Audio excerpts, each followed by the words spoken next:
Race fans, welcome to tonight's racing program. Tonight's program brought to you by lady-owned Toyotas. If you've been here the last few years, you've seen this group come out and celebrate with us, carry our flags for the national anthem. We'll talk more about lady-owned Toyotas. Really awesome organization for some of you ladies that are into four-wheel drive and off-road type activities. 5 classes in the house tonight. We've got our Latemodels on the schedule, along with dwarf cars, modifieds, our new Queen Bee division, a 4-cylinder women's division, strictly for women in the 4-cylinder Hornet cars, 5 in the house, and our Hornets as well on the card. Got a pretty good lineup for you tonight. It'll be a fun night of racing. Next week, right here at Willamette Speedway, the Strawberry Cup, our oldest tradition here at Willamette Speedway, and certainly one that every driver looks at the schedule when we release it and say, okay, that's where I'm going to be on this date. It is one of the big ones of the year. Also, next weekend, the I-5 Silver Bullet Late Model Series is back in the house. Little update going on here at Willamette Speedway, now under the NASCAR sanction. Our very own Joey Tanner, after last weekend, sits #1 in NASCAR Western Region points and currently sits 7th in points in the nation. That being said, the top 6 guys ahead of him all have 8 races on their resume. Joey's got 6.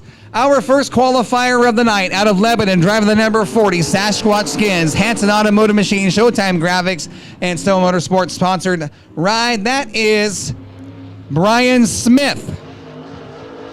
It's a Swartz chassis with Chevrolet power, hard into turn 3 and 4. It gets it set up. Out of the 4th turn, taking the green flag, officially on the clock. Brian Smith from Lebanon, driving the number 40. Ooh, a little tight down there in turns 1 and 2. That thing was pushing like a dump truck. Good job of driving to gather it up. That's going to cost us some time. He's going to try to make it up here in the north end of the racetrack out of turn number 4. Coming to stripe, lap number 1. Brian Smith's going to go 16.692. 16.692. Much better that time through turns 1 and 2. That'll be a lot better if he can keep it straight through turns 3 and 4. He should make up quite a bit of time on this lap. Out of turn 4, coming to the checkered flag. Lap number 2 for Brian Smith. 16.007. 16.607. Picked up over a half a second. 0.6 of a second, in fact. Working on qualifier number 2, the number 11 of Larry Ramirez. Larry comes to us out of Beaver Creek, sponsored by RR Motorsports. TR Points Trucking, the 2 major sponsors on that ride. A little tight down there in turns 1 and 2, much like we saw Brian Smith on his first of 2 qualifying laps. Ramirez will dial some rear brake. He'll smash the gas. Coming to the green flag, officially on the clock this time by Larry Ramirez in the number 11. Ramirez still a little tight. Good adjustment. Nice drive through turns 1 and 2. Good forward bite down the backstretch. Takes a low entry into turn 3. Over rotation at the apex. That's going to throw away lap number 1. Ramirez. See, this is what I'm talking about. The tricky surface of Willamette Speedway already going slick in turn 3. That sun beats down on that turn from the time we start putting water down. It is tricky back there this time of the day. He'll throw away lap number 1. Working on lap number 2, Ramirez in the number 11. Was a little slideways last time into turn 3. Much better this time by checkered flag in the air. Ramirez will take a time of 17.394, 17.394. Top of turn number 3, the Anderson Enterprises entry into the racetrack. We're going to find our next qualifier, the number 49, making his season debut out of Lebanon. This is Tom Yak, a former track champion here at Willamette Speedway in our sportsman division. Yak driving a Swartz chassis sponsored by Cascade Outdoor Power Equipment. GB's You Cut Trees. Good looking race car. Tom Yak going to drive it into turn number 3.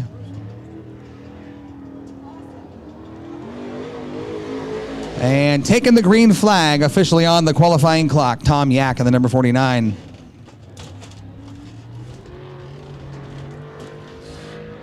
Here's a guy that knows his way around. Oh, hang on, Tom Yak. A little sideways down at the apex. That's exactly what Ramirez did. He'll take the white flag this time by. He'll throw away lap number 1, 19.452, 19.452. A little tight down there in the bottom of turns 1 and 2. Early qualifiers struggling with track conditions. And taking the checker flag this time out of turn number 4, Tom Yak should be much better this time by. He's going to go second fast overall, 16.984, 16.984. Behind Tom Yak, we're going to find your defending track champion. 6 times he's parked it in victory lane this year. He is driving the Darren Coughlin Driving Force Graphics Hirschberger Trucking Biomed sponsored Rocket 2.0 chassis. All drivers so far struggling on turns 1 and 2. A lot of moisture down there, a little slick, hard into turn 3. Hang on, Joey. Lap this time by his green flag lap officially on the qualifying clock. Joey Tanner in the number 46. Much better that time through turns 1 and 2. Definitely changed his entry. Good run down the backstretch. Got to keep it easy into turns 3 and 4. Awful slick down there. Already going blue. Takes a run down the hill. Coming to the stripe. Lap number 1. New fast time of the night. 15.912. 15.912. Going to float it to the top at turn number 2. Good run down the backstretch. Hard into turn 3. Locks up the left front tire. Back on the throttle at the apex out of turn 4. Checker flag in the air. Joey Tanner trying to better last lap. He does. 15.500. 15.500 for the new fast time of the night. Joey Tanner, 15.500 in the number 70X. This is a Rocket 1.2 chassis sponsored by Thompson Quality Construction, Driving Force Graphics. This is Mark Thompson in the number 70X.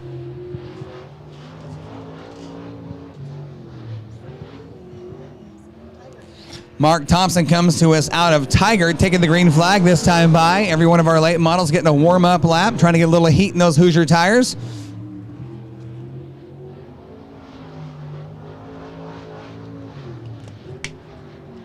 Everybody a little sideways down there in the entry at turn 3, having to gather it up at the apex. Lap number 1 for Thompson. He's going to be third fast overall, 16.903, 16.903, right behind Brian Smith.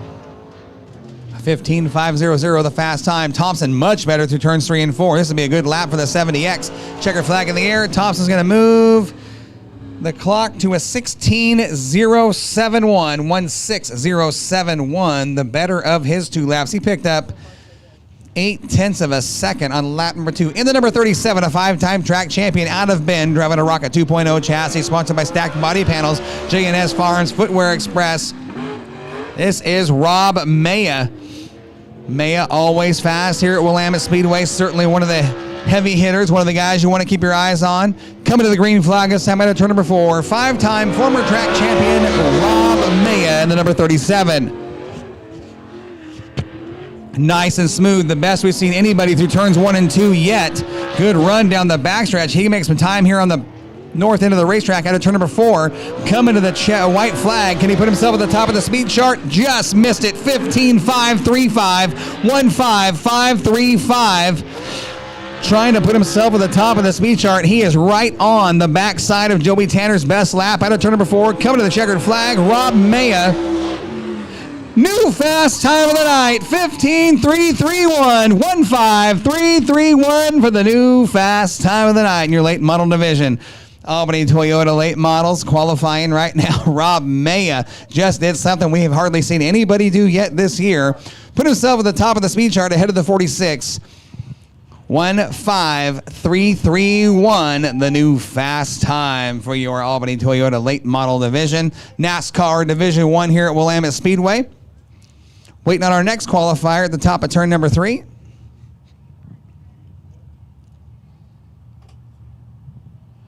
That's going to be the number 9 rookie driver. Listen to this, race fans. Making his first start on a dirt track anywhere. He comes to us out of Hickory, North Carolina. This is he runs asphalt late models in Hickory, North Carolina. His first time ever in a dirt car. You're looking at it right now.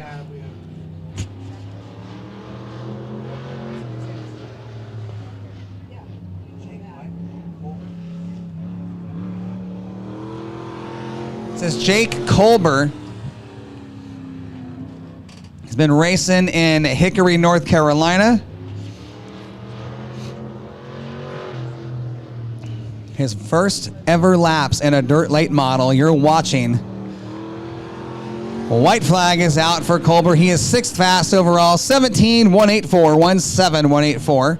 Not bad for an asphalt guy.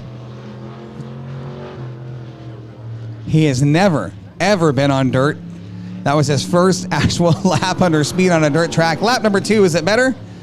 He goes 17.180. Talking about consistent. 17.184 on lap 1, 17.180 on lap number 2. Not bad for Jake Colbert. In the number 71, out of Lebanon, driving a Swartz chassis with Chevrolet Power, sponsored by Radiator Supply House, Icebox Performance, Cascade Outdoor Power Equipment, GB's You Cut Trees. This is Cory Yak. Cory Yak sitting really right at towards the top of the points here at Willamette Speedway in track points. I'll get you an update on where he sits in current points right now. Taking the green flag, Cory Yak in the number 71.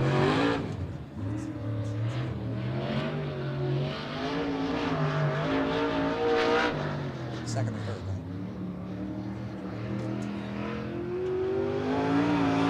right? Lap number 1 for Cory Yak. He is third fast overall, 15.951, 15.951. And he sits second in Willamette Speedway Championship points right now, right behind Joey Tanner. Lap number 2 for Cory Yak. This could be a good one. Lap number 2, 15.831, 15.831, the better of his 2 laps. His official time, 15.831. That is 8 of our 14 late models, I believe. Cory Yak sits 12th in Western Region points. And the number 08, out of Sweet Home, driving a Swartz chassis, sponsored by M2 Electric. This is Kai Frick. Kai Frick was not with us last week. They were putting some stuff together back together on the number 08. Had some issues on that car after an incident on the front stretch. Taking the green flag, this is Kai Frick.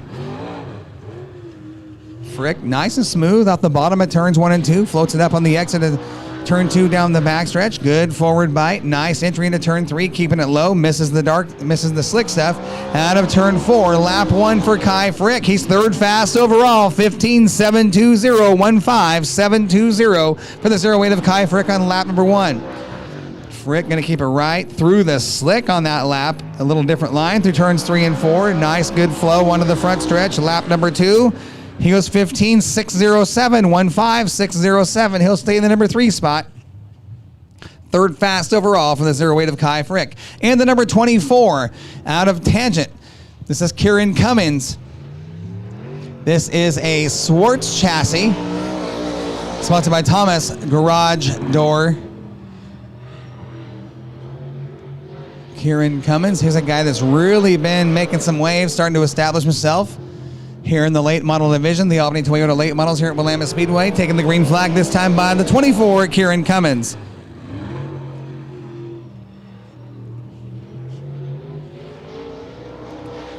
Nice run through turns 1 and 2. Good run down the backstretch. A little slick there on the entry. Good car control out of turn 4. Coming to the stripe. Lap number 1 for Cummins.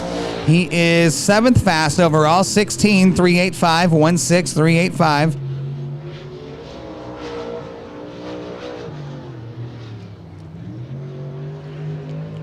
He is sitting 11th in points. And lap number 2 for Cummins. As he move up, he'll stay 7th fast overall. 16.340, the better of his 2 laps. 16.340 for Kieran Cummins. Moving on the track right now, the number 25 out of Lebanon.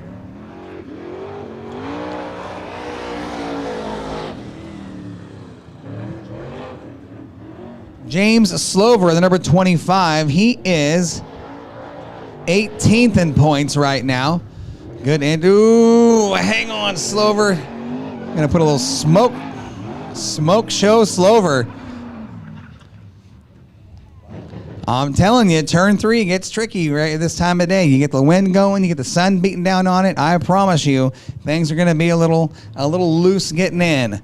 And you saw that right there. He'll throw away lap number 1, coming to the white flag this time out of turn number 4. James Slover, the number 25.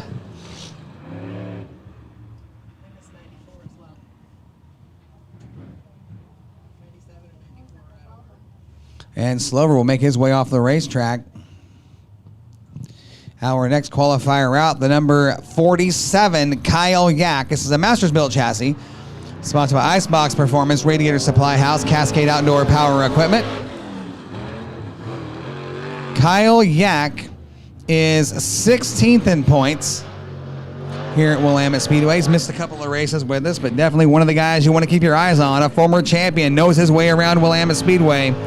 Kyle Yak will take the green flag into turns 1 and 2. Nice entry. A little tight there at the center. Good job of collecting it. Floats it up to the top of turn number 2, down the backstretch.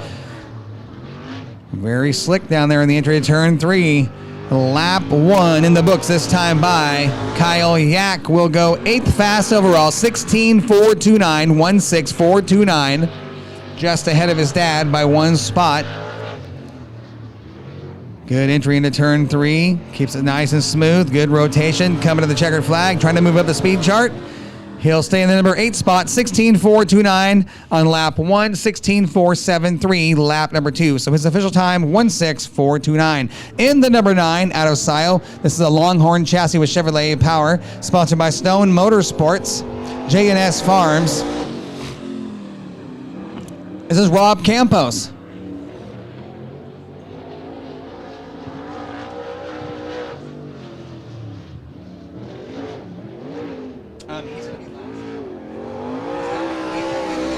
Lap number 1 starts right there for the 9 of Rob Campos.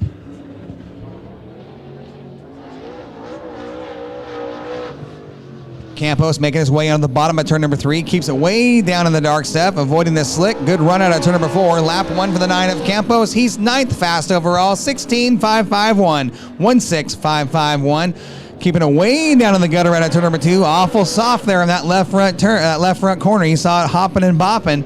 He's awful soft on that front end. Lap number 2 for Campos. He'll stay in the number 9 spot, 16.482 on a lap number 2. So a little better on his second lap. He went 16.551 and backed it up with a 16.482. One driver has not qualified. The 97 of Ryan Emery actually had to run home, grab some tires. I can see the crew out there working on that car as we speak. I don't know if they're going to make qualifying or not. His plan was to tag the back of the field anyway. We're going to move into our KRKT Cricket Country Hornet Division for qualifying. Got a couple of 4-cylinder divisions in the house, the KRKT Cricket Country Hornets and our Queen Bees. You're going to see 5 females in our new Hornet 4-cylinder division. We're going to go 2 at a time with our Hornets and the number 37, Micah Maynard, and driving the number 74, Lauren Hadley Sr.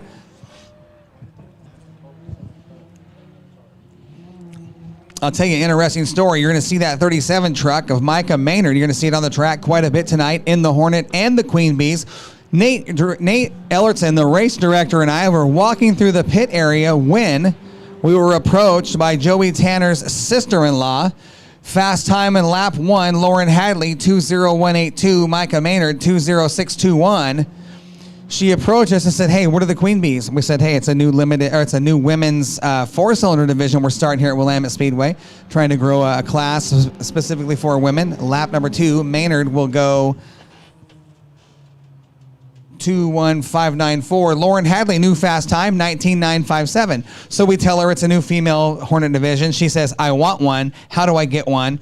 So we started making some calls and asking around. Actually, Nate, I got to give Nate Ellerton some credit here. He talked Micah Maynard into loaning the number 37 truck to Joey Tanner's sister-in-law so she can start. She's going to race the Queen Bees with us in the number 37 truck. On the track right now, the number 45T out of Lebanon, Ryan Trask. The 97S out of Albany, James Skesling. So she says, "Well, I don't have a fire suit and a helmet." And I said, "Hey, I got one over here in the safety room. We got her a fire suit. We got her a helmet." She's going to jump in the 37 here in a little while and make her first laps behind the wheel of a race car of any kind. Lap 1, the 45T of Ryan Trask is 2:1143. And James Skesling's second fast overall with a 2:0609. Trask still figuring out this a new race car to him. This is his third start behind the wheel of the 45T. Lap number 2 in the books. Trask will go 2:0094. His better of his 2 laps, and James Skesling will go 2:0427. He's still second fast, and the 2:0427 is his better of his 2 laps. Lauren Hadley still sits at the top of the speed chart with a time of 19:957. In the number 24D out of Lebanon, this is Caleb Day. Definitely one of the guys you want to watch here in our Hornet division. And driving the number 901, this is Mike White. Caleb Day in the 24D is second in championship points here at Willamette Speedway in our Kyle White in the 901. But Caleb Day second in championship points. Kyle White right now is 18th in points. Only got a couple starts here with us this year. And lap 1 for the 24D, he'll take a time of, I'll tell you here in just a second.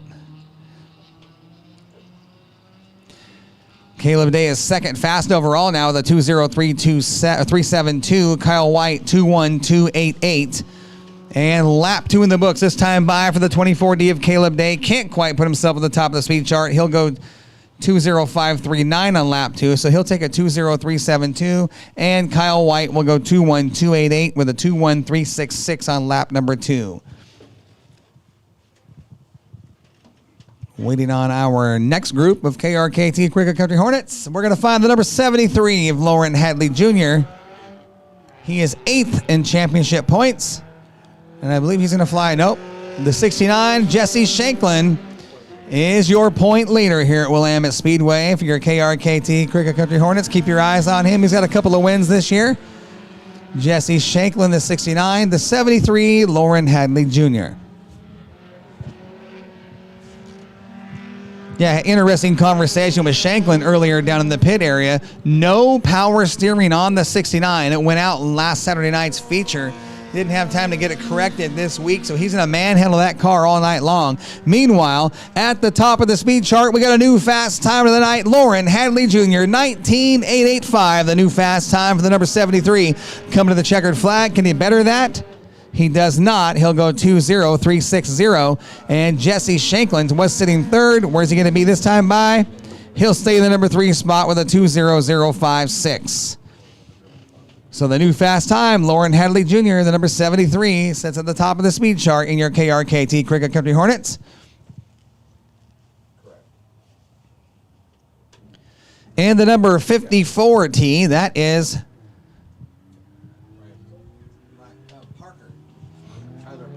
Tyler Parker in the 54T. In the 16V, this is Weston Vopel. Both these drivers, young, upcoming. Weston Vopel. Sounds like he's lost power in the 16V.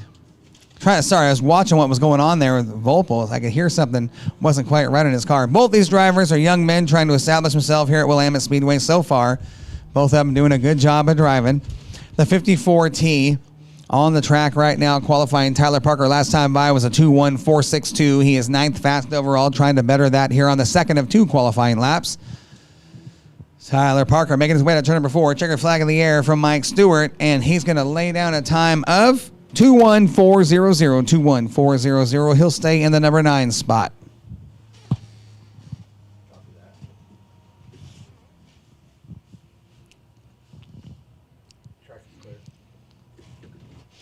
Want to invite your race fans out tomorrow for the go-karts on the track we call Little Willie right there on the infield, the 1/6 mile. Come out and see the WPCK amongst other classes, both Speedway and Cage. The WPCK karts, the only NASCAR-sanctioned karts in the world. And they call Willamette Speedway home. It took a little bit to get that job done over the winter, but we got it done. They'll be in action. A whole group of the WPCK cars coming tomorrow. And lap 1, this time by for Steve Entler in the number 22. Entler, new fast time of the night, 19.740. 19.740. Puts himself at the top of the speed chart. Steve Entler was in the hunt for the Hornet 100 win late last year. And lap number 2, can he better it this time by lap number 2? 19.464. 19.464. He picked up over 0.3 of a second on lap number 2. Keep your eyes on Steve Entler and the Double Deuce.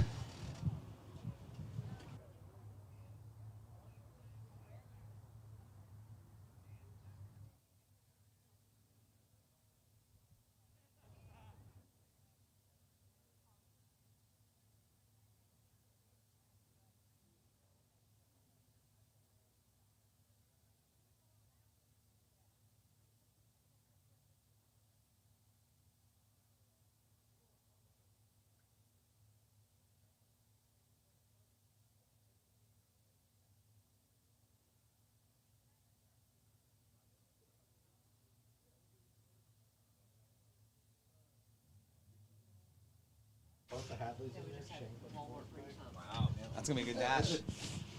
We're going to move into our Moxie Media Modifieds. We got a few of these guys in the house tonight. Driving the number 38, making his way all the way from Cottage Grove. This is Jimmy Owen and the number 38 Owen Custom Smoke sponsored ride. Sponsors on this car, Owen Custom Smoke, Auto Express, Inc. Nation. Jimmy Owen, we talked about him. We talked with him when he was signing in. Has a whole new setup underneath him. Made a lot of changes in the number 38, lap number 1 for Jimmy Owen. He's going to go 18.570, 18570. A little tight on the entry at turn number 1. Working his way out at turn number 2, trying to find some forward bite. Nice and smooth on the entry at turn 3. Jimmy Owen, a veteran driver here in the Northwest, working on lap number 2. Coming to the checkered flag, trying to better lap number 1. He does. 18.247, 18247 for the 38 of Jimmy Owen. That's going to be a good time.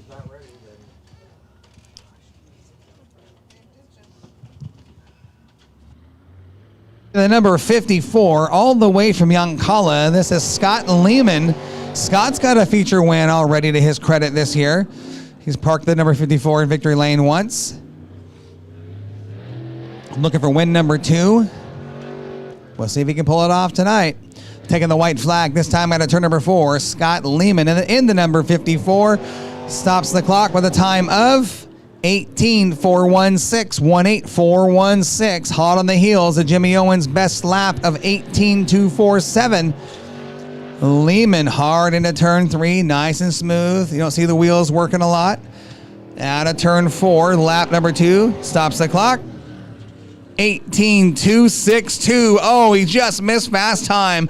Owen, 18.247. Scott Lehman, 18.262. 15 one-thousandths of a second. You're going to qualify now. It's time to go. Otherwise, you'll start scratch all night. Who's the next one? Oh. You can't be figured in front.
All right, race fans, our first qualifier in our Queen Bee division out of Albany, driving the number 77. That is not a Duracell powered machine. It is a gasoline engine under the hood. That is Nicole Emery in the 77.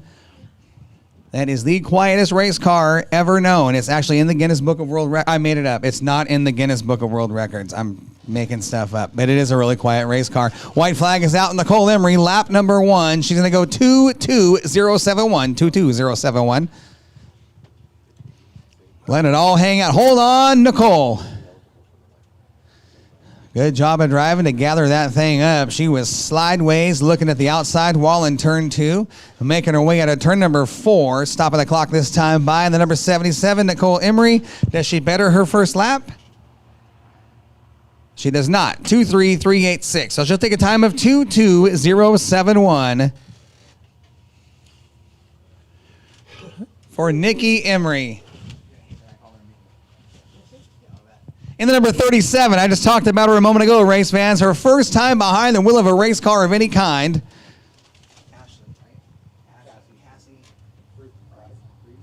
It says Cassie Freeze in the number 37. Pedal on the right, Cassie. Pedal on the right. She is going to make her debut tonight. She got a little coaching from Joey Tanner. Joey told her the gas pedal is on the right. The harder you press it, the faster the car goes. She's going to, it's a learning moment. She is going to race in our Queen Bee division tonight. Cassie Freeze out of turn number 4, stopping the clock this time by. And the number 37, that is a borrowed ride. That truck owned by Micah Maynard. She's 29774, 29774. Let me see the radio.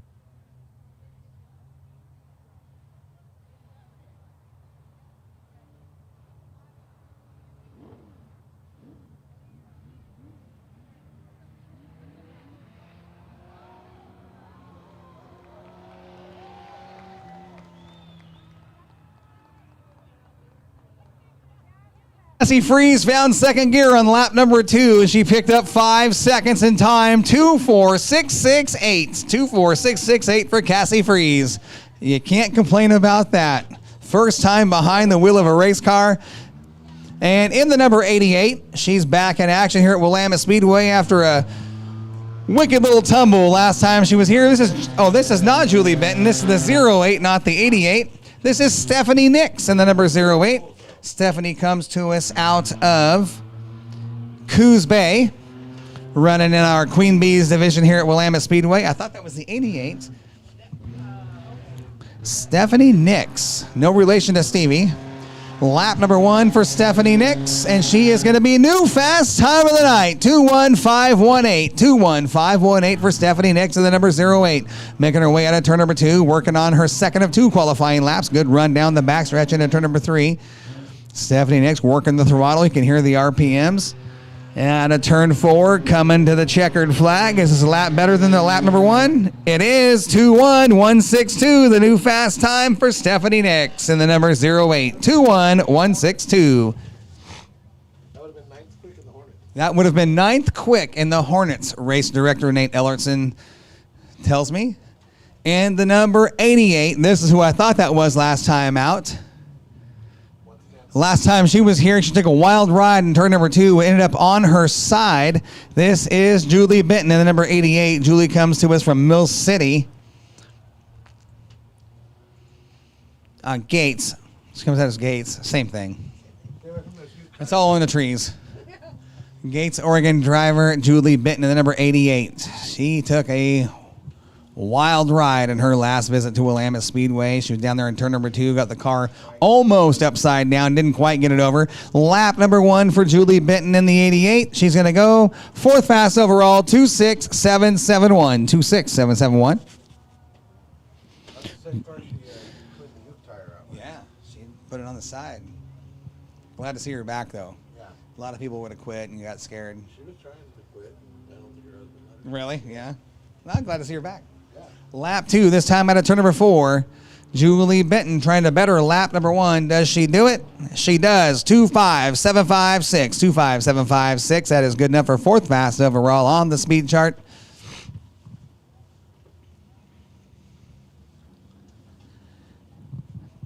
And in the number 22, this is Steve Entler. Steve Entler comes to us out. Oh, this is Julie. I'm sorry. No, I'm lying. Sharon Tucker, Steve Entler's car. This is his sister. She's never ran on a dirt track. She's got a couple passes in a drag car. So I'm telling you, these women are getting into this class, and they're coming from all different places. Former drag racer jumps in behind the wheel of her brother's car, the little 22 out there. Sharon Tucker. Lap 1 for Sharon Tucker. She's going to be 4th fast overall, 25164. 25164. Looking to pick up the pace here on lap number 2. Good run through turns 1 and 2. A little more speed down the backstretch. Into turns 3 and 4. Checkered flag in the air from Mike Stewart. And lap 2 should be a little better, and it is. She's going to move up to third fast overall. 22680. 22680 for Sharon Tucker in the double deuce. She's third fast overall.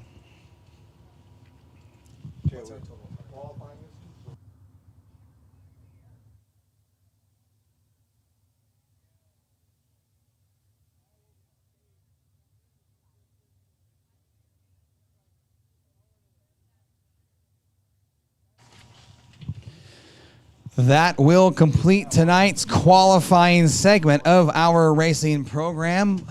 The Dirt Doctor, Bill Arnold, out there on the infield, going to take a look at the racing service to figure out what we're going to do before we go into dashes and opening ceremonies. We got some safety laps. We're going to grant a couple of drivers that found some things that need to be corrected. We're going to make sure those cars are safe. I don't know who they are, but we'll talk about it when they make their way on. The number 97, Ryan Emery, a late entry, did not qualify. Had to run home and grab some Humper tires so we can tag the back of the late model feature. Ryan Emery making his first appearance here in 2026 in our Division 1 Albany Toyota NASCAR late models. Give him a couple of laps.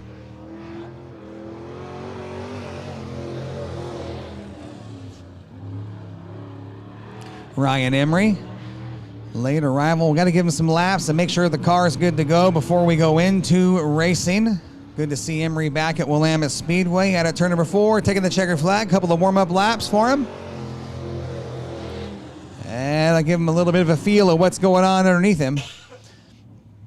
So much going on in these late model cars with the 4-bar setups across the rear end. One little adjustment, literally move a bar 1 inch, and it will affect how that car changes upon entry or exit here at Willamette Speedway. In the number 41, our modified division, Moxie Media Modifieds, did not qualify.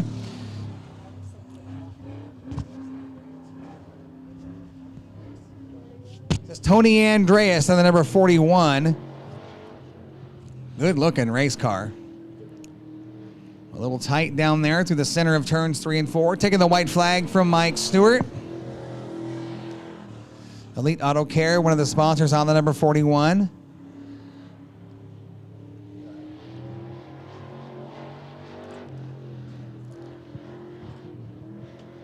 Now, a little tight right there in the center. That 41 car has good entry, but it gets real tight in the center. Taking the checkered flag. That'll complete his his safety laps. And I believe we've got one more car that did not qualify, taking safety laps. I believe it's a 94 of Rex Cars. There it is right there. Rex Cars has had a tough year. That car has been extremely fast every time it's been here. Just can't quite keep everything together underneath it. They've been trying some real experimental stuff.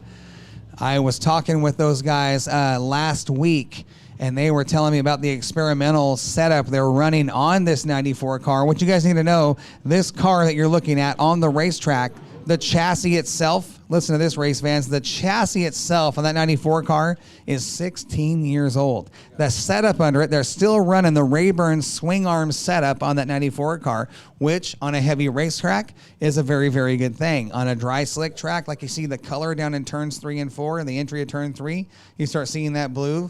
That's where that car is going to struggle a little bit with that swing arm setup on it. Sounded like the timing was off just a bit on the 94 of Rex Cars. They're going to go back to the pit area, get to work on it. I know a cracked distributor was the major problem on that car last week. Hopefully, they got that thing set in there just right, and they weren't off a tooth or out 180. Rex Cars, he'll be back in action. You'll see him later on in heat race and feature action in our program.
and a pleasure to be here tonight. We just thank you, Father God, for this opportunity to come out on this beautiful race night, Lord, here at the Willamette Valley and Willamette Speedway. Lord, we just thank you so much for the relationships that we're building here, the passion that everybody has for this motorsports. A wonderful track, the races that we see each and every week. Lord, we just ask a wonderful blessing of safety and protection over everybody that's here tonight, the drivers, pit crews, our first responders, and the photographers for doing such a fabulous job out there. Lord, we just are so blessed, and we just thank you. And all God's people said, Amen. Amen. Please remain standing as we honor our nation's colors with the playing of our national anthem.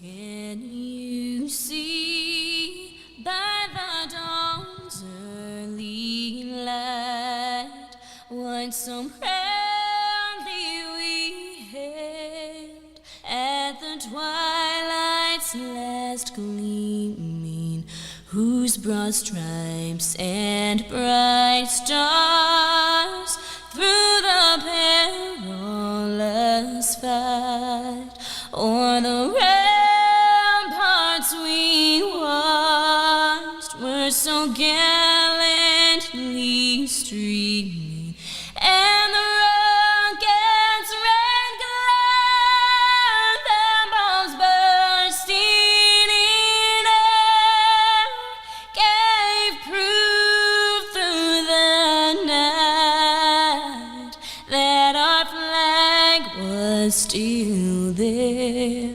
Oh, say does that star-spangled banner yet wave o'er the land of the free and the home of the brave? How about it, race fans? A round of applause for our lady-owned Toyotas and Pacific Northwest Girls Gone Wheeling. The last car in line, our very own Carrie from Albany Toyota, title sponsor on our late model division. What you see on the track right now, race fans, is the lady-owned Toyotas and Pacific Northwest Girls Gone Wheeling.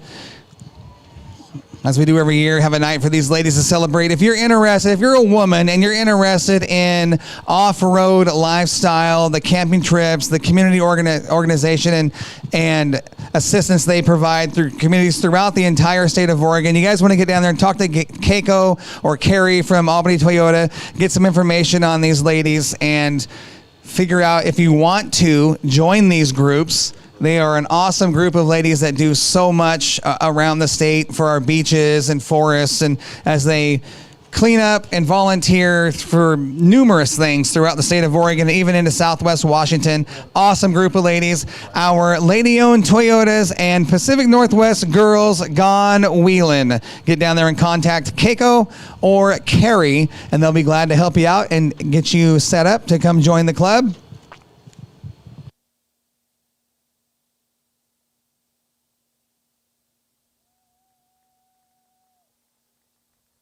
Applause. A round of applause to the ladies that carried our colors tonight. We do appreciate all their help here at Willamette Speedway. Great to have them here every year. The ladies, lady-owned Toyotas and Pacific Northwest Girls Gone Wheeling.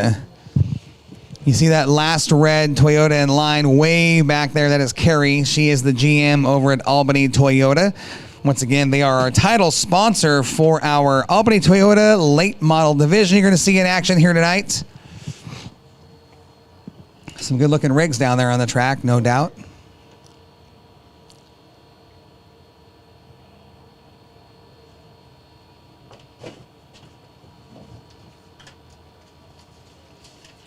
That would be Brian Smith.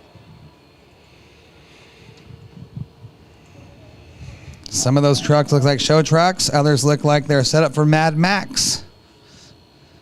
Copy that. I know some of these girls in this group. Crash for the dash. Who? Joey Tanner. They have to change the transmission. Ooh. So possibly it's going to bump Brian Smith up to start fourth. There's Carrie with Albany Toyota, the very back of the pack, carrying our checkered flag and our nation's colors. Thank you, Carrie. We appreciate you. We love you guys. Thank you for all your sponsorship and support here at Willamette Speedway. A round of applause for Albany Toyota. Awesome. That is a really good group of ladies right there, and the stuff they do to volunteer in the communities and some of the projects they work on. If you are a woman interested in four-wheel drive, camping, off-road lifestyle, these are the ladies you want to talk to. Get into the lady-owned Toyotas, or former Jeep babes had to change their name, are now Pacific Northwest Girls Gone Wheelin'. If you're a Jeep owner and you like that kind of stuff, get down there and talk with them or check them out on social media. Pacific Northwest Girls Gone Wheelin', lady-owned Toyotas. We are set up for our Trophy Dash race, fans. Are you ready to go racing here at Willamette Speedway tonight? Oh, you guys are sleeping. I said, are you ready?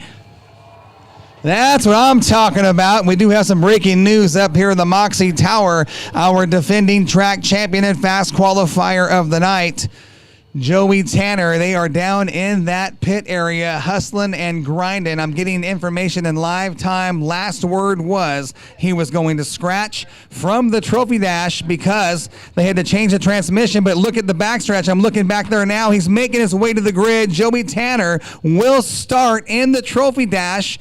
We got word just a couple of minutes ago he was in a scratch because they lost the transmission after qualifying. The team went to work, got under the car, yanked out the primary transmission, put in the backup, and it sounds like he's going to take a couple of safety laps before we go into Trophy Dash. This is the 94 of Rex Cars. We saw something go awry on his car as he came out for safety laps earlier. Looks like they might have got that car fixed. Rex Cars in the 94, a couple of safety laps before Trophy Dash action tonight.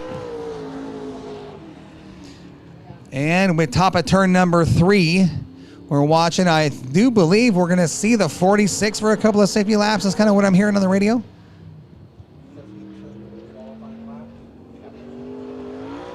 He did not. Slower. He just packed it up on the trailer. Oh.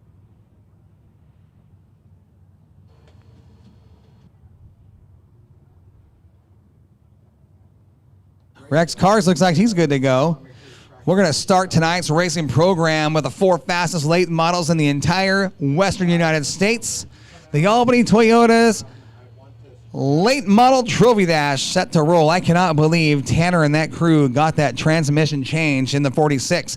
In this dash, we're going to find the number 71 out of Lebanon, Cory Yak. The number 08, Sweet Home driver, Kai Frick. There's the 46, your defending track champion, your current points leader, second fast qualifier on the night, and your fast time of the night going to the number 37, Rob Maya out of Bend.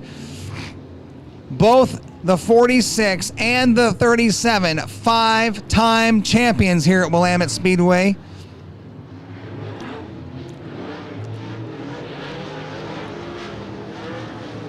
Give these guys a couple of hot laps to shake things down. Everything looks like it's good to go in the 46. We were listening in live time on the radio. We had a correspondent down by the pit area of Joey Tanner giving us information in live time about how they had to yank that transmission out. They were sending word up here to the Moxie Tower about what was going on and how hard the crew was working. They didn't know if they were going to make it in time. They got that car buttoned up just in the nick of time to make the dash. Unbelievable what that crew does down there at Darren Koffel Racing, the Driving Force graphics team. On the inside of row number 1, driving the number 71. Once again, out of Lebanon, Cory Yak, lining up to his outside. And the number 08 out of Sweet Home, Kai Frick returns to Willamette Speedway. Inside row number 2, second fast qualifier on the night. The number 46 of Joey Tanner. And lining up to the outside of the back row, fast qualifier of the night. In the number 37, Rob Maya. Showing them one, we're going green. Next time out of turn 4. The 4 fastest dirt late models in the 11 Western States. Race fans, this is our Division 1 NASCAR sanction here at Willamette Speedway. The Albany Toyota late models. 4 laps coming at you this time out of turn 4. The 4 fastest laps you're going to see all night. Looking for the green from your flagger, Mike Stewart. Kai Frick sets the pace in the 08 in the start zone. Here we go into turn 4, 3 wide onto the front stretch. Kai Frick dives to the bottom, takes the low line away from everybody. Cory trying to fend off 10 championships right behind him. The 37 of Rob May going to step it up to the outside. Here comes Tanner to the bottom. They're going to split him in turns 3 and 4. Lap 1 goes to the 08 of Kai Frick. Rob May puts a bumper on the 47. A little bump and run down the front stretch. Working on lap number 2, this time by. It is Kai Frick, Joey Tanner, Rob Maya, Cory halfway home. 2 down, 2 to go for the 08 of Kai Frick. Now starting to stretch it out over the 46 of Joey Tanner. A 6 car length advantage out of turn number 2 for Kai Frick. White flag is out this time by. Frick going to slide it in on the bottom of turn number 3. There's the white flag from Mike Stewart. Kai Frick runs second. Kai Frick is your leader. The close second and third between Joey Tanner and the 37 of Rob Maya. Cory hanging out number 4 spot. Here we go at turn number 4. Kai Frick returns to Willamette Speedway to claim the trophy dash. Good return for the 08. Tanner will finish second, Maya third, and Cory in the number 4 spot. How about that, race fans? Kai Frick missed last week's racing program. They had some damage on the car. They put it in the shop. They went to work. He comes back and wins the dash. That is a great return for the 08 of Kai Frick and the M2 Electric sponsored Swartz chassis. A round of applause for your Trophy Dash winner.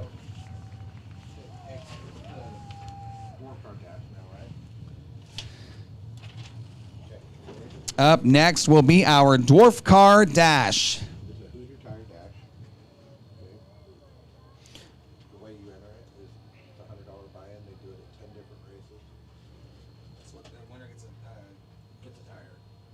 How about this? The PHRA and the NWDC Dwarf Car Association's a combined event tonight. This is the Hoosier Tire Dash. The PHRA is doing it at 10 races this year. It's a $100 buy-in to start. Separate pill draw from our list of participants. Top 4 pills go to the dash. The winner gets a tire and crossed off the list. You cannot win more than 1 tire in the Hoosier Tire Dash.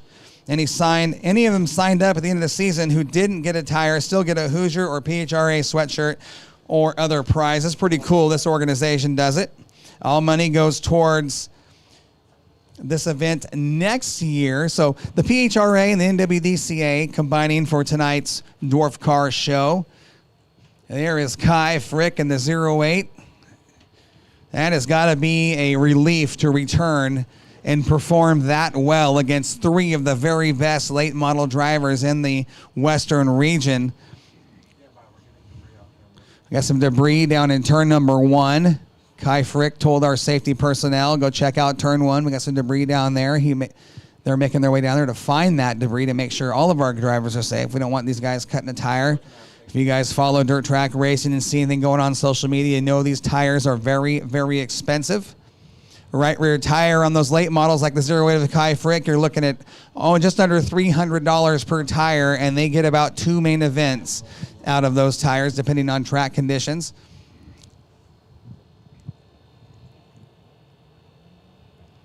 All right, I can hear the dwarf cars revved up back there. They're making their way onto the track. Here we go. This is your Dwarf Car Dash. We will take you through the lineup. Your lineup's going to look like this. How about this? On the inside of row number 1 from right here in Lebanon, driving the number 5A, Danny Altum. Lining up outside of him in the 89Z, that is Henry Corbin.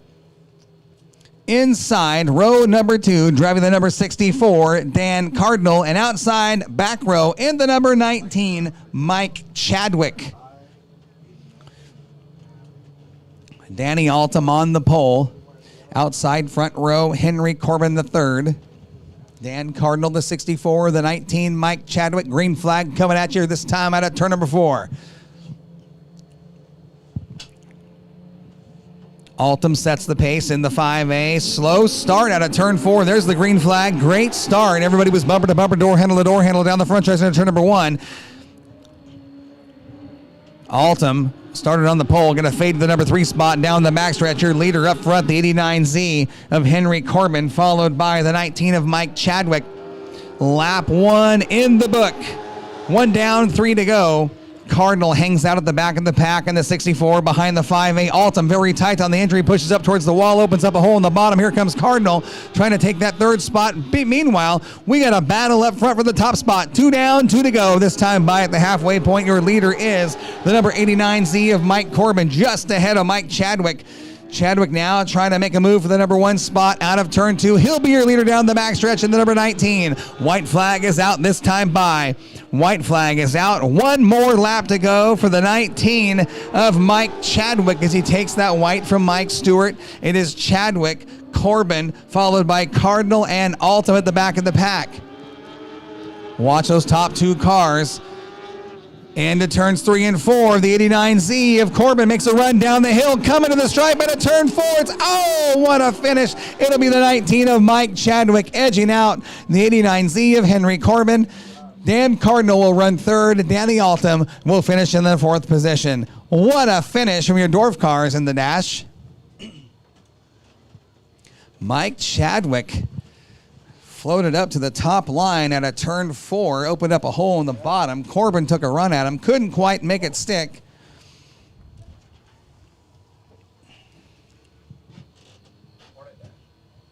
We're going to move into our KRKT Cricket Country Hornet Trophy Dash.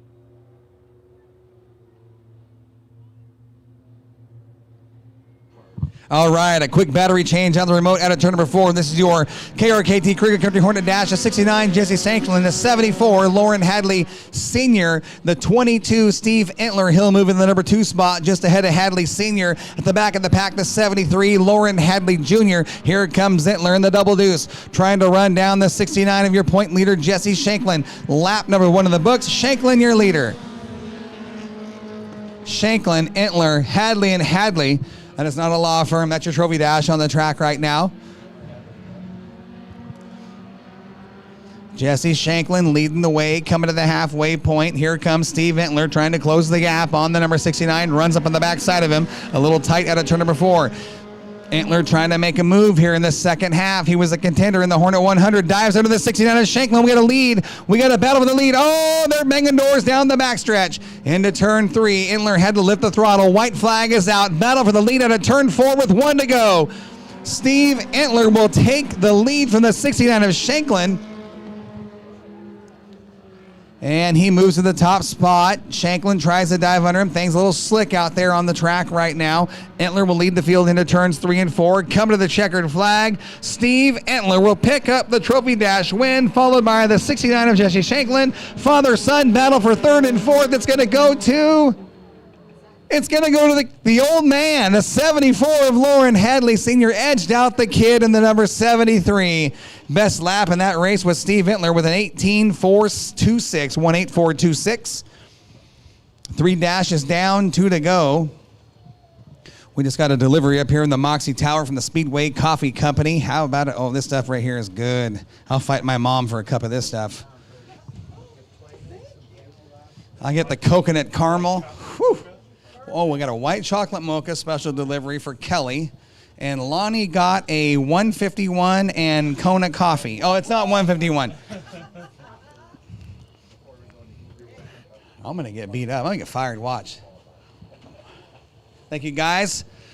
Autumn and Devin down at the Speedway Coffee Company.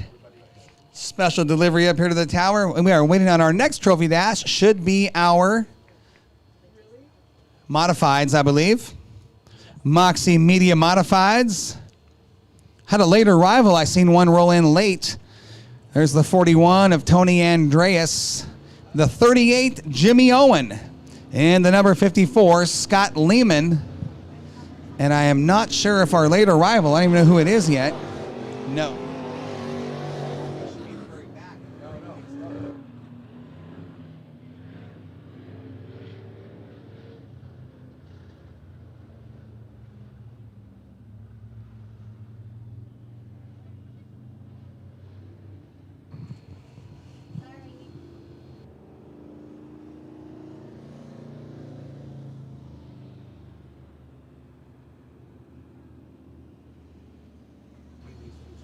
So we're going to have a 2-car dash. That'll be the 54 of Lehman, the 38 of Jimmy Owen.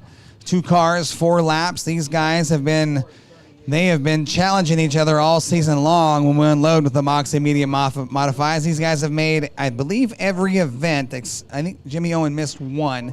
I do believe Scott Lehman is the point leader in the Moxie Media Modified division.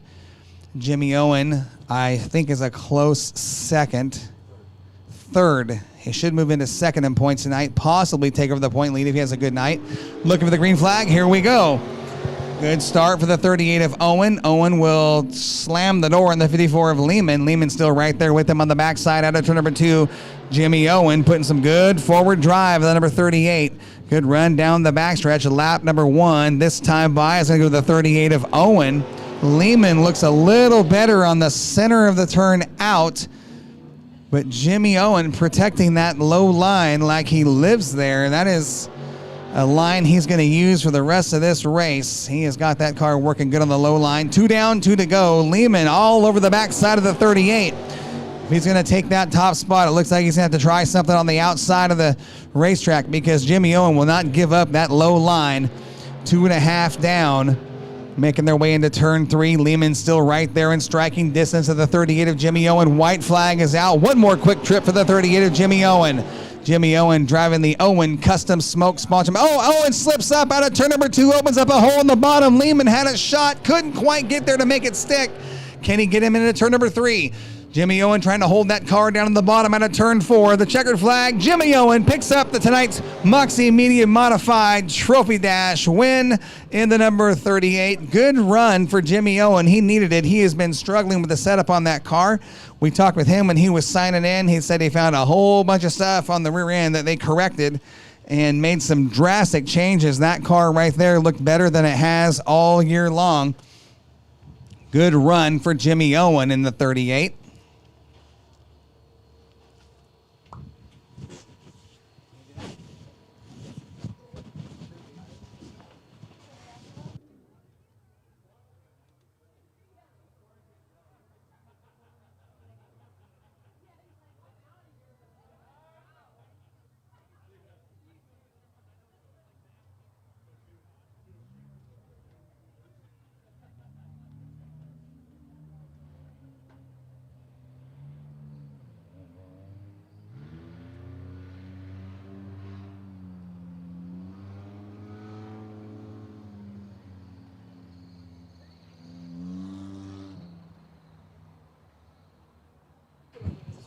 Go ahead and catch up. Race fans, what you're seeing on the track right now, a little bit of a little history here at Willamette Speedway, a little history being made. The first ever Queen Bee all-female trophy dash here at Willamette Speedway. On the inside of the front row, driving the number 37 out of Lebanon, Cassie Freeze, and the number 22, that is Sharon Tucker. Inside row number 2, the number 77, that is Nicole Emery, and in the number 08, your fast qualifier of the night, Stephanie Nix. Race director Nate Ellertson communicating with the ladies on the track through our Raceiver communication system, letting them know, reminding them that the outside front row of the number 22 of Sharon Tucker has the pace. She will be the one that starts this race.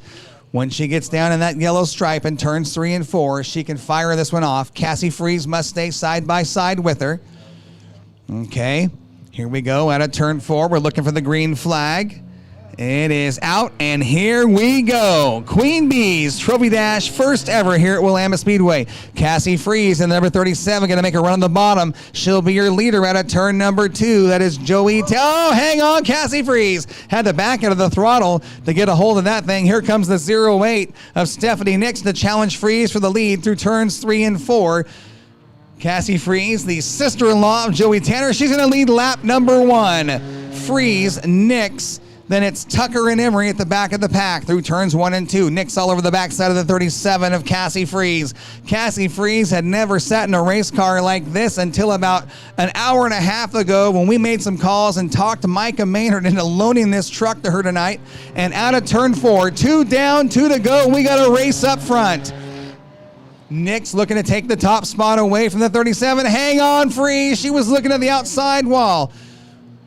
Stephanie Nix is your new leader in the 08.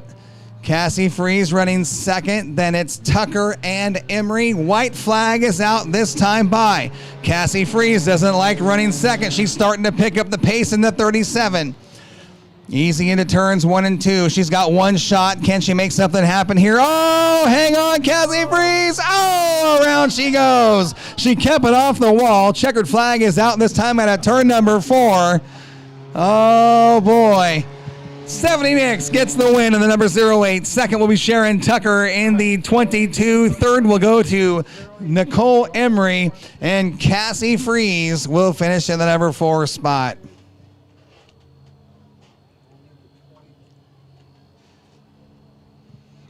She was giving it all she had. Unfortunately, that little Ford Ranger got away from her at a turn 2 and took her through a little trip through the spin cycle. There she is, race fans. Cassie Freeze, your winner is the 08 of Stephanie Nix. We've got one more trophy dash to run. That's it? That's only 4.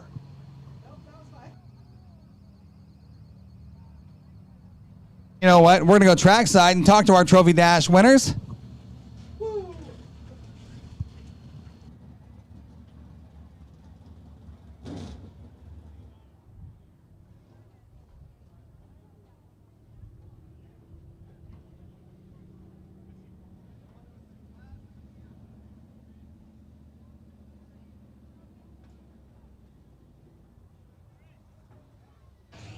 We're going to give away some awesome trophies courtesy of Jano's Trophies.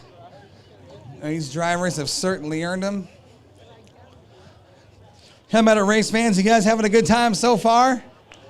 Heck yeah. Grab a couple of those trophies, guys. Let's go. Grab a couple of these trophies. You grab 2 of them. I'll grab 1. Okay? Oh, right here? Yeah. Huh? Right here? Yeah. Yeah, I know. Dude, I was worried. We're going to start with our late model trophy dash winner, the Albany Toyota late model dash winner, the 08 of Kai Frick. Kai, I'm going to give you that trophy right there from Jano's Trophy. We'll get a plate on there for you. But, man, you miss a week. Car was in the shop, had some damage. The crew went to work. I was talking with you guys throughout the week to see where you were, hoping you were going to make it last week. Unfortunately, you just couldn't quite get it done. You come out tonight, you make a statement to the rest of these guys in the late model ranks. Hey, we're back. The car's good. We're in the dash. Check out the backside of this 08. A big win for you in the dash there, Kai. Yeah, it's nice to have a good car. Mark, Crazy 8 Racing, went through this thing, and he got it good. You know, I was kind of worried we had to put all new rack, all front suspension, and pretty much my old body all the way on it and everything. So I'm happy it drove good and went forward. So I've got to thank M2 Electric, TAC Incorporated, Tony Shelley's, Larson's Family Foundation, all the people that help us out, Oregon Fuel Injection, and it's good to get in victory lane, even though it's just a dash. Hey, man, you got to take him how you can get him against these field of late models we have here at Willamette Speedway. Everybody knows the fastest late models in the Western United States are right here at Willamette, and to get a win against these guys, whether it be a dash, a heat race, or a feature, just take it because it's a good one. The last time you were here, you're sitting sideways here at the front stretch, start of the main. Things were kind of hot and heavy and crazy. You got a hooked up racetrack. You got clipped. I'll say it. The race car is one thing. I'm glad you're all right because that was one heck of a hit you took. You could have seriously been hit hard and hurt. You got out of the car. You got the car fixed. But, you know, these race cars, I mean, you know me as a promoter. You guys know me a long time. I don't care about the cars as long as you're all right. We can fix these things, but we got to make sure you guys are good. Heck of a job in that trophy dash. I want to also thank my wife for letting me do it, and love her and my daughter at home watching. So she'd be mad if I didn't say anything. Well, keep your eyes on him, race fans. He's coming back with a vengeance. The number 08, your Albany Toyota Trophy Dash winner, Kai Frick.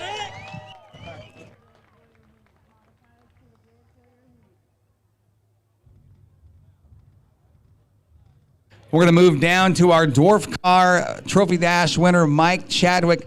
Mike, let's talk about that dash. Boy, things got a little hot and heavy. That was a great race for the lead. You saw a hole open up on the bottom.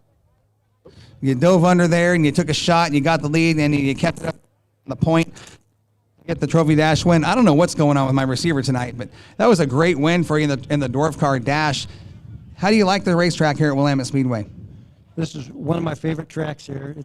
It always gives me a good track. It's a little dry slick right now, but I'm going on dry slick. So that wind isn't helping us so far, but we're going to get some water on this thing, give you guys a good track for the show later on in the feature. But you guys brought a pretty good group of dwarf cars. Whoever wins tonight certainly is going to earn it because there's some heavy hitters here tonight. yep, there sure is some fast cars. Let's give your sponsors on the 19 a big shout out and a thank you for putting you up here for the Trophy Dash win.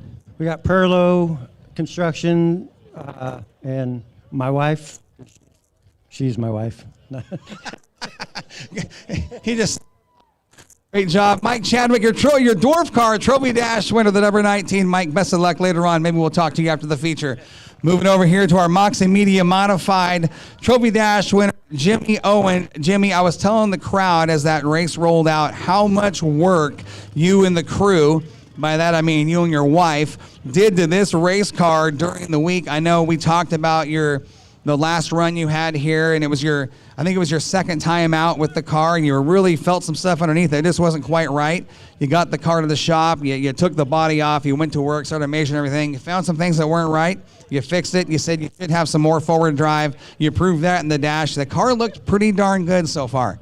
It's okay. I need to get more, but we did do a bunch of changes to this car, and it's working better, but I still need more.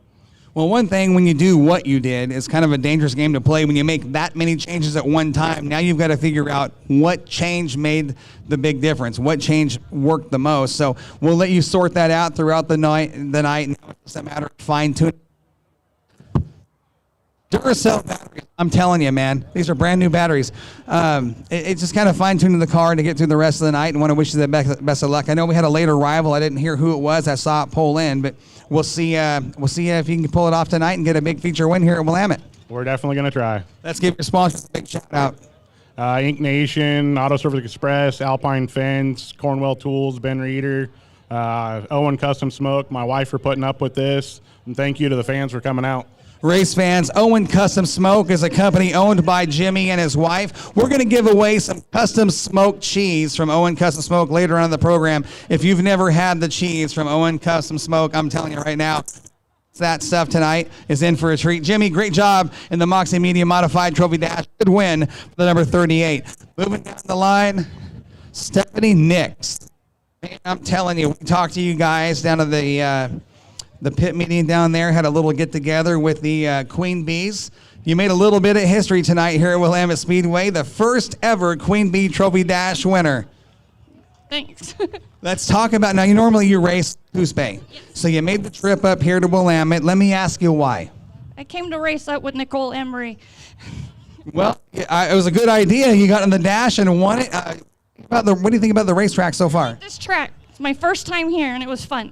First time she gets a Trophy Dash win. That's not something that happens very often. I want to give you a big congrats on that. Let's give some of your sponsors a shout out, Stephanie. D Street Diner, Romero, Jamie Daniels, Dan Daniels. Think you got what it takes to pull it off in the main event and beat the rest of these ladies tonight? Yes. She sounds confident. She's going to give it a shot. Man, oh man, good luck to later on tonight, Stephanie. Steve Entler. What that little dash was, that was a fun race for the crowd to watch. That had to feel good in the seat. You saw the opening. You knew you had one shot. You pounced. You took it. You made it stick. You got the win in the dash. I'm glad we're both proficient in driving sideways. It was all kinds of hold on for dear life. That could have been really, really good or really, really bad. Unfortunately, we got 2 drivers that drove out of it and put on a show for the fans, and awesome job. Let's talk about this little hot rod. This little thing is fast. You know, she's a rocket, dude. I'm still figuring it out. I still am figuring it out, and sweet Jesus, do you have any idea how much nerve I've got right now with my sister behind the wheel of this thing? It's like, don't step on it. Don't step on it. You ain't ready for it. But at any rate, she did good, but I'll tell you something. You do have some nerve because there's no way I'd ever put my sister in my race car. No way. Yeah, no.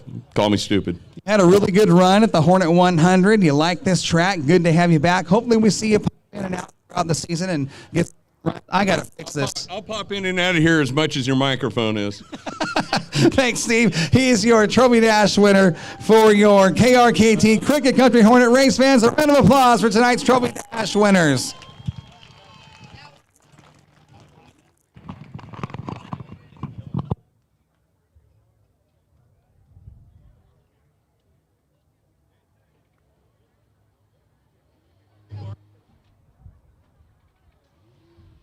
Hey, I gave that trophy to a little kid to picture with, and I told him to make sure you put a plaque on it, but I don't know where they're at. I'll get it. I can't. Oh, they are? Yeah. Okay, well. Great. Hey, can we get a picture I gotta get it. again then? You want to get it now? I hope, boys. Bring him out here real quick. Get a picture.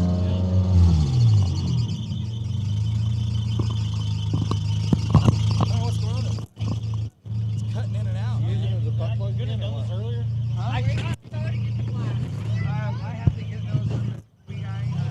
Hey, thank you. If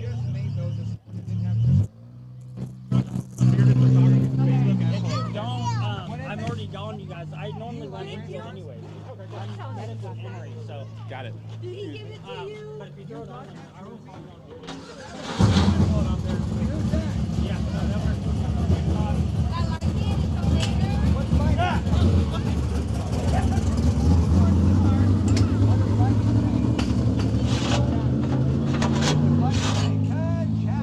Well, thanks, babe. I was just gonna freaking go over. Thank you for pushing me out. Well, you're taking too long. This thing's cutting in and out bad, man. Because we need to hook into that antenna, and I don't know how Tell to the do it. crowd.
Clay Devin showing off a little bit down there in turns 3 and 4, making his modified debut for 2026.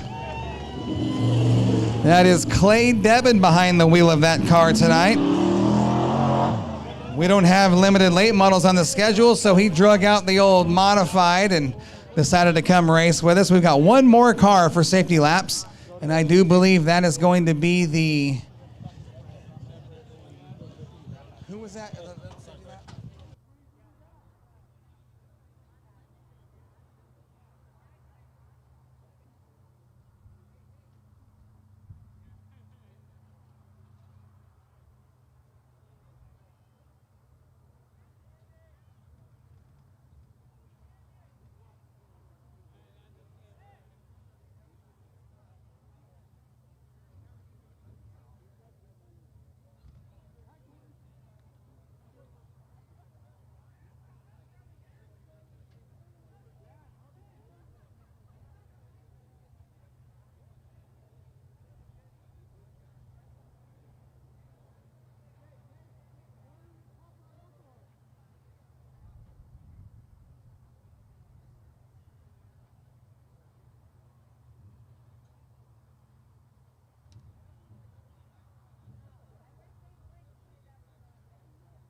Well, Weston Vopel in the 16V, going to get a couple of safety laps.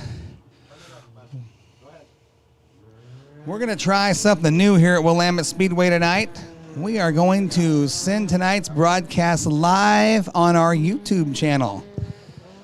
For those watching at home, you want to jump on YouTube tonight and check out Willamette Speedway. We are hot and live from the fastest 1/3 mile dirt track on the West Coast. Weston Vopel on the track right now for safety laps.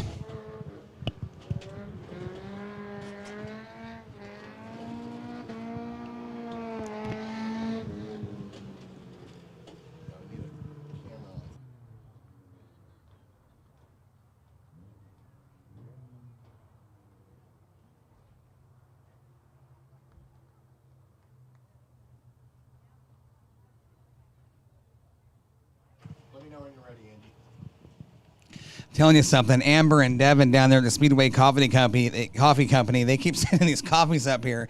The next thing you know, my heart rate is at about 8,500. I'm on the chip, all wound out, talking faster than these guys drive, and they think it's funny. My wife doesn't, because I'm going to end up in the hospital with frickin', what's that called? What's it called when you have that AFib? That's just the heart's way of saying, hey, man, we're on the rev limiter, back off the throttle. All right, here we go. Queen Bees, heat race number 1 of the night. On the track, we've got 5 Queen Bees on the inside of the front row, driving the number 88, Julie Benton. Lining up to her outside of the number 37 out of Lebanon, Cassie Freeze. Inside row number 2, driving the double deuce. That is Sharon Tucker, and at her outside in the number 77, that is Nicole Emery. At the back of the pack, driving the number 08, you saw her win the Trophy Dash just a few moments ago. That is Stephanie Nix. 8 laps. Cassie Freeze has the start in the number 37. Once she gets into that yellow stripe down in turns 3 and 4, she can fire this one off at any time.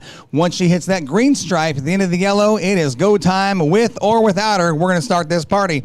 We're looking for the green flag this time at turn 4. Here we go. Green flag from Mike Stewart. It is the Queen Bees heat race underway. Good start for Cassie Freeze in the 37. Here comes Nicole Emery in the 7-7. Emery challenging for the number 2 spot outside of the 88 of Benton. Here comes Nicole Emery with a big run down the backstretch. Nicole Emery will be the leader out of turn 4. She'll lead lap number 1. Freeze trying to hang on to the second spot on the outside of the 08 of your Trophy Dash winner, Stephanie Nix. It is Emery, Nix, Freeze, Benton, and Tucker.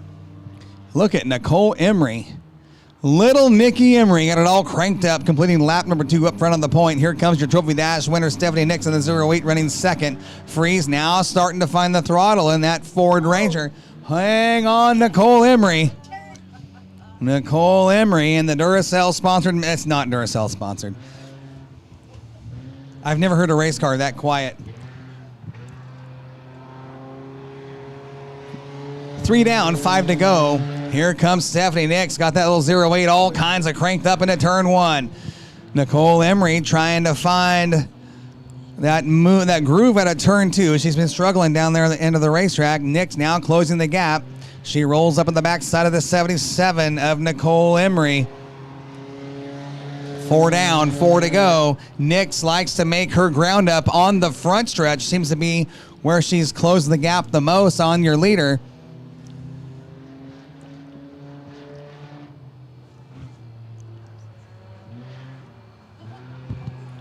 5 laps down this time by. It's Emery, the 08 of Freeze, the 08 of Nix, followed by the 37 of Freeze and the 22 of Tucker and the 88 of Benton at the back of the pack. We may have a shootout here in the closing laps if Stephanie Nix can catch the 77 of Nicole Emery. Nicole Emery doing a good job of driving. I think we're going to nickname Nicole Emery the Silent Assassin. That's the only race car I've ever heard that actually speaks in sign language. Look how quiet that car is. It is so quiet. White flag is out for Nicole Emery. Emery. Oh my God. He's going to say Helen Keller. Here comes your winner out of turn 4. Nicole Emery trying to hold off Stephanie Nix. She's going to do it at the stripe. Nix will finish second. Third will go to Cassie Freeze. Here comes Tucker in the number 22. She's going to finish 4th. And Benton will finish in the number 5 spot. How about that good run for the first ever heat race for our Queen Bee division here at Willamette Speedway. Nicole Emery etches her name into the history books.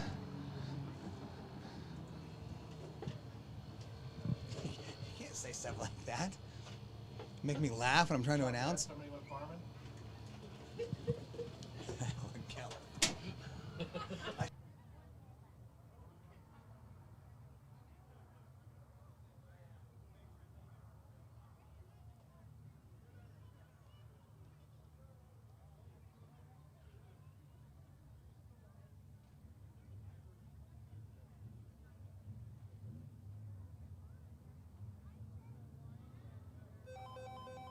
All right, we're going to move into the Moxie Media Modifieds. I believe we're going to have 4 in our heat race. We're going to find the number 54 of Scott Lehman, followed by tonight's Trophy Dash winner, the number 38, Jimmy Owen, and the number 41, Tony Andreas, and lining up outside with no qualifying time, the 84 of Clay Debin.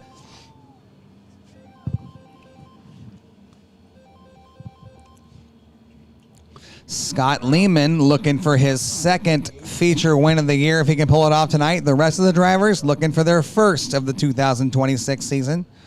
We're going to see how it shakes down here in our Moxie Media Modifieds heat race. 4 cars, 8 laps. Jimmy Owen has the pace in the 38 out of turn 4. Looking for the green. Here we go. Good start for Jimmy Owen up front in the 38, working the high side. Here comes Lehman fighting back in the bottom. Clay Debin looking to the outside of the 54. Good race for the number 2 position down the backstretch into turn 3. Owen going to work that upper groove, keeping it upstairs. Lehman fighting hard on the bottom. Clay Debin trying to make something happen in the 84. At the back of the pack, it's the 41 of Tony Andreas. Jimmy Owen really made a lot of changes to that 38 machine, but look at Scott Lehman. Good run on the bottom in the 54, challenging for the lead into turn 3. Out of the 4th turn, coming to the stripe, lap number 2 in the book. At the stripe, it is Owen by maybe a bumper length. He's going to keep it up top. Lehman looking good on the bottom. He'll assume the lead down the backstretch. We'll see if he can keep it at the stripe as the 38 of Owen fights back on the high side. Clay Debin trying to figure out the 84. First time that car has been on the track in probably 2 years. It is Lehman, Owen, Devin, and Andreas.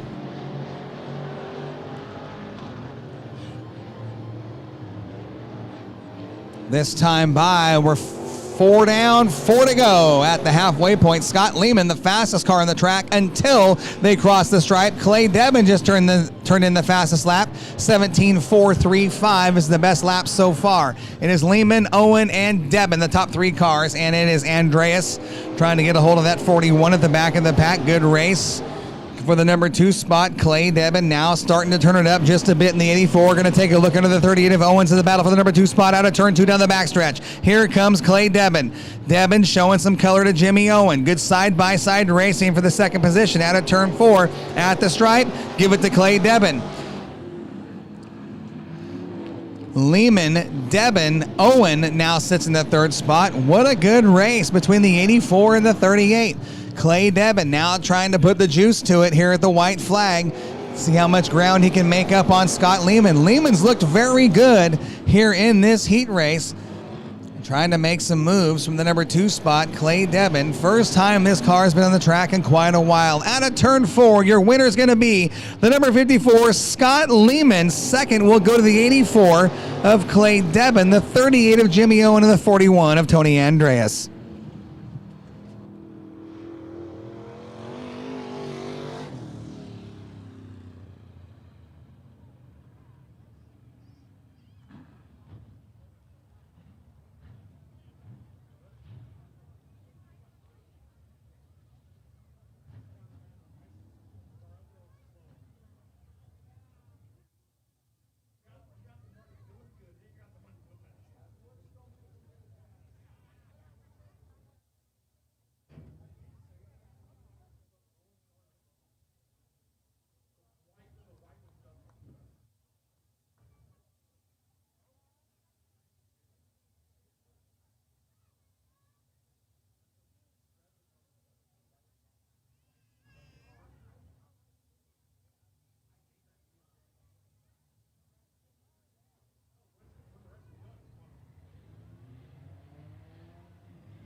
All right, we're going to move into our KRKT Cricket Country Hornet Heat Race number 1. It's going to look like this on the inside of the front row in the 901. Kyle White lining up to his outside behind the wheel of his own truck now. That is Micah Maynard in the 37. The 24D is Caleb Day in the number 74. Lauren Hadley Sr. at the back of the pack. You saw him win the Trophy Dash just a little bit ago. That is the double deuce of Steve Entler. Micah Maynard in the Ford Ranger will set the pace out of turn 4, coming to the green flag. We're going to show him one. Got me all fired up. I was ready for a start. And then race director says, oh, we're going to show him one.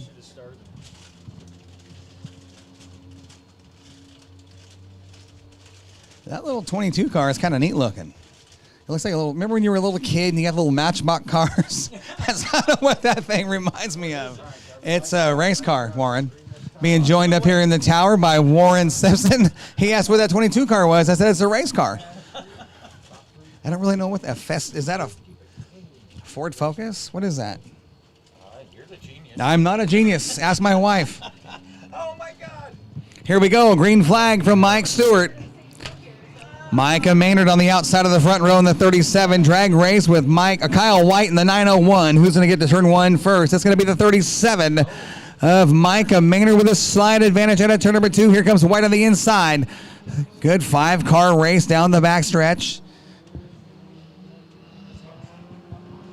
Lap 1 will go to Kyle White in the 901. Maynard right there in second spot trying to hold off Caleb Day. Caleb Day sits second in championship points right now in the 24D. He's going to move to the number 2 spot. 3-car battle. Look at Entler with a big move down the backstretch. Picks up 2 spots into turn 3. The double deuce now starting to move. He started in the number 5 spot, now running third. Sets his sights on the 24D of Caleb Day. Entler going to move to the top groove through turns 1 and 2. He's going to step it up to the top shelf. Day runs up on the backside of the 901 of White. We're going to have a 3-car battle. Look at Entler. He's like he's in a kamikaze jet, making some big-time moves.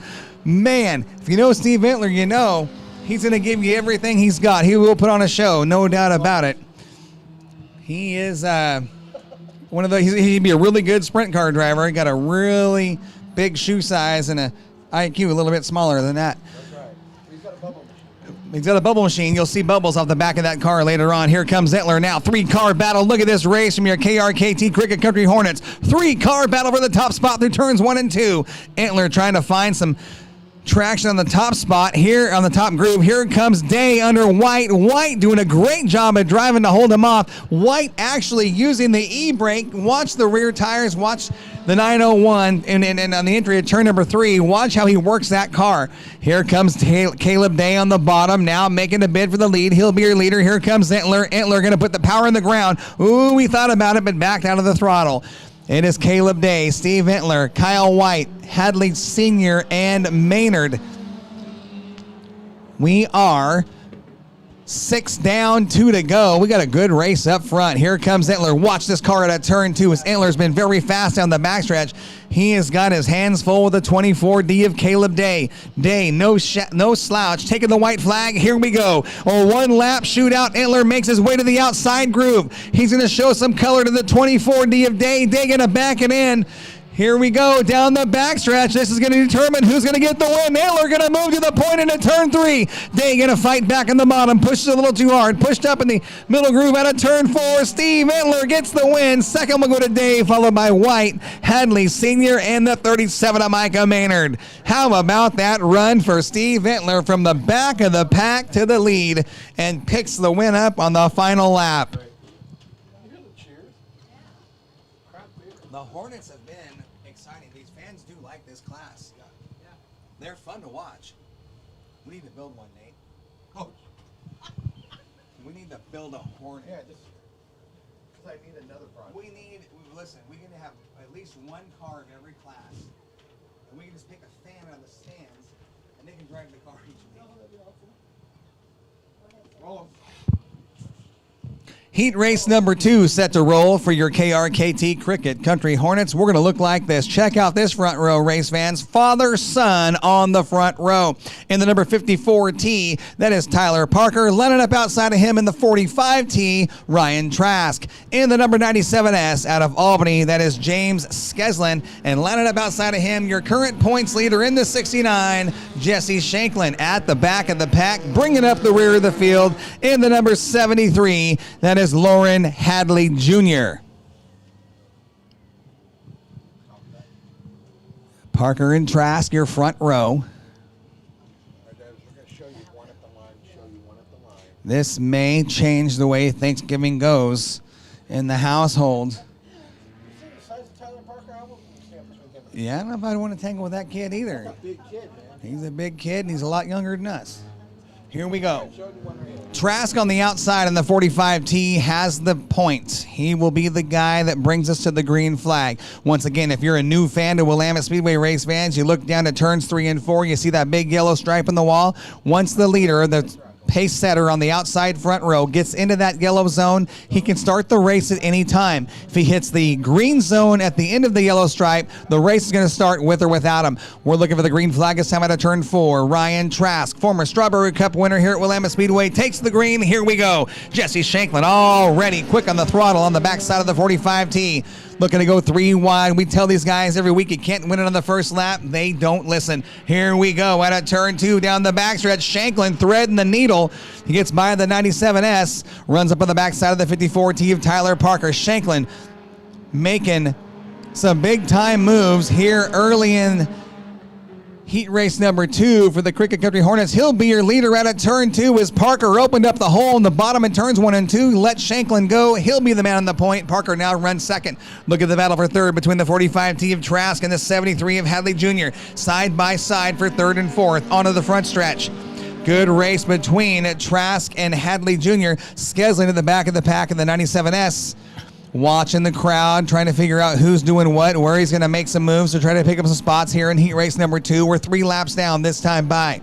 3 down for your leader, Jesse Shanklin. He has been the guy to beat in this division this year. He is your points leader. I believe he's got 3 wins to his credit. He has got that Mitsubishi all kinds of wound up. And listen to this. The last Saturday night here at Willamette Speedway, or last Sunday, the 69 car lost the power steering pump. They didn't have time to fix it. He is manhandling that car tonight. No power steering on the 69. Everybody else single file into turns 1 and 2. Here comes Hadley Jr. in the bottom under Parker. That is a battle for the number 2 spot. Hadley Jr. coming from deep in the field. He'll take over the second spot as he gets by the 54T of Tyler Parker. Here comes Ryan Trask. Trask saw what Hadley Jr. just did. He's trying to make a move on his son into turns 1 and 2. Parker a little tight in the 54T. Trask followed suit and pushed up as well. Here comes Skesling. Skesling now starting to move late in the race. He's going to go topside to get around the 45T. Easier said than done. That upper groove, you've got to be very smooth here in these front-wheel drive cars. It is all Jesse Shanklin in a league of his own. A full straightaway advantage over the 73 of Hadley Jr. White flag is out this time by for the 69. It is Shanklin followed by Hadley Jr. Then it's Parker and Trask and Skesling side by side at the back of the pack. Here's your winner out of turn number 4. The 69 of Jesse Shanklin gets the heat race win. Second will be the 73 of Lauren Hadley Jr. The battle for third now out of turn 4 will go to the 54T of Tyler Parker, followed by Skesling and Ryan Trask. 6973, 54T to the tech pad. Good job, guys. Clean racing. Good race. Heat race number 2 for the KRKT Cricket Country Hornets.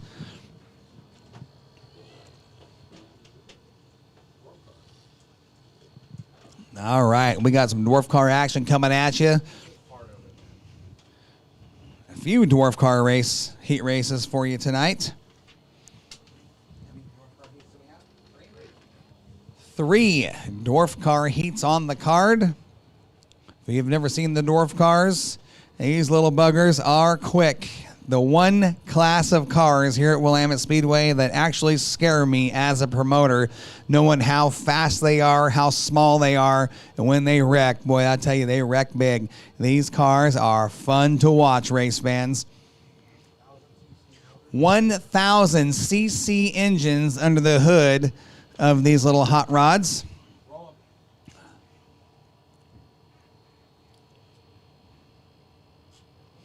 Heat race number 1 rolling on. Looking for the lineup now.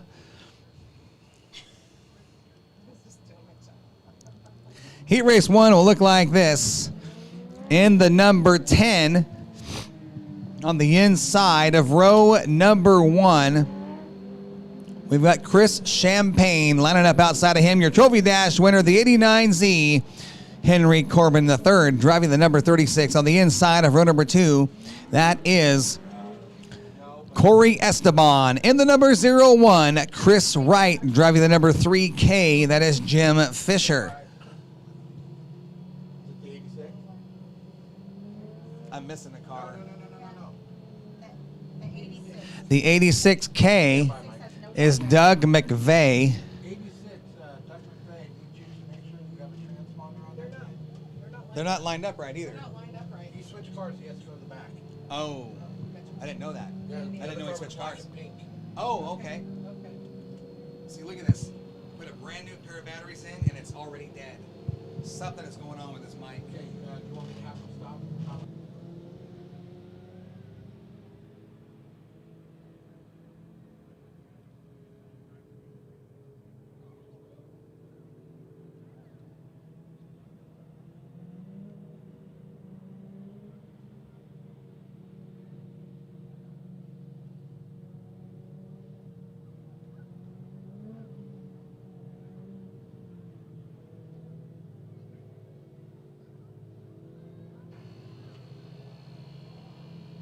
Mic check, mic check. Okay, once again, your lineup looks like this. The 01 is Chris Champagne, the 89Z Henry Corbin, the 01 Chris Wright, the 36 is Corey Esteban, the 3K is Jim Fisher, and the 86K is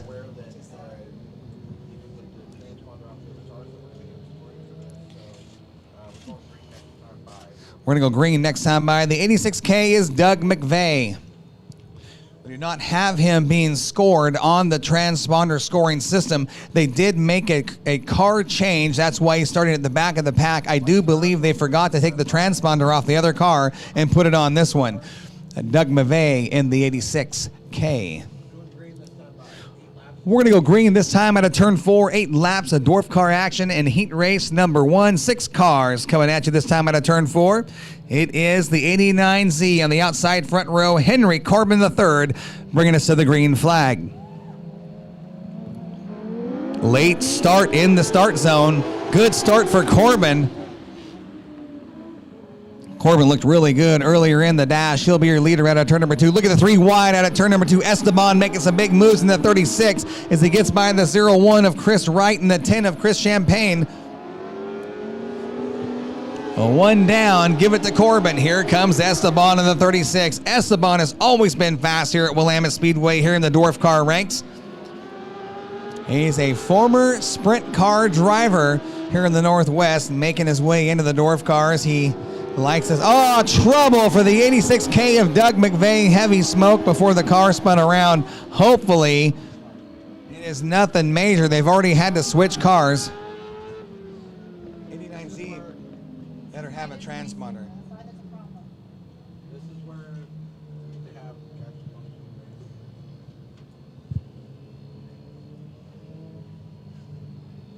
They just blow up.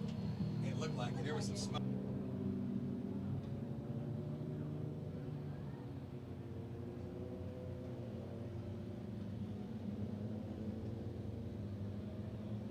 Boy, it's looking like a tough start to the day for Doug McVeigh. You see the oil on the track down there at the bottom of the bottom of the backstretch into turn 3. We saw some oil go down. We saw some smoke. The car spun around, and they're calling for a hook. That is the second car today for Doug McVeigh getting word it is a blown motor. We're listening to the radio from the safety team. That motor they're saying is gonzo.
Race director Nate Ellertson telling these guys, hey, when you make your way down the backstretch, just get some tires in that oil, kind of buzz them. Let's get that oil driven in to keep the track safe.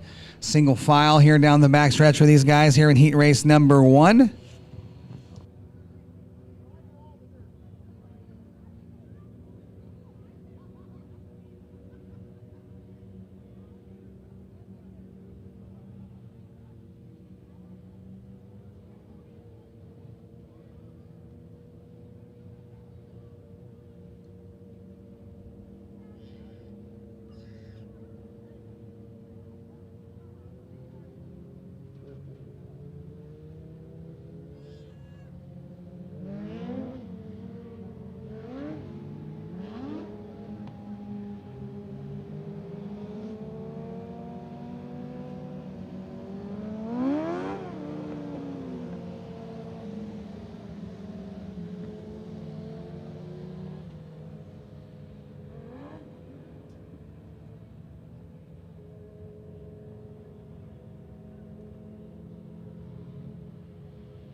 Yeah, I found that out. Race fans listening to the race receiver up here in the Moxie Tower, a lot of communication going on between your race director, Nate Ellertson, and the Dwarf Car Association officials on the backstretch. A lot of information being exchanged back and forth from each side of the racetrack. Scorers up here making sure everybody is where they're supposed to be. Kelly and Lonnie doing a fantastic job. Very blessed to have them up here in the Moxie Tower. Two girls you don't want to make mad. I'll tell you that right now. I almost got thrown out of my own tower last week. They were saying something, yelling at me and saying something about being the tag team champs of the world. And I was like, this isn't the WWF. This is Willamette Speedway, ladies. They said, we'll show you Queen Bees. All right, California restart. Leader up front, stack them up 2 by 2 behind him. Your leader is the 89Z of Henry Corbin III. Your second place car on the scoring system, the 36 of Cory Esteban. Then it's Chris Wright in the 01, the 3K of Jim Fisher, and the 10 of Chris Champagne will line up fifth. Looking for the green, showing them 1. We're going to show them 1 and go green next time at a turn 4.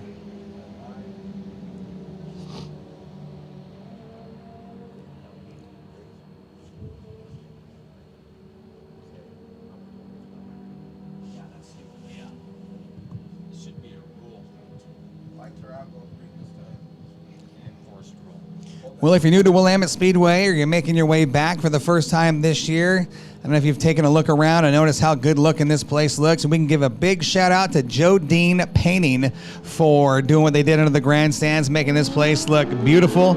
Looking for the green flag. Here we go. Good start for the 89 of Henry Corbin. Cory Esteban running a close second, making a move out of turn 2. We got a battle for the top spot down the backstretch. Here comes Esteban. Esteban, the new leader into turn 3.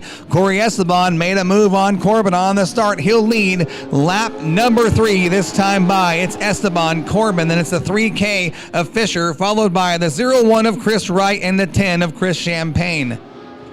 Everybody single file down the backstretch. Into turn 3, Esteban trying to keep that number 36 machine down low in the groove. Out of turn 4, Corbin right there with him, still within striking distance. Esteban has got to be smooth and keep that car pointing the right direction. One quick little twitch, and Corbin will be right there to strike for the lead again.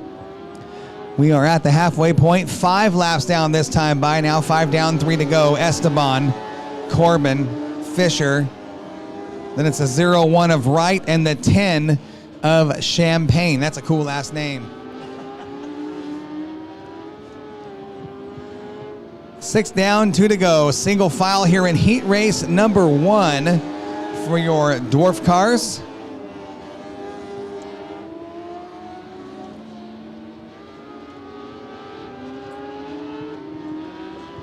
Right now, the dwarf car is getting around Willamette Speedway, taking the white flag, one more quick trip.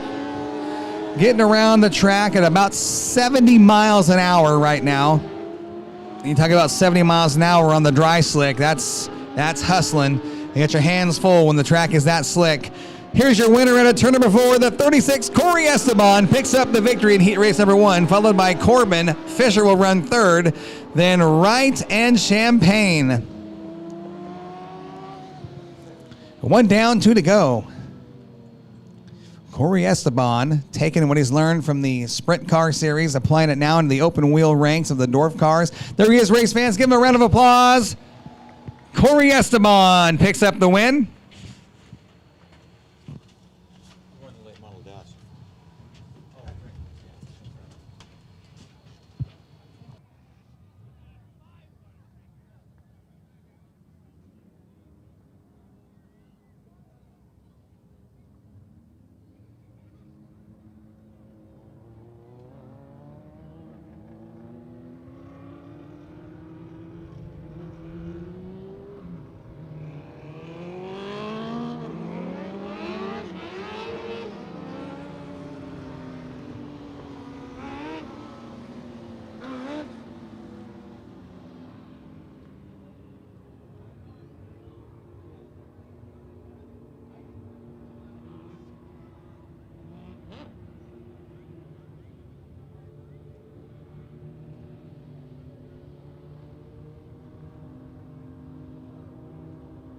Heat race number 2 on the track right now is your lineup is going to look like this. The number 43 is Tanner Kerr, lining up outside of him in the 55X, Jake Graybo. In the 5A from right here in Lebanon, Danny Altum. The 19 is Mike Chadwick.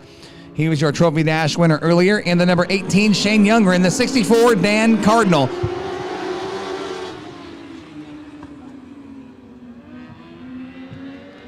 Kerr, your leader, in the number 43. Oh, boy.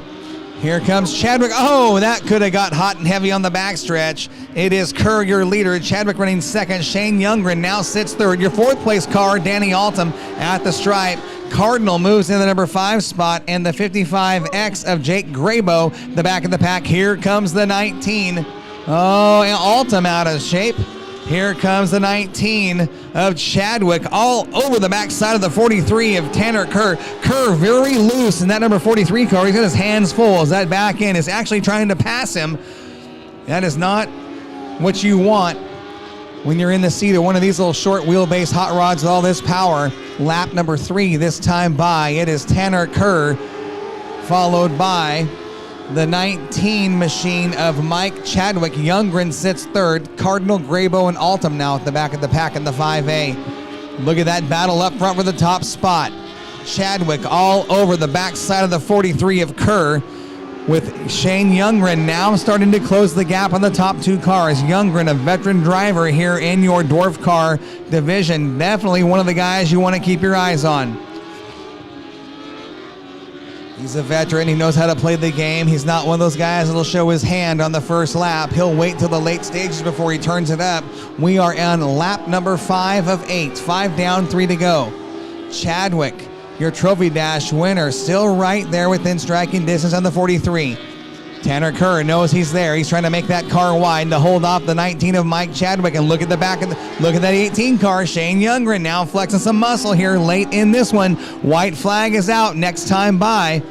Shane Youngren watching every move the 43 and the 19 make, trying to figure out if he's got a chance to make a move for the lead. White flag is out. Here we go. The money lap, the one that counts. Youngren going to step it up to the outside groove in turns 1 and 2. Chadwick still on the bumper of the 43 of Kerr. Kerr's doing a great job of driving, holding these guys off into turns 3 and 4. Clean out of turn 4. Tanner Kerr's going to get the win. Second going to go to Mike Chadwick. Shane Youngren will finish third. Your 4th place car, Dan Cardinal. Graybo floats up to the top, opens up the hole in the bottom. Altum will pass for the 5th spot. Graybo will finish in the 6th position. Good run from the 43 of Tanner Kerr.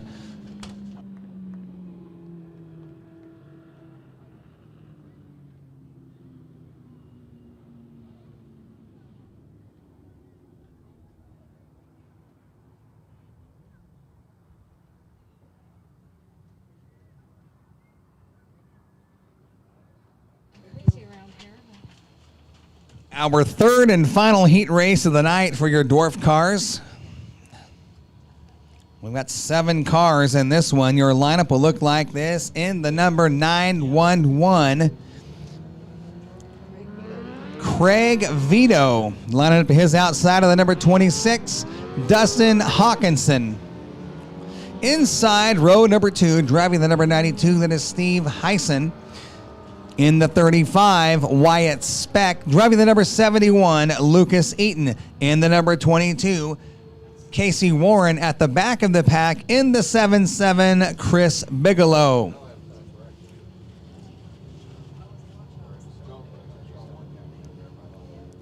Your front row, the 26 of Dustin Hawkinson, the 911, Craig Vito.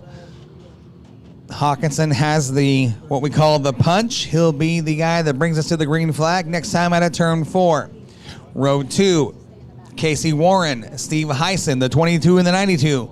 Wyatt Speck in the 35, the 71, Lucas Eaton, the 77, Chris Bigelow. 7 cars, 8 laps, green flag next time out of turn 4.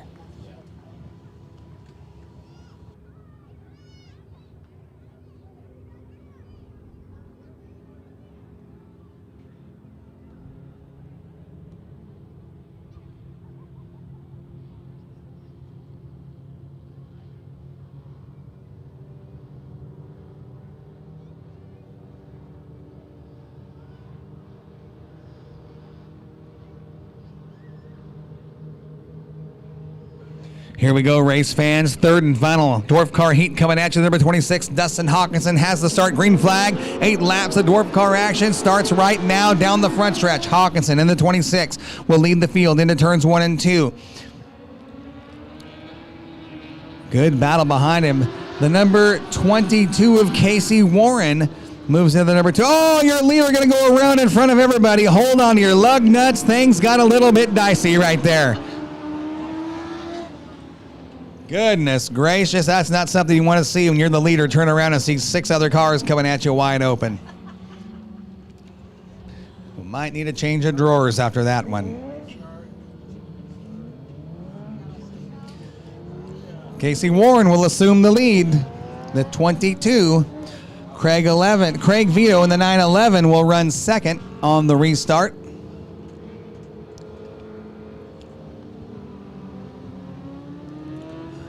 So we didn't get a lap completed. We're going to go full and complete restart with the 26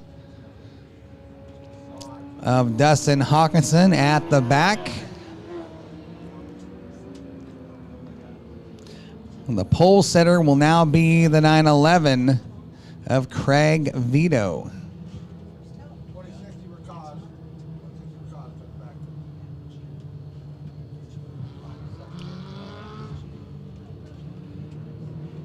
So Vito on the pole, Warren to the outside front row. Then we've got inside row number 2, the 92 of Steve Heisen with the 71 of Lucas Seaton lining up outside of him. The 77.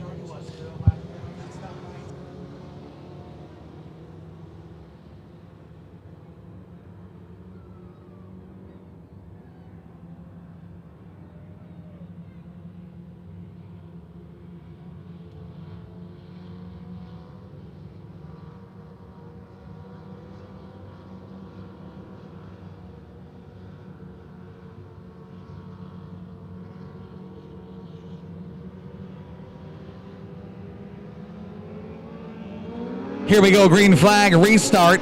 Good start for Casey Warren in the 22. He launched out of there.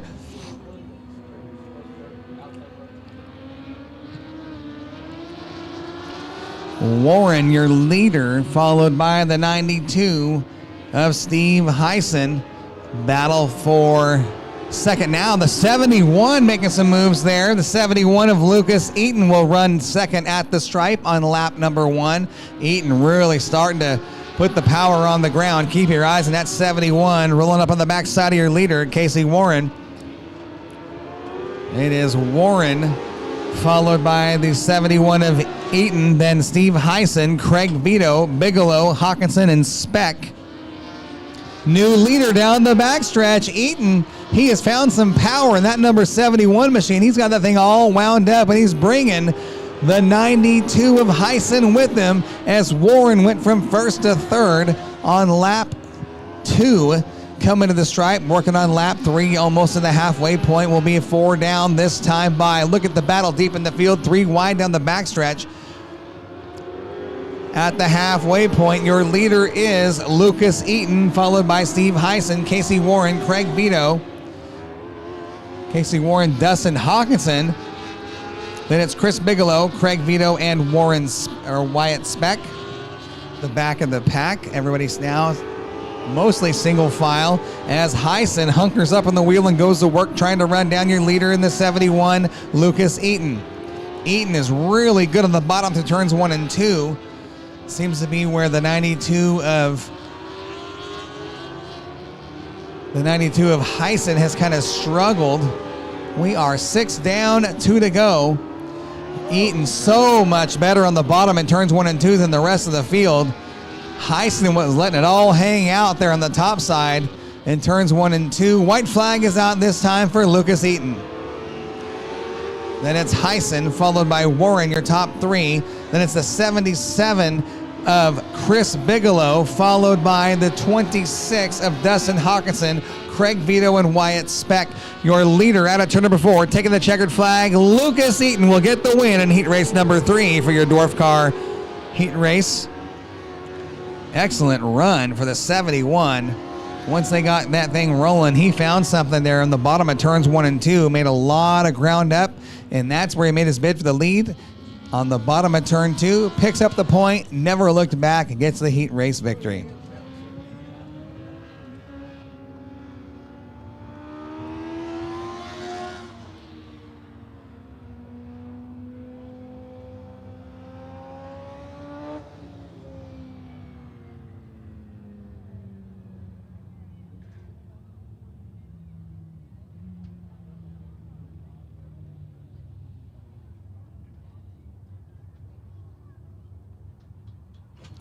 Micah Maynard, how'd that little truck feel? Are you happy with it? Kind of figuring things out? You'll be all right, kid. Got to give him a special shout out, loaning his truck to Cassie Freeze tonight so she can run the Queen Bees.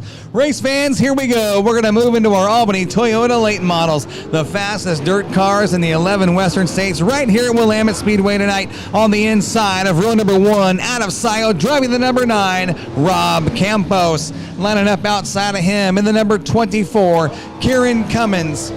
Driving the number 40 out of Lebanon, Brian Smith. In the number 08, you saw him win the trophy dash just a little bit ago. That is Kai Frick. In the number 37, 5-time champion out of Bend, Rob Maya. Driving the number 94 from right here in Lebanon. That is Rex Cars. A late arrival, no qualifying time. In the number 97, flying Ryan Emery. And lining up outside of him in the number 9, making his first ever start on dirt. He runs asphalt late models back in Hickory, North Carolina. This is Jake Colber. 8 cars, 8 laps.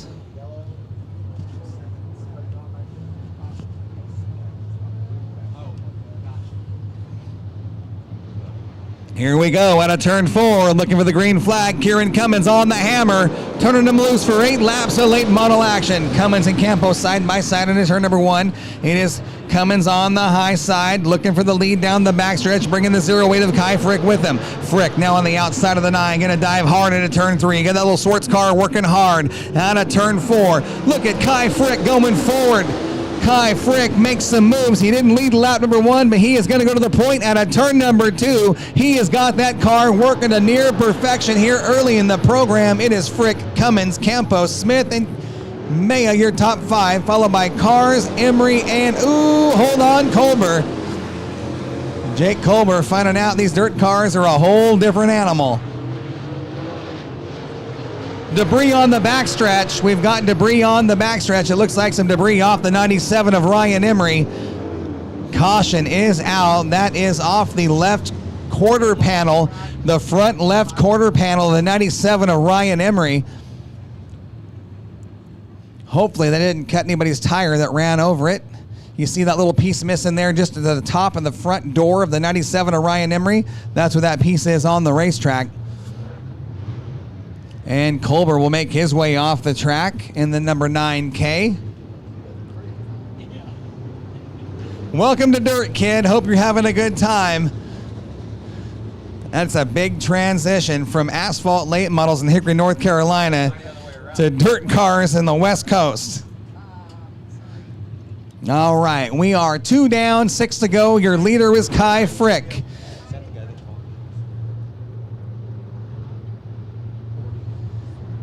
Kieran Cummins running second. It is Campos supposed to line up just ahead of the 40 of Brian Smith. Smith will line up 4th, followed by Rob Maya. Brian Smith saying, hey, we've got debris. Something on the racetrack right there he wants to make sure everybody knows.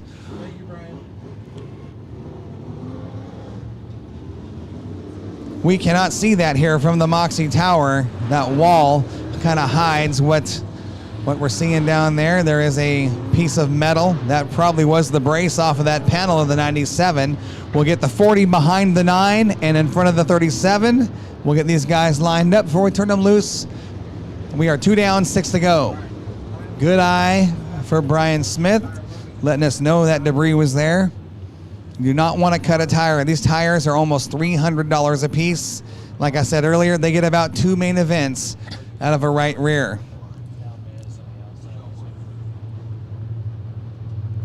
Kai Frick, Campos, Cummins, your second row. Smith, Maya, Cars, and Emery.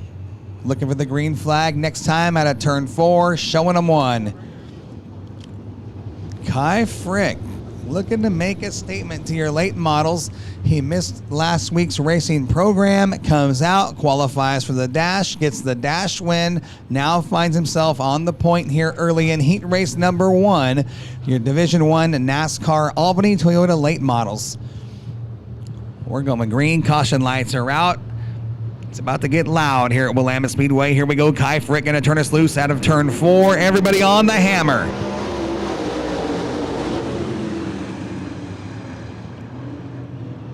These Swartz cars, notorious for working so well on the slick, and you're seeing that right now up front. That is a Swartz chassis starting to pull away from the field. Rob Maya starting to make some moves on the outside groove. Maya all over the backside of the 40 of Brian Smith.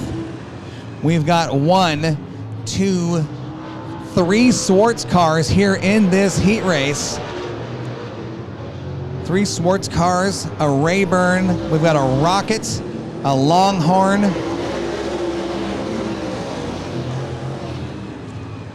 everybody single file on the bottom of turns 1 and 2. Rob Maya now sits in the number 2 spot. Meanwhile, it is all Kai Frick up front by himself.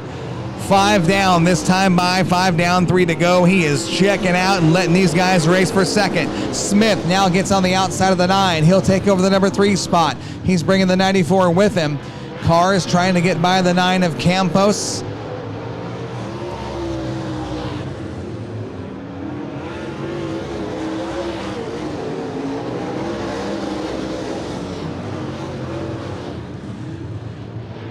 White flag is out this time by for the 08 of Kai Frick. He's got a straightaway advantage over Rob Maya, who runs second. Brian Smith trying to reel in the number 37 of Rob Maya. Easier said than done. Here comes your winner out of turn number 4, Kai Frick. Look at the battle out of turn 2. 3-car battle with the 9, the 94, and the 24. Rob May will run second. Third will go to Brian Smith. The battle for 4th now will go to Campos. He holds off Cars and Cummins, and Ryan Emery will finish at the back of the pack. Race fans, there's your winner in a dominating performance, the 08 of Kai Frick. How about that?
All right, race fans, our final heat race of the night for our Albany Toyota late models. We're going to line them up like this on the inside of road, or the inside of row number 1 will be the 11 of Larry Ramirez. Lining up outside of him will be the 70X of Mark Thompson. The 47 of Kyle Yak will line up inside row number 2. Then the 46 of your defending track champion, Joey Tanner. The 71 is Cory Yak. Tom Yak in the 49, making his first appearance here at Willamette Speedway this year, is electing to restart at the back of, or to start at the back of the pack here in this heat race. So it's Ramirez on the inside of number 1 with Mark Thompson to his outside. Then it's, look at this, listen to this, listen to this. It's Ramirez, it's the 70X of Thompson, the 47 of Yak, the 46 of Tanner, the 71 of Yak, and the 49 of Yak. It's the Yak attack in heat race number 2. A father in the 49 with his 2 sons in the 47 and the 71. How cool is that? Your defending champion starts outside row 2. A couple of guys looking for their first feature win on the front row. It's be a good one here in heat race number 2. Hold on to your lug nuts. Green flag coming at you right now. Here we go. Good start for Mark Thompson. Look at Joey Tanner, threads the needle into turn one, wasted no time to put himself in the point. He is on the hammer, car up on the bars, and here we go. Good race for second now between the 11 of Ramirez and the 70X of Thompson. Meanwhile, the Yak Attack sits 4th, 5th, and 6th. Joey Tanner had some trouble after, trouble for the Tanner car. The 46 makes his way to the infield, and look at Kyle Yak. Unbelievable job at driving. The 46, just as I was going to say, they made a change in the transmission after qualifying. I was just going to say that when the 47 slowed off the pace and pulled to the infield. Those guys will go to work. The 46, did I say 47? See, I'm telling you, I told you how good that coffee is earlier and how fast that makes me talk. Are you paying attention? Here we go. We're just getting revved up. 2 more of those, I'm walking home.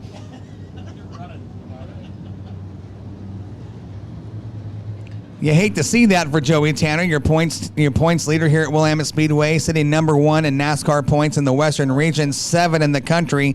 They're going to give him a push back so that the team can go to work on the car, and they're going to look at that transmission. Clearly something not right. They've already changed it once today. I don't know if they got another one in the trailer or not, but I did hear over the radio last week they had to change the drive line. The 46 team of Darren Koffel and Joey Tanner were using a carbon fiber drive line that actually started to delaminate. When you're pushing 960 horsepower through a carbon fiber drive line, you got to make sure you got to stay on top of that. And those guys are the best, they got the best equipment money can buy. All that horsepower is starting to test the rest of the equipment on the car. Hopefully they can get that thing fixed and get it back out for the feature. Yeah. Darren Koffel and Dick Goomis, the crew over there, already at the trailer waiting for the car to come in. They're going to go to work on that number 46 machine, Driving Force Graphics Rocket 2.0 chassis. They're going to get to work on that and hopefully get him out for the feature later on tonight. Not sure what happened to the first transmission in the car today, but that is the second one. If that's what's wrong with it, I hate to hear that because not many guys carry more than 2 transmissions in their hauler. We're going to get a report from Warren Simpson. Will make his way down in the pit area to give us the latest news on the 46. Meanwhile, we're going back to racing on the track. Larry Ramirez in the 11, your leader, followed by the 71 of Cory Yak. Tom Yak sits 3rd. Kyle Yak sits 4th. Thompson in the back of the pack. Ramirez trying to hold off a hard-charging Cory Yak in the 71. We are 3 laps down this time by Ramirez, Yak, and Thompson. 4 down, next time by at the halfway point. Ramirez a little tight on the entry, gets a good rotation. The number 11 machine looking good here at the halfway point. Cory Yak kind of pacing himself, watching what Ramirez is doing up front. Going to work the outside groove through turns 1 and 2, runs down the hill, comes up the bottom of 2, floats it up to the wall. 5 laps down for Ramirez. Tom Yak, the old veteran, former champion here at Willamette Speedway. All 3 of those Yak drivers have championships here at Willamette Speedway in multiple different divisions. 6 down this time by, 2 to go. It is Ramirez, Cory Yak, Kyle Yak, Mark Thompson, Tom Yak.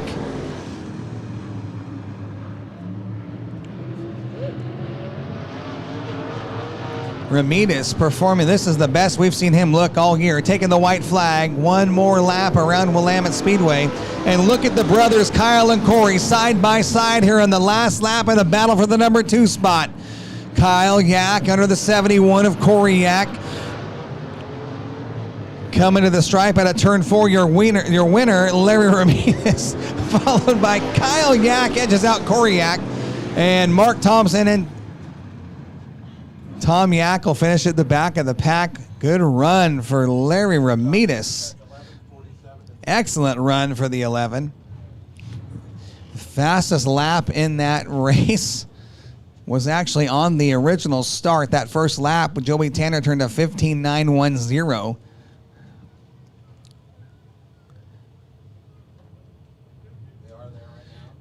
The second best lap was Mark Thompson, the 70X, with a 16.519.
We are going to move into our first main event of the night.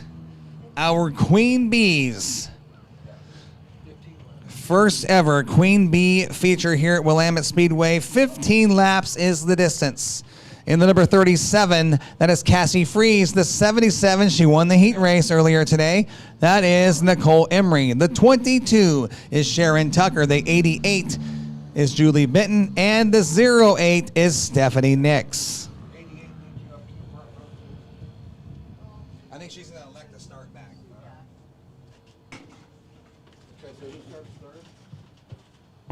22, I need you to move up next to 37. The 22 of Sharon Tucker should be on the inside of row 1 because the 88 of Benton has elected to start at the back. Second row with the 88 elected. So we'll get the 22 to the inside of the 37.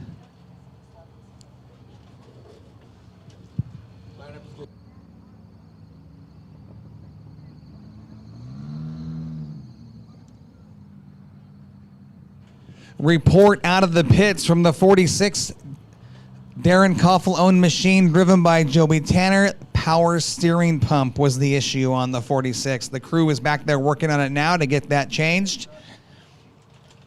All right, lights are out. All right, caution lights are out. Our first ever Queen Bee feature coming at you this time out of turn number 4. It is Tucker on the pole, Freeze to the outside. Then it's Nix, Emery, and Benton. 5 cars, 15 laps. If it's anything as exciting as the heat race, we're in for a treat here, race fans. Looking for the green flag this time out of turn 4. Here we go. Good start for Cassie Freeze in the 37 with the 22 of Sharon Tucker. Cassie Freeze going to keep it up top. Here comes Nix in the 08. She was a Trophy Dash winner. Look at that 22. Sharon Tucker got it all figured out in the backstretch. Really starting to find some throttle. Here comes Nix out of Coos Bay running second. Tucker, Nix, Freeze, Emery, and Benton on lap 1. Cassie Freeze now going to decide to move down the racetrack. She's been upstairs all night long. In the heat race, she was up top. Now coming down to that low groove, starting to hunt the racetrack. Sharon Tucker driving her brother's car, the 22 owned by Steve Ventler. He let her borrow the car today to run the Queen Bee race, and she is getting it done right now up front. One fast little hot rod. Tucker, Nix, Freeze, Emery, and Benton.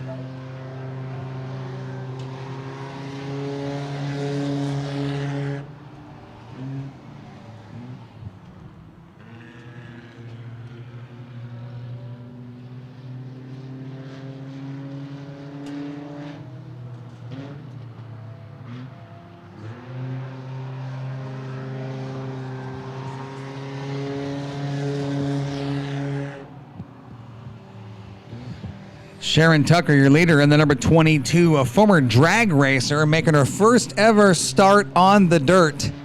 Here in our Queen Bee division, she goes from drag racing to the fastest 1/3 mile dirt track on the West Coast, and right now she is getting it done up front. She's going to put a lap on the 88 of Julie Benton. She works around her on the high side. Fastest lap so far, Sharon Tucker, a 19.881. 19.881 is the fastest lap so far. And we are 6 down with 9 to go. Ladies, you want to go racing? This class was created for you. It's a good, affordable, fun way to get into dirt track racing.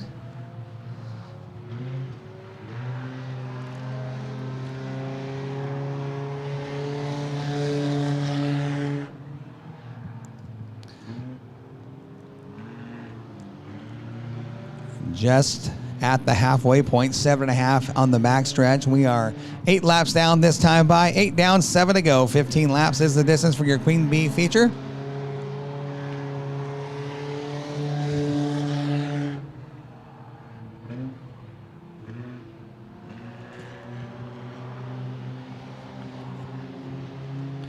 Tonight's Queen Bee feature brought to you by Steel Family Motorsports, based out of Corvallis.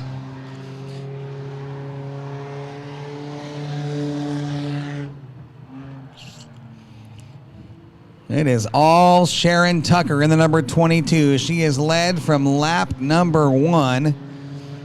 Coming around to get around the 88 of Julie Benton again as she completes lap number 10. 10 down, 5 to go.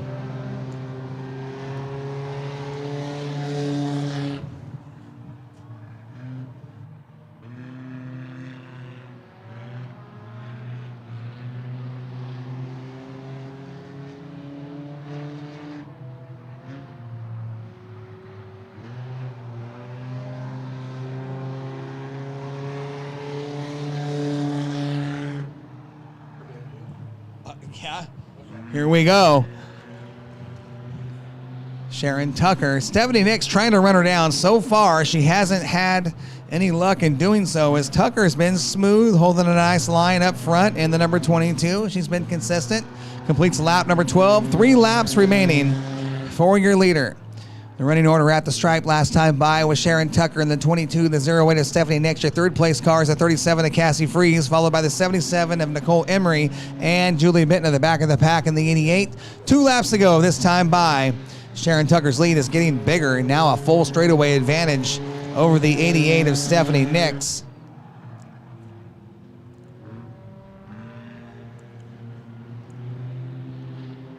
And the white flag on the double deuce, this time at a turn 4. Sharon Tucker is 1 lap away from making a little bit of history here at Willamette Speedway tonight.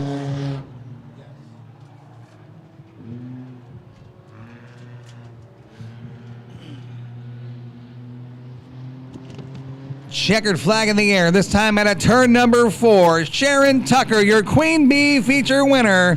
There she is. Second will go to the 08 of Stephanie Nix. The battle for third on the backstretch right now is the 37 of Cassie Freeze. Here comes Nicole Emery running up on the backside of her, trying to figure out how to get by that little Ford Ranger at a turn 4. Cassie Freeze tries to hold off Emery. She'll do it at the stripe and finish third. Emery will finish 4th. And Julie Benton in the back of the pack. A round of applause for the number 22, Sharon Tucker. Race fans, your Queen Bee feature winner.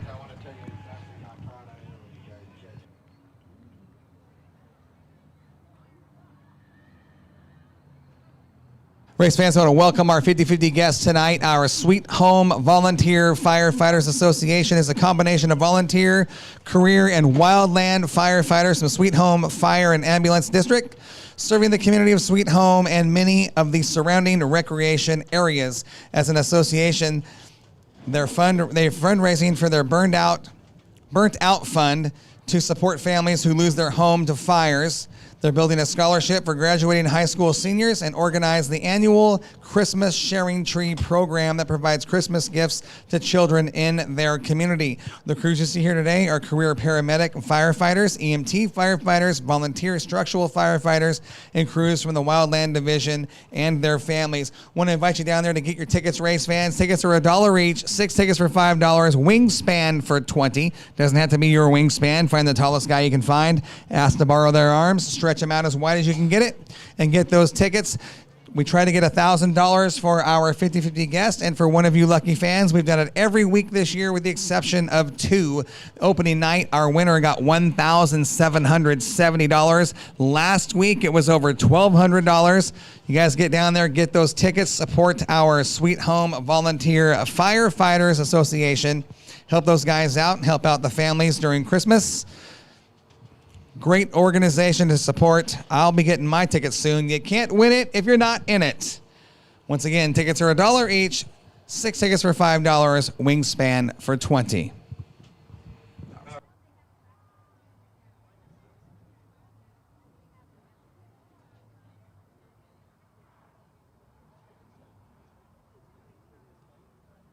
Okay, race fans, I'm up here talking with Warren Simpson, one of my correspondents with Moxie Media Promotions. He actually ran out to the 46 team, had a conversation with Joey. The official word, I reported at the power steering pump, it was the power steering belt came off of that car. That belt is driven off the back of the crank. So there was some concern about possibly The engine may have been stressed a little bit. I think they're going to be fine. The crew is working on it. Warren said they're getting the belt changed out, and he said that Joey was a little concerned, as he should be, where he's at in national and regional points. But I think that team will be all right. They've got a really good Clements engine under the hood. I think they're going to be fine for tonight's main event. We will see what goes on. I'm sure they're going to ask for a couple of safety laps.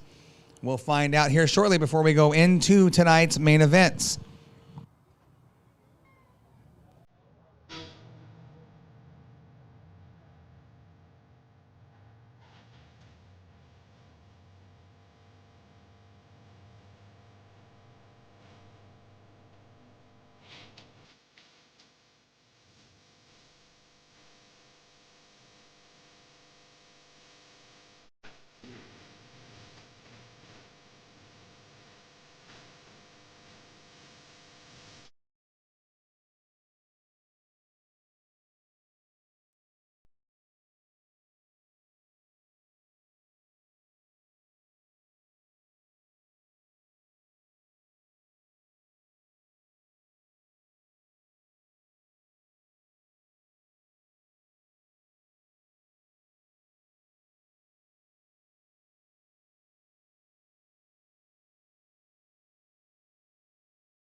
Unfortunately, the 46 car is done for the night. They have hurt the motor. They have hurt the motor in the 46. That car is done for the night. But in true sportsmanship fashion, Rob Maya has donated his car for Joey to run tonight. Joey will be behind the wheel of the 37 to stay in the NASCAR region and national points, courtesy of Rob Maya. I'll tell you what, that is a big time move from Rob Maya, a class act here at Willamette Speedway. Joey's got his work cut out. He will be starting dead last in the feature tonight in a backup car. That's going to make things interesting in our Albany Toyota late model feature.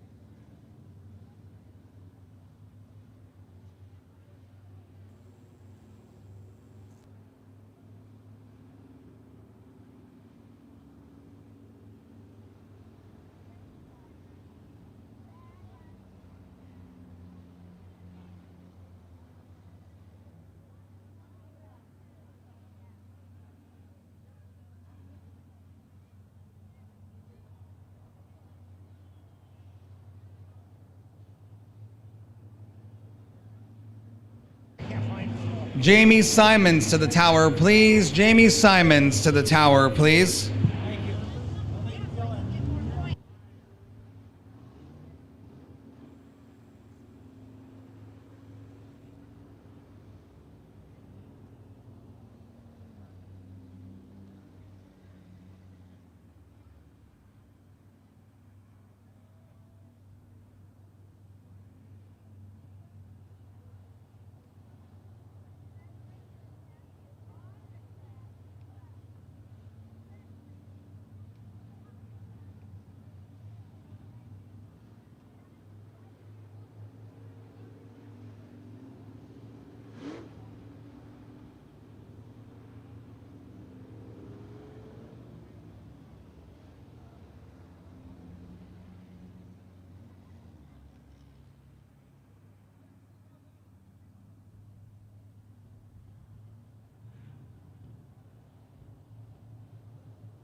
Radio system up here in the Moxie Tower. It sounds like we're getting set to go modified racing.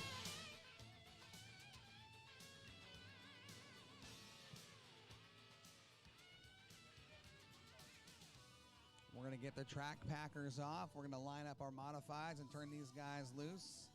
Put a little liquid speed down to give you guys a little better show. 20 laps the distance for our Moxie Media modifieds.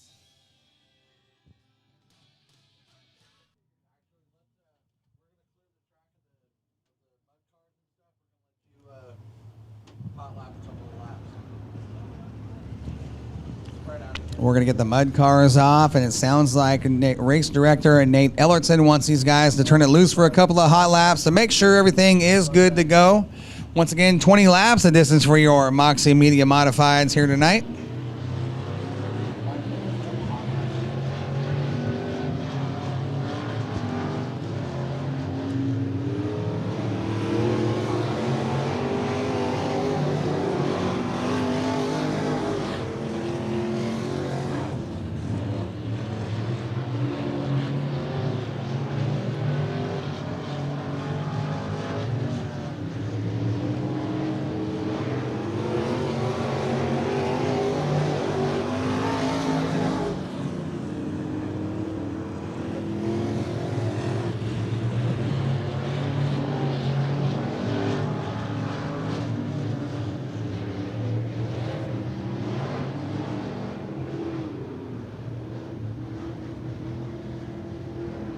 All right, it sounds like everything is good to go. We are going to line them up and turn them loose on the inside of row number 1. Driving the number 38, Jimmy Owen, lining up to his outside in the number 54. He was fast in the heat race, picked up the win. That is Scott Lehman inside row number 2, bringing out the modified for the first time this season.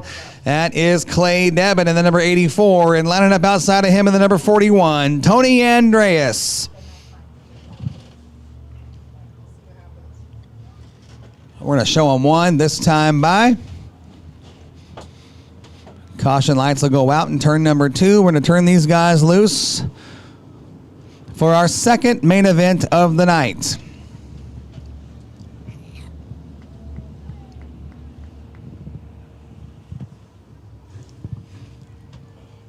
This wind is going to kill this racetrack. I know, that's what we're fighting. All right, guys, that was the one to go. Lights are going out right now. 54, you got the pace from the start. Scott Lehman sets the pace in the number 54. We are going to go green this time at a turn 4 for 20 laps of modified action. It is Owen and Lehman, your front row, Debbin and Andreas, the back row. Green flag from Mike Stewart. Right now, here we go. Good start for Lehman in the 54. He has the advantage through turns 1 and 2. Owen running second, Clay Debbin third, Andreas in the number 4 spot in the 41.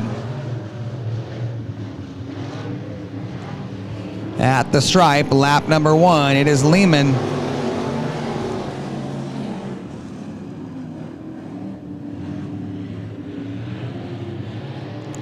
Clay Debbin now flexing some muscle, trying to show the 38 how to use the outside groove. That's a good race for the second spot. Owen not going to give it up easy on the inside at the stripe. Too close to call.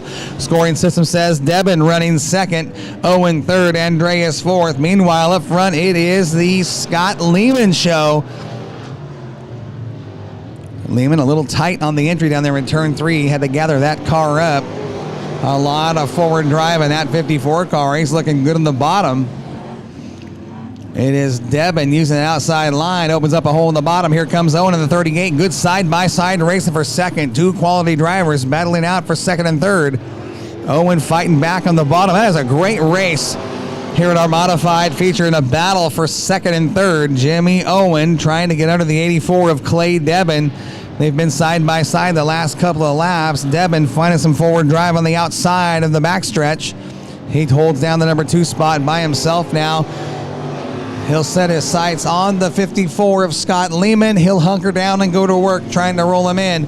We've got 5 down, 15 to go. The best lap turned in so far, Clay Debbin, 17.325, 17325. The second place car, Clay Debbin, the fastest car on the track.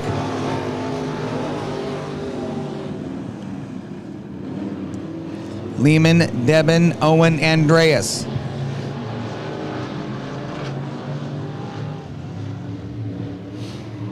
Clay Debin now starting to reel in that 54 car of Scott Lehman. Everybody single file.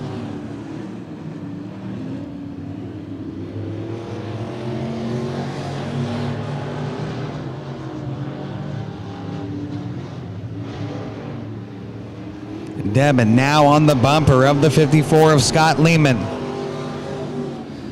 Gonna take a look to the outside. That's how he got around the 38 of Owen for the number 2 spot.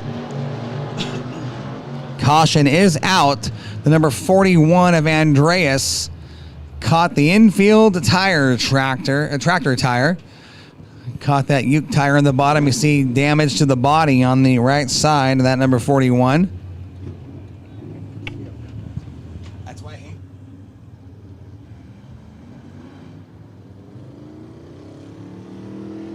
A little cosmetic damage to the door panel of the 41. No harm, no foul.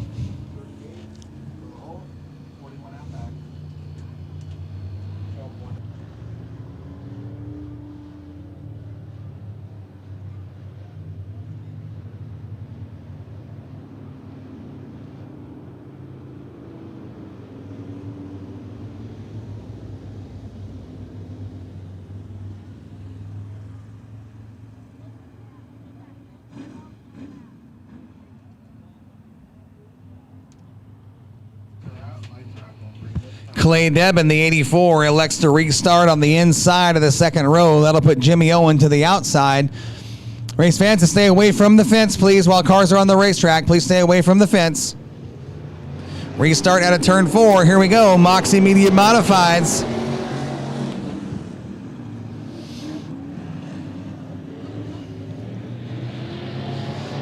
Debin quick to fall into the number 2 spot behind the 54 of Lehman. Lehman's got that 54 car working really well in the bottom groove.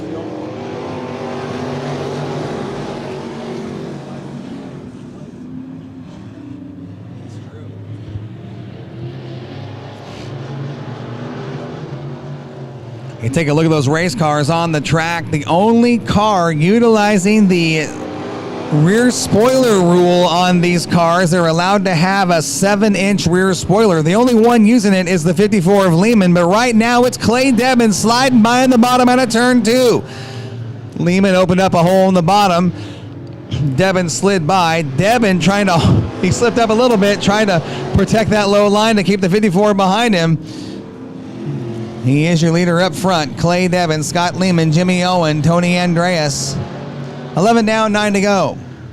Just past the halfway point here for your modified feature.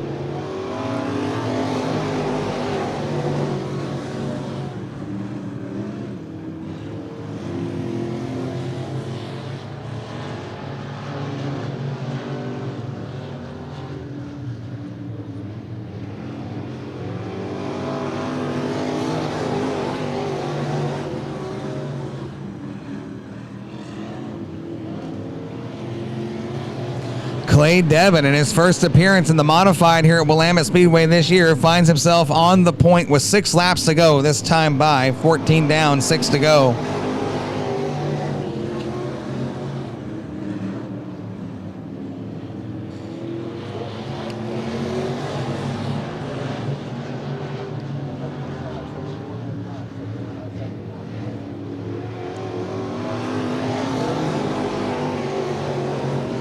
Taking a look at the top 3 cars, lap times so close. A 17.422, a 17.683, and a 17.644.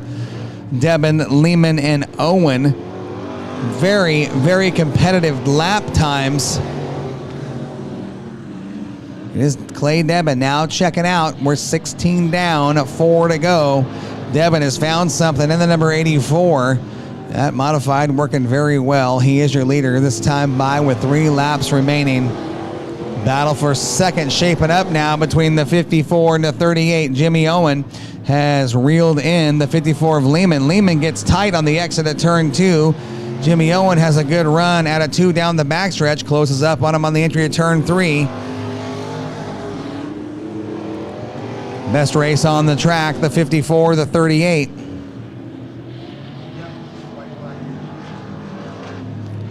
White flag is out this time by. I'm watching the race for second. There's the white flag on your leader, Clay Debin. Jimmy Owen trying to slide under the 54 of Scott Lehman in a good race for second. Debin all by himself up front in the 84. He'll pick up the win this time. Coming to the stripe, checkered flag in the air. Clay Debin will win in the modifieds. Here comes the battle for second out of turn 4. Scott Lehman will claim the second spot. Owen will run third, and Andreas will finish in the 4th spot. Good run for Clay Debin. He has now won features in 2 different divisions here at Willamette Speedway this year. Race fans, he makes his way to turn 4. Give him a round of applause. Clay Debin in the number 84.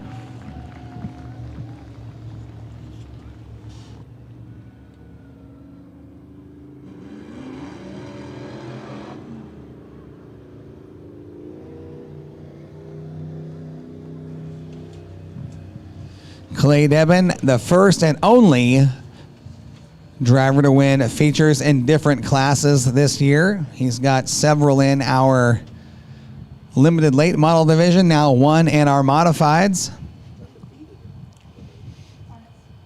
He is absolutely undefeated in the limited late model division. He has yet to lose a feature in that division. Him and Daryl Blanchard have really put together one heck of a hot rod. They are the points leader in the limited late models.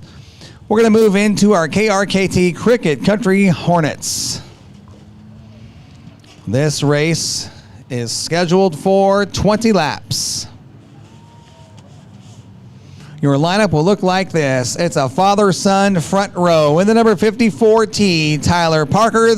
The 45T, Ryan Trask. In the 901, that is Kyle White. Lining up outside of him in the 37, Micah Maynard. Driving the number 97S, starting in the number 5 spot inside row number 3, James Skeslin. In the number 74 to his outside, Lauren Hadley Sr. Driving the number 24D in the 7th starting spot inside row 4, Caleb Day. And starting 8th on the outside of row number 4, the number 69, Jesse Shanklin. In the number 73, he is starting in the number 9 position. That is Lauren Hadley Jr. And lining up outside of him, he won the Trophy Dash and the heat race. Driving the number 22, Steve Entler. At the back of the pack, bringing up the rear of the field, driving the number 16V, Weston Vopel.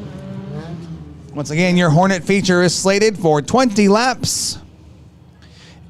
Albany Toyota Pace Truck making its way off the track. We're going to go green this time at a turn number 4. Caution lights are out. Ryan Trask is the pace setter. Lines up next to his son on the front row. That is interesting.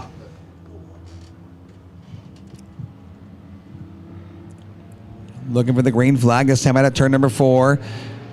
KRKT Cricket Country Hornet feature underway and racing. Good start for the 54T of Tyler Parker and Ryan Trask side by side into turns 1 and 2. Trask on the outside, Parker down low. Trask will be your leader down the backstretch. Vopel makes his way off the track. Here comes White on the bottom in the number 901.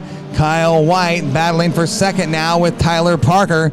Hot and heavy behind that battle for second. Hold on. Micah Maynard gets a hold of the Ford Ranger. Look at the side-by-side battle down the backstretch with Parker and White in the battle for the number 2 position. Out of turn 4, it is Ryan Trask leading the way. White running second. Parker, Maynard, and too close to call for the 5th spot. 3 wide now into turns 1 and 2. Jesse Shanklin. Oh, boy, here we go. Jesse Shanklin gets together with the 74 of Lauren Hadley Sr.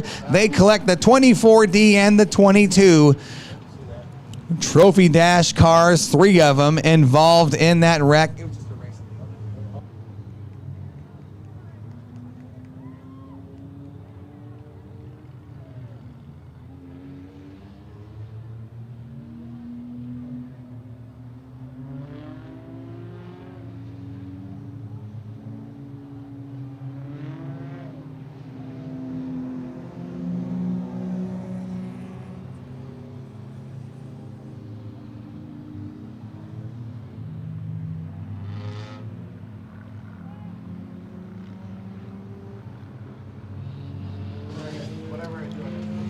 Track officials taking a look at the instant replay on Speed Union TV.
All right, now the lineup is correct. Officials have everybody where they're supposed to be here on the restart.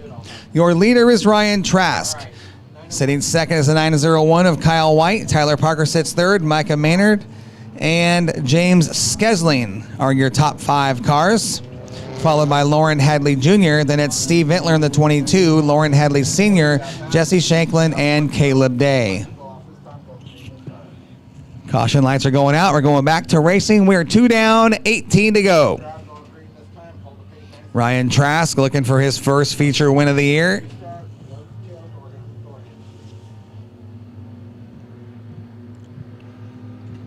Going green this time out of turn number 4. Ryan Trask on the throttle. Good start for the 45T. White, your new leader in the 901. Here comes Trask in the battle back on the outside of turn number 2. Down the backstretch. White in the 901 on the point. He's bringing the 54T of Tyler Parker with him. Trask going to step it out to the outside. Here comes the 22 of Vintler, working the top shelf, trying to race his way into the top 4. Down the front stretch. Now looking to the outside of the 54T of Tyler Parker. Entler working that high groove, bringing the 69 of Shanklin with him. Jesse Shanklin now sits 5th. Here comes the 22 of Steve Entler. Entler going to dive into the 45T of Ryan Trask. Looking for the number 2 spot onto the front stretch. He'll be right behind the 901 of Kyle White. It is White, Entler, Shanklin. Then it's Trask and Parker. Day followed by Hadley Jr., Skesling, Hadley Sr., and Maynard at the back of the pack. Good race now shaping up. 3-car battle up front into turn 1. Shanklin all over the backside of the 22. Look at Kyle White push up. Opens up a hole in the bottom. Here comes Entler. He'll be your leader down the backstretch. Bringing the 69 of Shanklin with him. Shanklin will slide to the number 2 spot as he clears the 901 of Kyle White. Look at the pack of cars behind the 24D as everybody jockeying for position. Slicing and dicing. 3 wide now onto the front stretch. Hold on to your lug nuts. My goodness.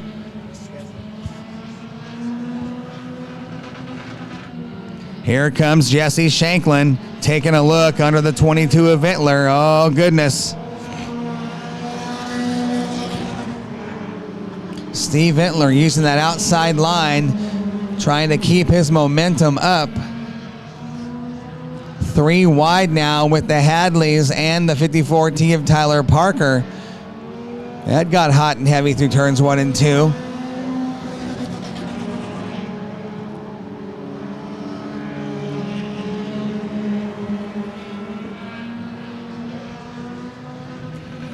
Steve Vintler, your leader. Jesse Shanklin running second. Kyle White, Trask, and Day are your top 5, followed by Hadley, Parker, Skesling, Maynard. We're 9 down. We're at the halfway point next time around. Halfway point next time around for the 22 of Steve Vintler.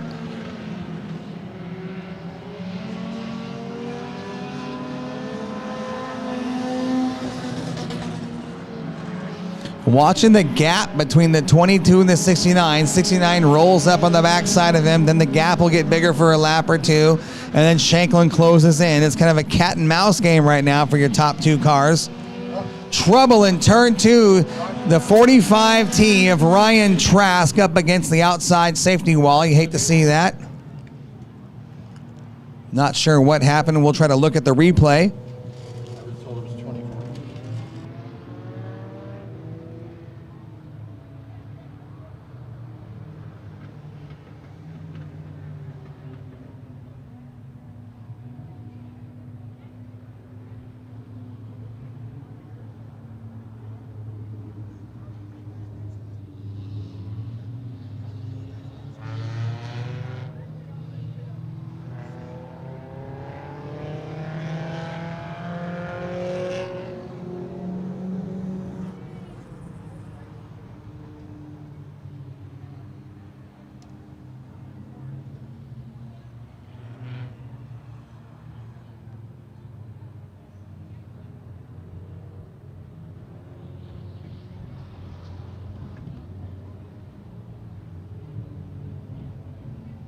Okay, at the halfway point, we're 10 down, 10 to go. Steve Entler is your leader.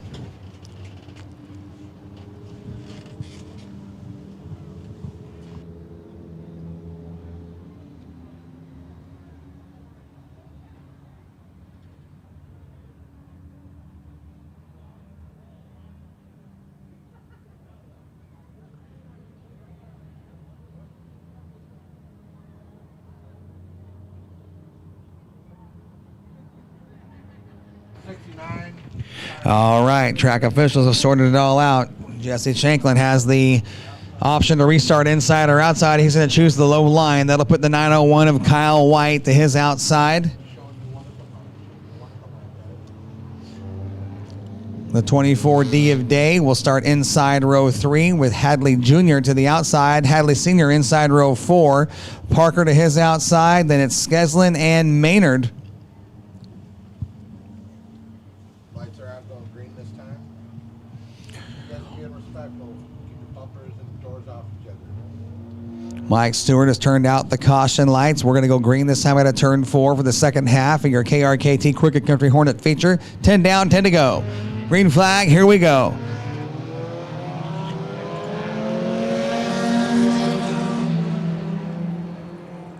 Jesse Shanklin under the 22 of Entler. That's a battle for the lead out of turn 2. Shanklin showing some color to Entler. Entler a little more power down the backstretch. Who's going to get through turns 3 and 4 faster? Coming to the stripe here on lap number 11. It's going to be Jesse Shanklin holding down the point. Entler going to work the outside groove. Shanklin now on the point, your leader down the backstretch. Entler got a lot of power in that little double deuce.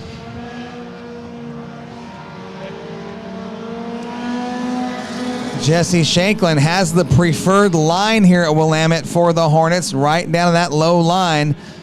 He's been making it work for him. Entler, a lot of speed down the backstretch, pulls up to the outside of the 69. Good race for the lead here on lap number 13. 13 down, 7 to go. 21 1/1000ths the difference at the stripe. Entler on the outside trying to make a bid for the top spot. Once again, he'll into turn 3. Shanklin still side by side with him. What a race for the lead onto the front stretch. Too close to call. It's going to be Entler. Entler, your new leader. Shanklin fights back on the bottom. He's got the advantage out of turn 2.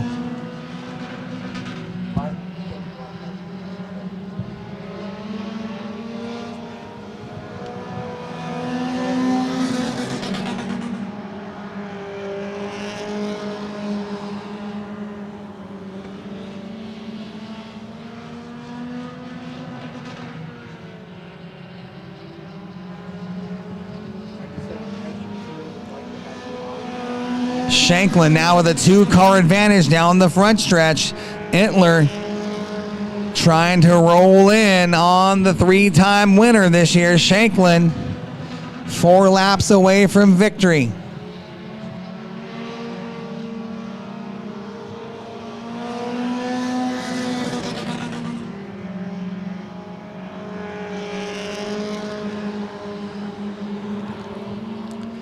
Shanklin, Entler, the top two cars in a league of their own, up front, all by themselves. Then it's Hadley, White, and Day, your top five. 2 laps to go, 18 down, 2 to go. Shanklin trying to hold off Steve Entler. We've got a battle for the win up front here in the closing laps. White flag is out this time by. White flag on the 69 of Jesse Shanklin. Here comes Entler. Entler waited to flex some muscle. We got a last lap shootout. Saturday night shootout here at Willamette Speedway. Entler going to run the low line down the backstretch, up on the backside of the 69, moves to the outside. In turns 3 and 4, he floats it to the top. He's going to take a run down the hill. Jesse Shanklin gets the win. Entler will finish second. Your third place car will be the 73 of Lauren Hadley Jr. The battle for fourth will go to White, followed by Caleb Day and Hadley Sr. Then it'll be the 54 T of Tyler Parker and the 37 of Micah Maynard. What a race between Jesse Shanklin and Steve Entler. Give those guys a round of applause, race fans. One heck of a show from your KRKT Cricket Country Hornets tonight. Jesse Shanklin gets the win.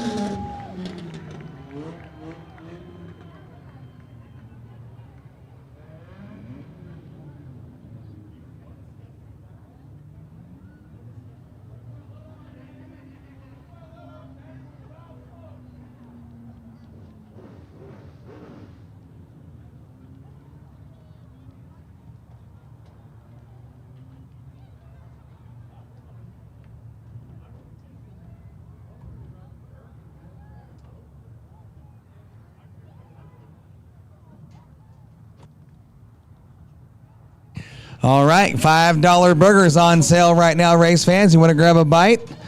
$5 burgers on sale at the concession stands. We do have a couple safety laps coming up for the 37 car being scored as the 46 tonight in the feature. Rob Maya has loaned his car to Joey Tanner to stay in the national points hunt. Tanner will drive the 37 car of Rob Maya.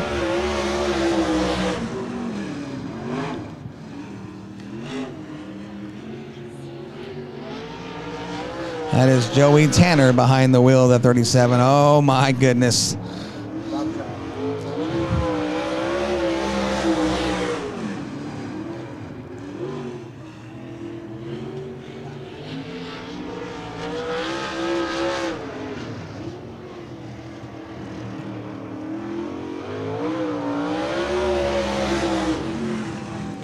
$15,210 on that last lap. 15,210 for Joey Tanner in the 37 car.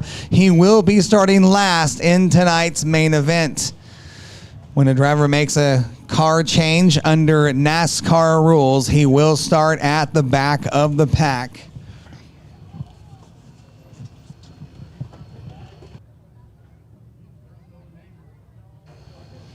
Race fans, we always set a goal. Like I said earlier, it's $1,000 is the goal to the winner of the 50-50 and to our 50-50 guest. If we pulled the winning ticket right now, if one of you lucky fans are going to walk out of here with a cool $1,110 as of now.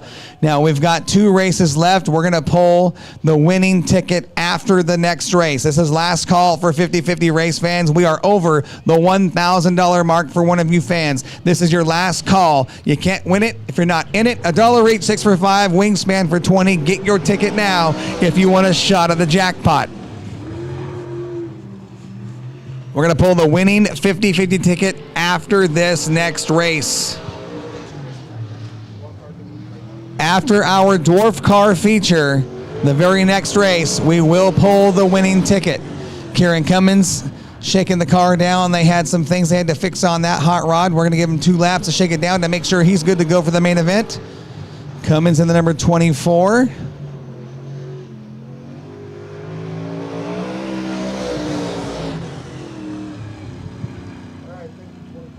Once again, last call for 50-50. Winning ticket being pulled after this next race.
All right, race fans, on the track, your dwarf car feature, 25 laps is the distance.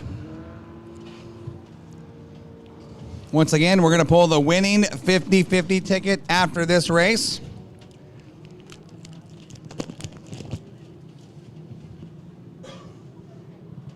Front row, let's go ahead and tuck it a little bit tighter than the big truck. Trim that pace a little bit.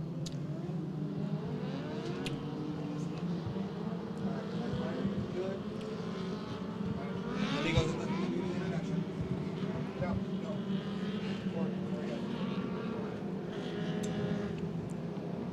This one's slated for 25 laps. Your lineup's going to look like this. On the inside of row number 1, driving the number 92, that is Steve Heisen. To his outside, the 19, Mike Chadwick. In the 89Z, Henry Corbin III. The 71, Lucas Eaton. Driving the number 43, that is Tanner Kerr. The 36, Corey Esteban. In the 3K, Jim Fisher.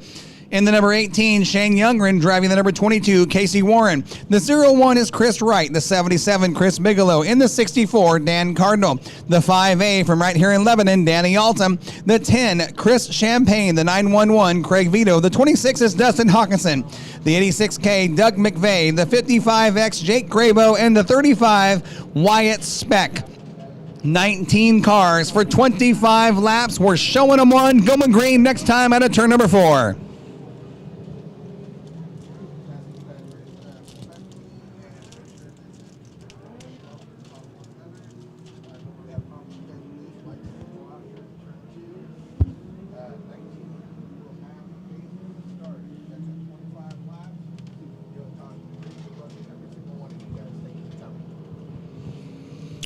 Here we go. Caution lights are out.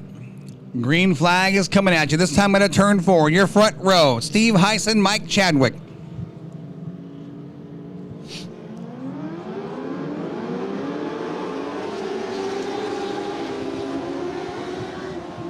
A good start for Mike Chadwick, your Trophy Dash winner earlier today. He'll be your leader at a turn 2 down the backstretch.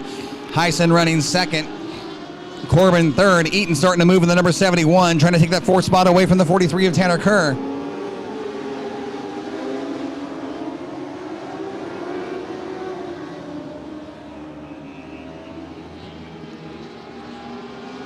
Look at the battle for 4th, 5th, and 6th between Eaton, Kerr, and Esteban. Esteban now going to go to the outside, trying to get by the 43 of Kerr. He's turning it up as he chases the 71 of Eaton. That's a battle for 4th and 5th. Esteban now starting to move in the 36 car. On the outside groove, he'll get by the 71 of Eaton out at turn 2. That's a battle for the 4th spot. He's going to go to work on the 89Z of Corbin now. Chadwick, Heisen, Corbin, Esteban, and Eaton, your top 5. Then it's Kerr and Youngren, followed by the 3K of Fisher. And around we go in turn 2. Oh, my goodness. Everybody gets through it clean.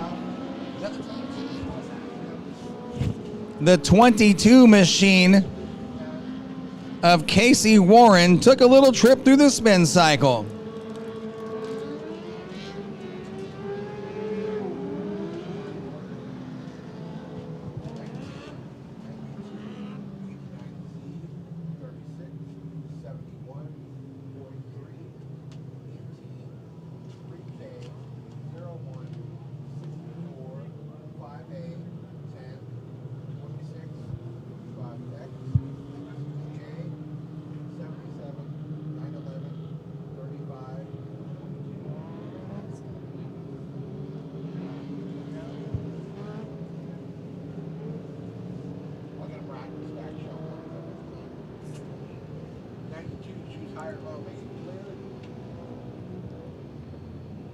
Steve Heisen in the 92 chooses the inside line to restart on the inside of row number 2. That'll put the 89Z of Corbin to the outside of the second row, followed by Esteban and Eaton, your top 5. Then it's Kerr, Youngren, Fisher, the 01 of Chris Wright. Inside row number 6 will be Dan Cardinal, lining up outside of him, Danny Altum.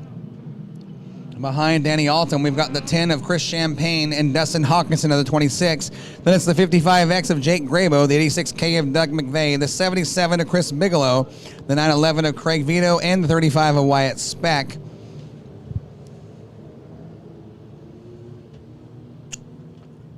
The 22 of Chris Warren will be at the back of the pack on the restart.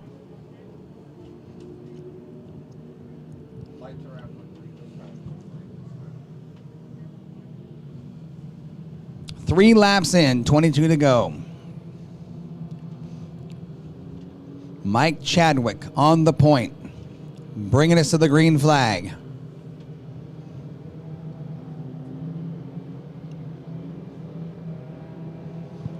Slow pace once he got into that restart zone.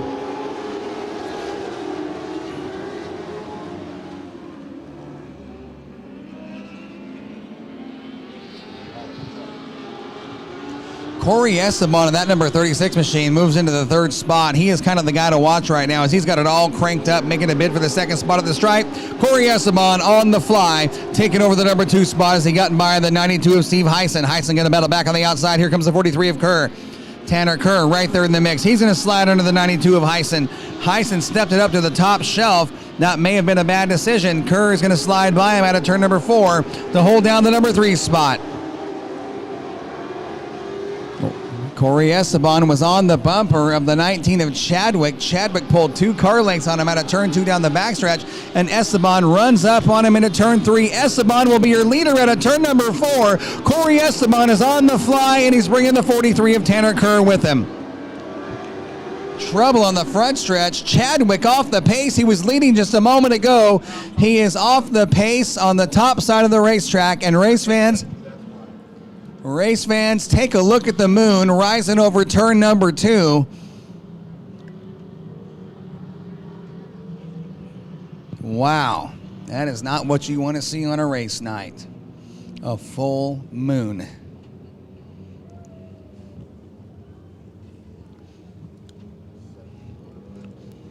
Cory Esteban, he's your leader in the number 36. Tanner Kerr sits 2nd.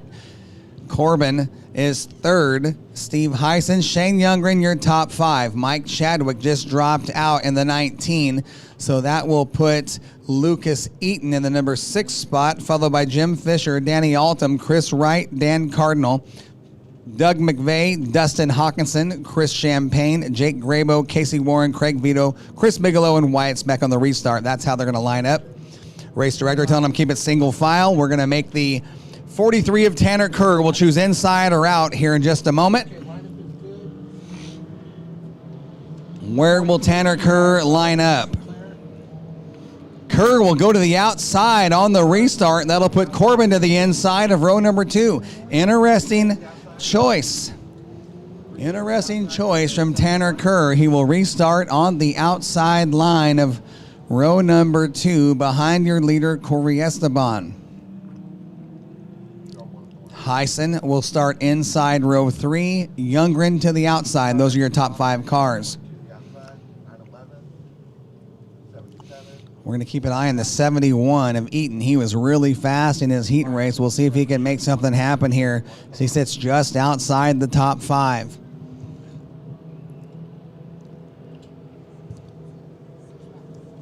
We're 6 laps in with 19 to go. Showing them 1. Green flag. Next time out of turn 4.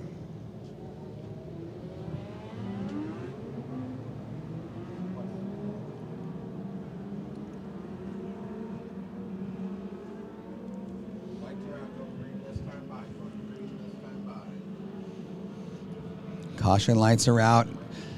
Nate Ellertson communicating with the drivers, letting them know we're going green this time out of turn number 4. We're 6 down, 19 to go. Back to racing out of turn 4 right here, right now. Youngren in the 18 steps it way out to the high side of turns 1 and 2.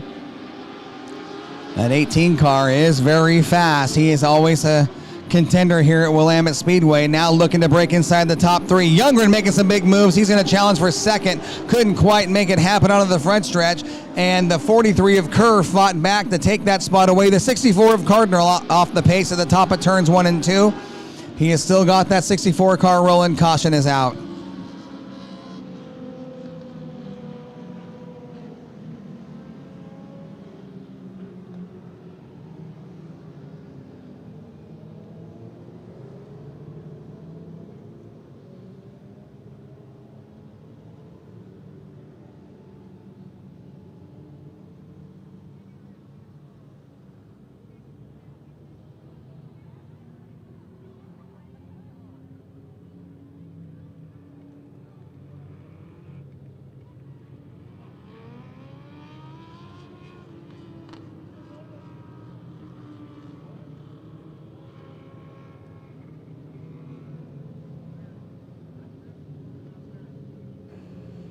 Here's your running order. A little sportsmanship there from the 18 of Shane Youngren. 43. 92, 71, 3K. 5A. Nate Ellertson talking to the drivers on the track, letting them know where they should be on the restart. The fastest lap of this race so far has been turned in by Lineup is good. Rack and stack 'em. Fastest lap. 18. Go to the outside there. fastest lap of the race so far. Scanning all these lap times is turned in by Mike Chadwick so far, 17.383. Chadwick dropped out early. 17.383 has been the fastest lap of the race so far. Your best lap from your leader to this point is a 17.484. Just 3 guys so far have turned in 17-second laps. That's Mike Chadwick, your leader Cory Esteban, and the 18 of Shane Youngren. The only 3 cars to touch the 17-second bracket so far here in the first 7 laps. We're 7 down, 18 to go. Lights are out. Going green this time. Going green this time.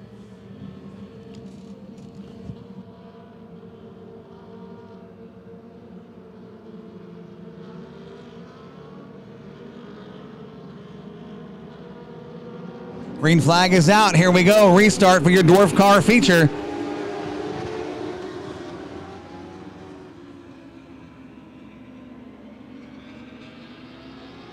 Here comes Shane Youngren in the 18. I told you he's good here at Willamette Speedway. He likes this racetrack. He moves to the number 2 spot. He's going to go to work on the 36 of Cory Esteban. 2 veteran drivers up front, running 1 and 2. Youngren on the high side. Esteban down low. Tanner Kerr off the pace in the 43.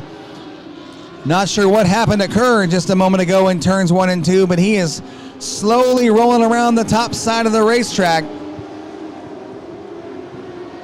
Still under his own power. No caution is out yet. He'll be able to make it off the track. It looks like he's running under his own power. Unfortunate break for the 43 of Kerr. He was sitting in the number 3 spot.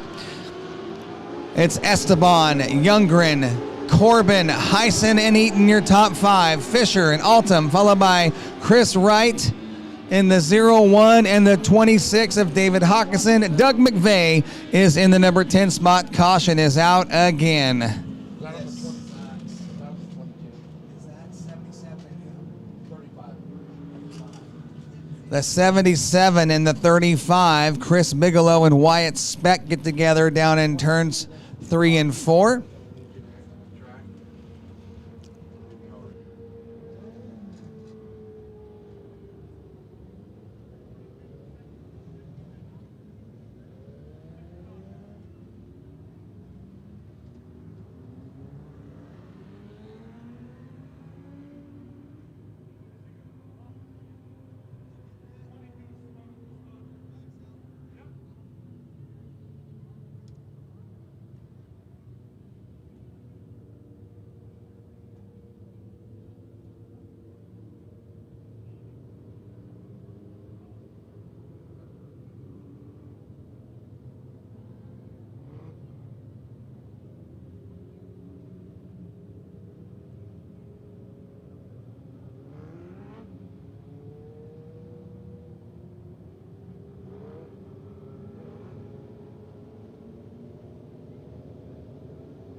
All right, sorting things up out here in the Moxie Tower. The 01 of Chris Wright should be in front of the 26 of Dustin Hawkinson here on the restart.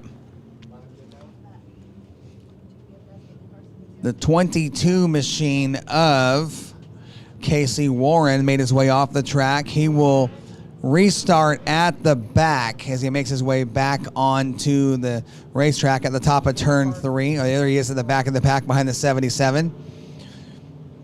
He was deemed the cause of that last caution. He will restart at the back as per Willamette Speedway rules.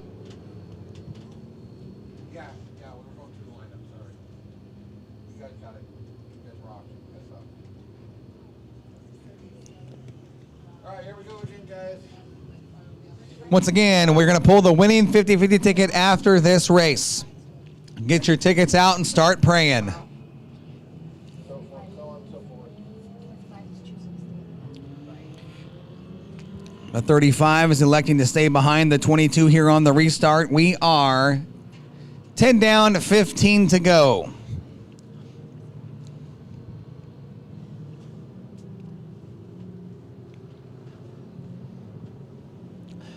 Showing them one. We're going to try it again.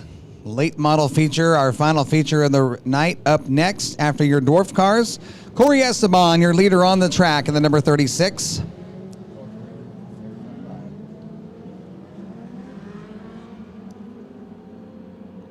Lights are out. Go green this time. Go green this time. We're going to go green this time at a turn 4. See if we can get a long run here on this restart. 15 laps remaining.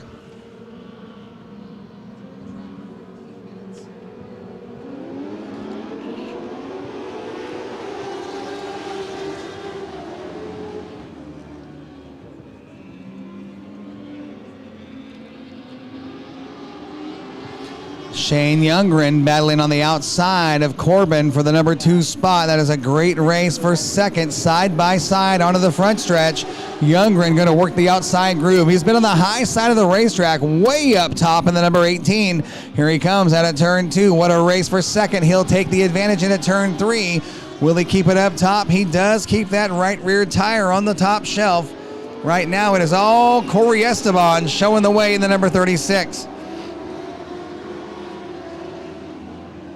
Corbin down low. Youngren on the high side. Heisen running in the 4th spot all by himself. The battle for 5th now between Altum and... Oh, the 4th place car off the pace. Slowed just a little bit. Got back on the throttle. He was nearly rear-ended by the 5. Good job of driving by Danny Altum. Altum now going to break inside the top 5. Trouble in the top at turns 1 and 2. The 0-1 of Chris Wright. Caution is out again.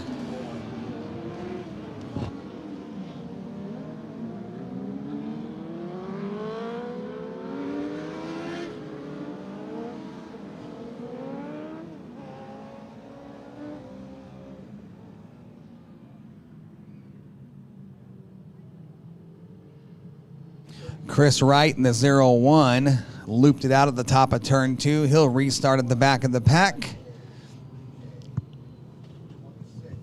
Last time by at the stripe, Cory Esteban in the 36 had a 1.2 second advantage over the 18 of Shane Youngren. It's a sizable lead when you're talking dwarf cars.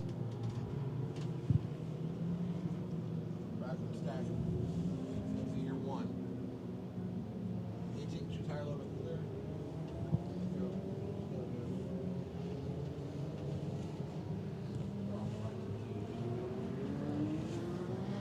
Got it, plenty of practice.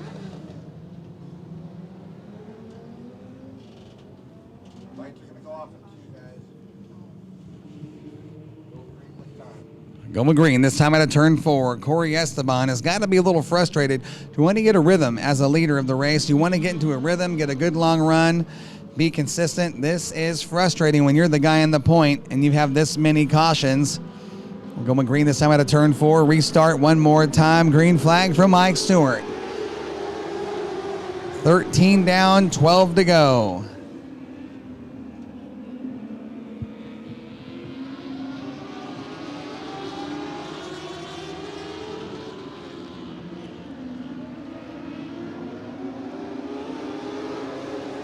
Shane Youngren in the number 18 now starting to flex some muscle. He's starting to put the pressure to the 36 of Esteban, but Esteban has got a really good drive at a turn number 2. Now the 36 car has been fast all day long, but Shane Youngren sitting back there, pacing himself, watching what the 36 is doing, trying to figure out when and where he will make his move. Esteban leaves a little bit of a hole open on the bottom. Watch Shane Youngren try to squeeze in there. There's just enough room. Here comes Youngren on the bottom, showing some color to the 36 of Esteban. Esteban knows he's there. Can he keep that car low enough to block the 18 through turns 1 and 2? He does a good job into turns 3 and 4. Esteban's got to be careful. You don't want to come in too hot. Here comes Youngren. Youngren was right there, had to touch the binder because he knew he was going to wash up and touch the 36. Shane Youngren, a veteran in the dwarf car ranks, one of the best here in the Northwest, all over the backside of Cory Esteban. Esteban has been running just off that bottom groove right through the slick, and it's working for him. That 36 car right now, rocket fast up front on the point. Shane Youngren, I don't think Shane Youngren has showed all of his cards yet. I think he's going to wait till the late stages. Watch the 18 car. Here he comes. He's starting to put the pressure now. We're 20 laps down next time by. We're 19 down that time around, 6 to go. We're going to get in the closing laps. Watch that 18 and the 36. All eyes up front. We got a Saturday night shootout for the win. Esteban keeps it looks like he's getting a little higher through each lap through turns 3 and 4. He kind of steps it up a little bit. Now Youngren going to go way to the outside at turns 1 and 2. That's going to cost him a couple of car lengths down the backstretch. He's trying to reel him in. We are inside 5 to go. 21 down this time by. 4 laps remaining. Youngren will look at the scoreboard out of turn number 2. I guarantee he's looking up there thinking, okay, now we put the pressure. Now we make our move. Trouble at the top of turn 4 onto the front stretch. Caution is out. The 26 machine. The 26 car of Dustin Hawkinson. That is a dangerous place to come to a rest. Right out of turn 4. High speed area of the racetrack. We're 21 down, 4 to go.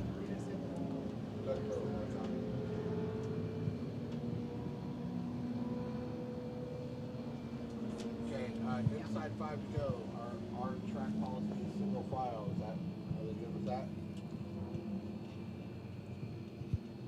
All the way to the end? Copy, thank you. Copy that.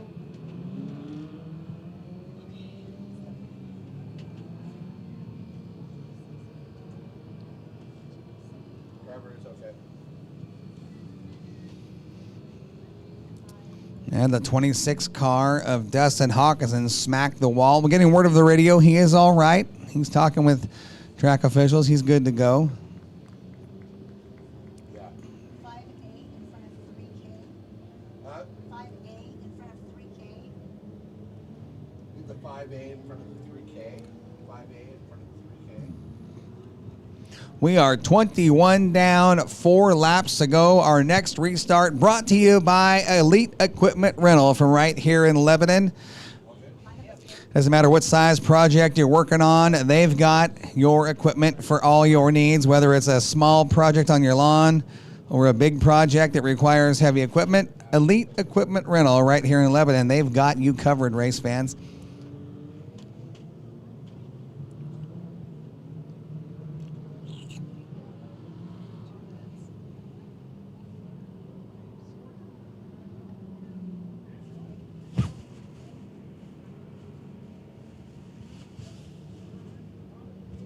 Go ahead and choose high or low right now.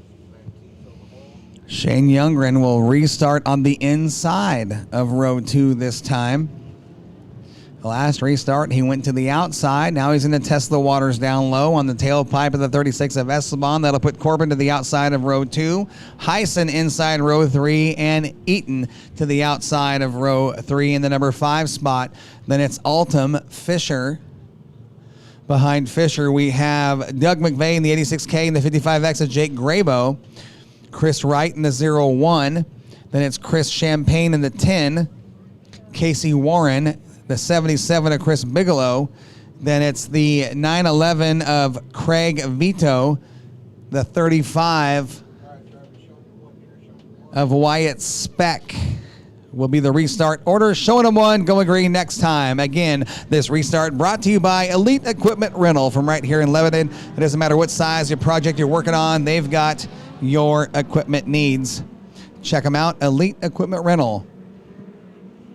Lights are out. Lights are out. Go green this time.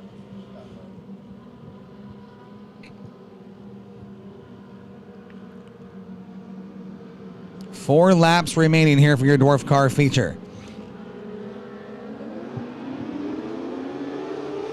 Shane Youngren was way down on the bottom of turn 4 on the restart.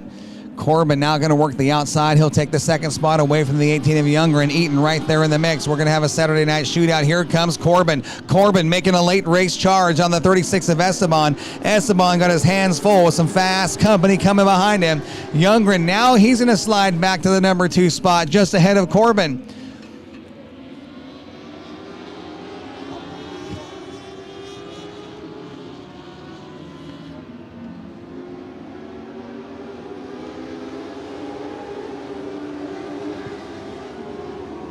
White flag is out. Next time by, watch Shane Youngren in the 18. It's time to play your cards.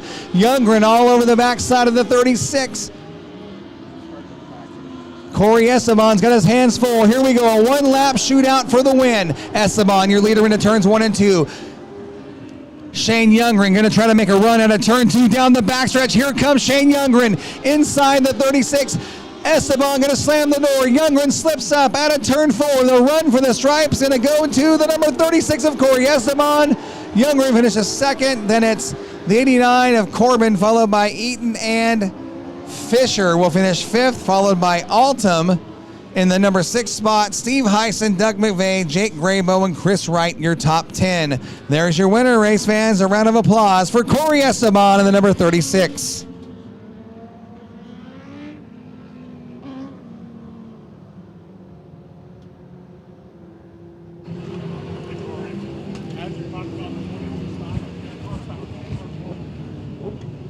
I need my little buddy Akon. Where's Akon at? My little pal Akon's gonna help me out with the winning ticket tonight. Hey guys, I need to slide that over here. Hey, you guys, I need it over here. I'll get feedback over there. Akon, you're gonna help me out, all right, bud? Come on over here. Akon, music, right? Is that what we're doing? Is that what we're doing? Can you sing me some Akon music? Can you sing me some music tonight? You don't want to do it? Okay, here's what we're going to do, Akon. We're going to spin this thing around. We're going to put a key in here. We're going to unlock it. You're going to put your hand in there. You're going to mix them up real good. I want you to pull out 1 ticket and don't let anybody see the color. Can you do that for me, bud? All right, give it a spin, Akon. Spin that sucker around a time or 2. There you go, pal.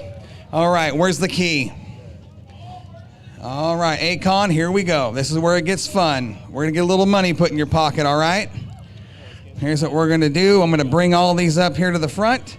We're going to mix them all up right here, Akon. Hold on, buddy. Oh, there's a lot of tickets in there. Okay, go ahead. Put your hand in there and mix them all up and give me 1 ticket. Don't let anybody see the color. Okay, hide that ticket when you pull it out. Okay, bring it down here. Bring it down here. We'll see where my hand is. All right. Now, you know your colors? Do you know your numbers? You do. Okay, well, we're going to find out here in a minute, Akon. All right. Let me ask you a question. What is your favorite color? Your favorite color is red? Well, Akon, we got yellow and we got blue. What else we got in there? Is it just red, yellow, and blue tonight? And your favorite color is red? And there's $1,000, over $1,000, $1,128 going to the winner of this ticket. Now, here's how this works. I'm going to read the ticket. I'm going to get down to the last number. You're going to help me out with that, okay? Who has a blue ticket? You guys get to watch who wins because the winning ticket is red.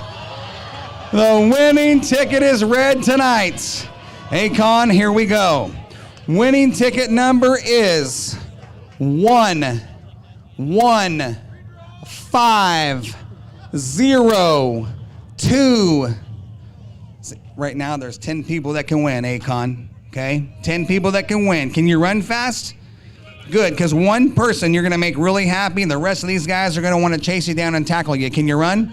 Okay, we're going to find out. Tell me what that last number is right there. What's that last number? 6.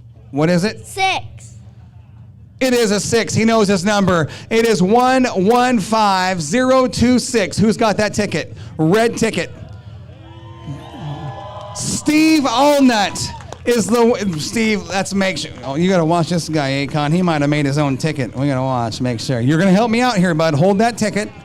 He's gonna hand us his ticket, and we're gonna make sure all those numbers match up. Can you help me out with that? 115206, Steve. Man, I'll tell you what. If that ain't your beautiful wife looking down on you from the heavens above, huh?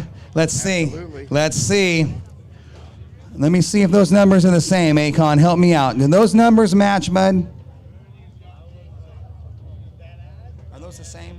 Yes. They are the same. We have a winner, Steve Allnut, 1,228. Steve, this little man here drew the winning ticket for you. His name is Akon. This is the fun part, Akon. This is the fun part. Watch this. Steve's a pretty good old fella. I'll tell you that. Oh, we got ones in here. There's a whole bunch of money in there, Steve. This is the fun part, Akon. What are we doing, Steve? Here's the paper clip. I don't want the paper clip. Thanks. Well, there's 100. Whoa, that's $100. $100. And there's another 100. And there's $200 for you, Akon. How about that? Can you give Steve a handshake, give him a high five? How about that, Steve? Thank you, sir. We appreciate you. Sweet Home Volunteer Firefighters, glad you guys can be here tonight. Steve Allnut gives up $200 to my little buddy Akon. All right, you guys ready for the Latemodels? Now listen, you guys listen. These guys are sitting back in those cars that are pushing 1,000 horsepower. I said, are you guys ready for the Latemodels? You sound like you're sleeping. Let those guys back there hear you. Are you ready for the Latemodels? Yeah, let's go racing. Here we go. 40 laps of Albany Toyota late model action. I bet you Akon comes back to the races next week. That's the easiest $200 he's ever made in his life.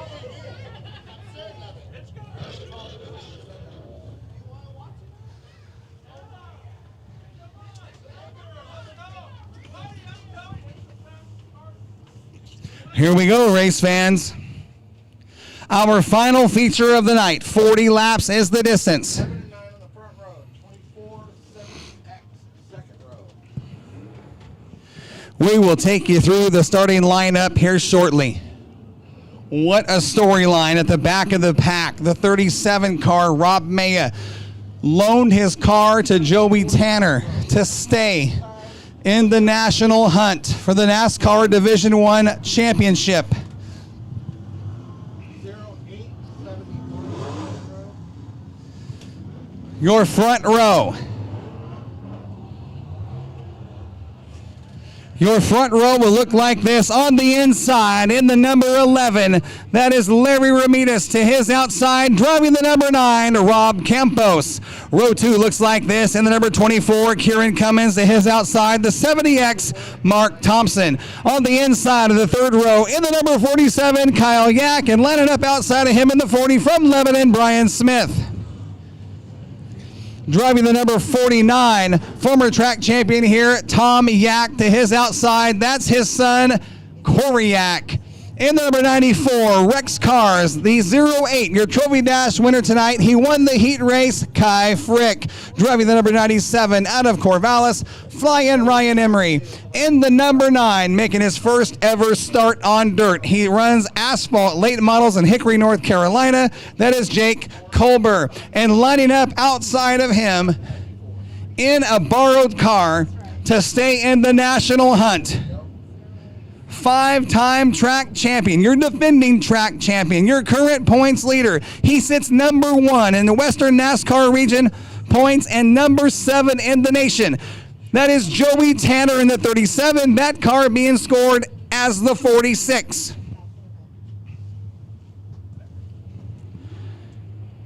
All right, race fans, we're going to show them 1 to go. Caution lights are going out. When these cars come out of turn number 4, I want all of you fans on your feet. Wave your hats, scream and yell, make some noise. Let these guys know you appreciate what you do. You're about to watch the fastest dirt cars in the 11 Western states right here at Willamette Speedway. Race fans, get on your feet. Scream and shout, wave your hats, make some noise. Albany Toyota Latemodels for 40 laps coming at you right now.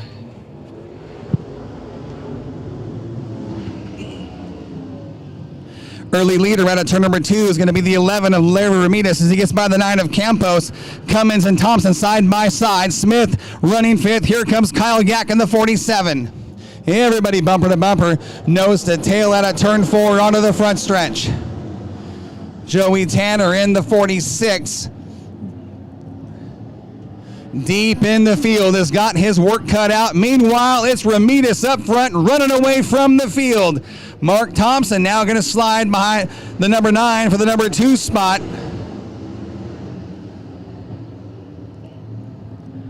Campos runs 3rd. Cummins and Smith your top 5. Here comes the Yak attack. 2 of the 3, all 3 Yak attack cars right there in the middle of the pack. It's Kyle leading that group of cars and Cory Yak on the outside in the 71. Tom in the 49. Kai Frick trying to get by Tom Yak in the 49, bringing Joey Tanner with him in the 46. Here we go. Big pack of cars. Everybody jockeying for position out of turn 4. We're 4 laps down. Everybody bumping and grinding. Tanner trying to race his way through the pack. He's got Kai Frick just ahead of him. Frick looking to sweep the night. If he can win the feature, it would be a dash win. It would be a heat win and looking for victory. His first victory of the season.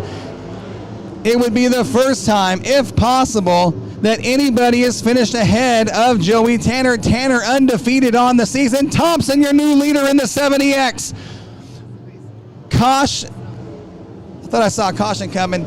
Mark Thompson in the 70X, your new leader. He's looking for his first career feature win in a dirt late model. He is looking good up front early. The 9 of Colbert makes his way off the track.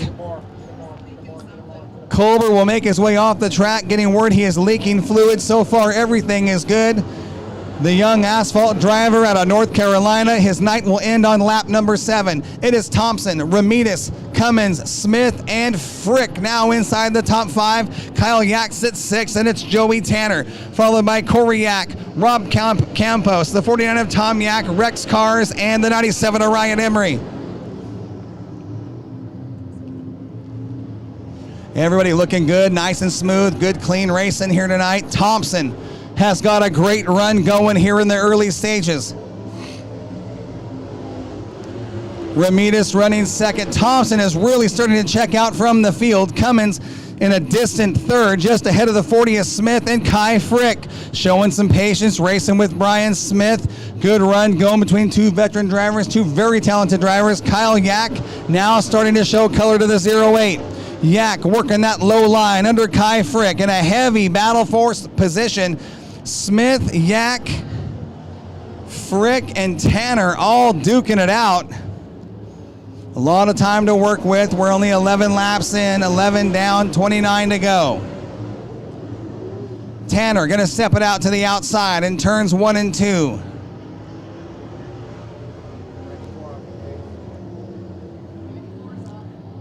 Rex Cars makes his way off in the 94.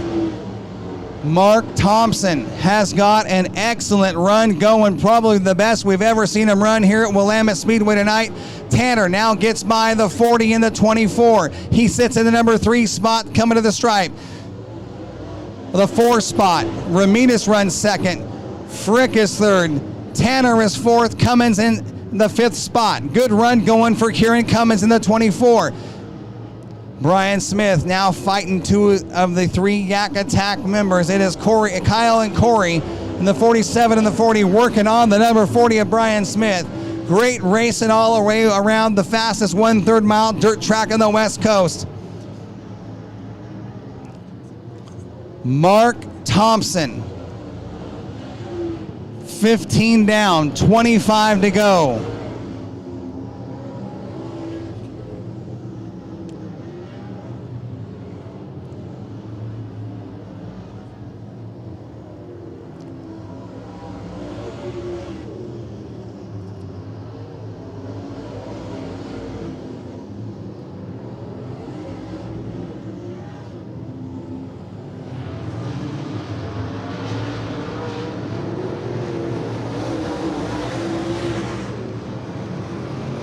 Mark Thompson right now running in the mid to high 16-second lap. Joey Tanner is 16.2 last time by. Tanner about a half a second faster than the leader, but stuck way back in traffic as he battles with the 11 of Ramirez and the 0.8 of Kai Frick. That's allowing the 70X of Thompson to stretch out the lead. Thompson now looking at the back markers. He rolls up on the backside of the 49 of Tom Yak and the 9 of Rob Campos. Now he has to start negotiating lap traffic. Will that be enough to hold him up for second, third, and fourth to run up on the backside of him? We're 20 laps down this time by, 20 down, 20 to go. Tanner now steps up to the outside of the 11 Ramirez. Around him, dives to the bottom, floats it up to the middle, back on the throttle at a turn 4. Kai Frick running second. Tanner third, Ramirez fourth. Your fifth place car is the 71 of Cory Yak as he's being challenged by his brother Kyle in the 47. Thompson now under the 49 of Tom Yak. Kai Frick may be closing the gap. Let's take a look. It was 3.09 seconds last time by. What is the margin here on lap number 22? It is down to 2.25, 2.25 seconds. The 70X has over the 0.8 of Kai Frick. Thompson has got to negotiate traffic with precision. He's got a very fast Kai Frick coming after him. Frick closing the gap quick, fast, and in a hurry. Frick looking for his first win of the year. He's there. He's on the backside of the 70X at Thompson. Kai Frick has closed the gap down to nothing here in the last 2 laps. Frick on the tailpipe of the 70X. Here comes Tanner. Tanner watching everything Kai Frick is doing, and he's following suit. Thompson gonna step it up. He doesn't know Kai Frick is there yet. Frick gonna show some color on a turn 4. Here we go. Thompson knows Kai Frick is there now. It's a battle for the lead. The 0.8, the 70X, the 37 being scored as the 46. Tanner right there with him. Trouble on the backstretch. Oh! Ryan Emery does a great job of driving to gather it up. Kai Frick under the 70X out of turn 4 to complete lap number 26. Kai Frick will be your leader. Kai Frick, we got to make sure that did not cut the right rear tire. There was contact between Frick and the 70X. Tanner all over the backside of Kai Frick. Frick trying to hold off your defending track champion. 27 laps down. 13 to go. Tanner with a run out of turn 2, dives under the 0.8 of Frick. Frick gonna use the 9 of Campos for a pick. He's gonna hold Tanner up out of turn 4. Kai Frick trying to hold Joey Tanner back in traffic. He's got to pace himself. Tanner now goes to the outside of turns 1 and 2. Kai Frick trying to hold himself side by side with the 9. Gets by him. Tanner going to dive to the bottom of turns 3 and 4. Here we go. Kieran Cummins is right there in the bottom. Kai Frick is going to use him as well to keep the 37 of Joey Tanner behind him. Tanner in the 37 being scored as the 46. Here we go. Here's where the race starts for the win with 10 to go. Clear racetrack coming for your leaders. Kai Frick gets by the 24. It is clear racetrack. And then around goes Cummins on the front stretch. Oh my. Oh my goodness. Caution is out on lap number 30. Just as things were getting hot and heavy, clear racetrack to work with.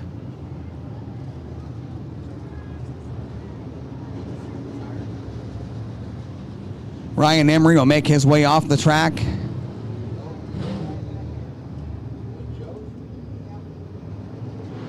Yeah.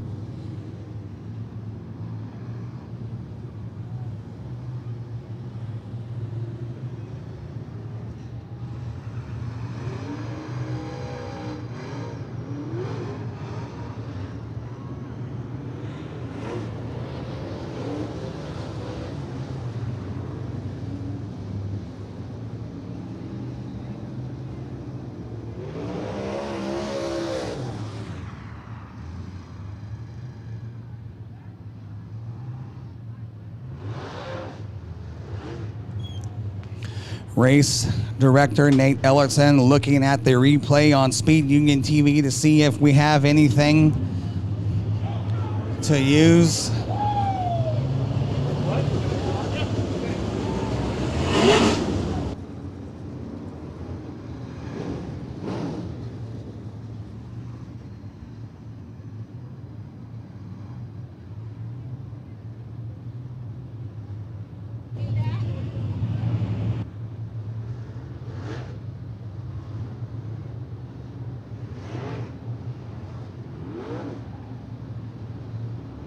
We have 29 completed laps.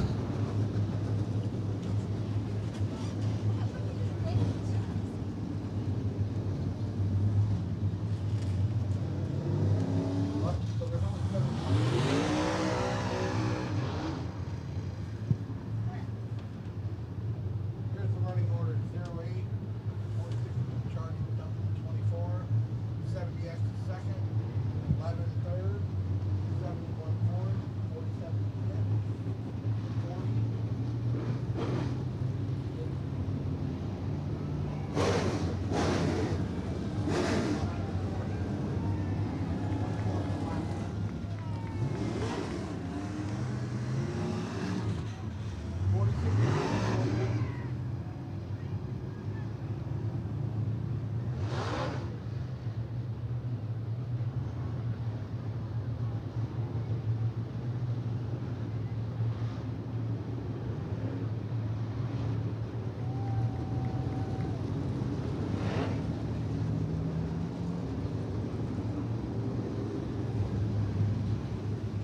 Mark Thompson, your leader in the 70X. Your second place car is the 08 of Kai Frick is your leader. Thompson running second. Your third place car is the 11 of Ramirez, followed by Corey Yak, Kyle Yak, Brian Smith, then the 46 of Tanner.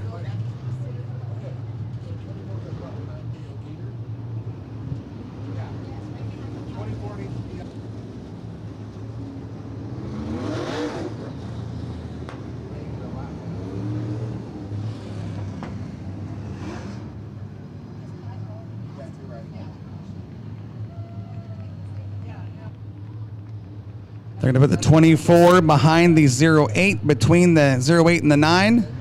We are 29 down, 11 to go.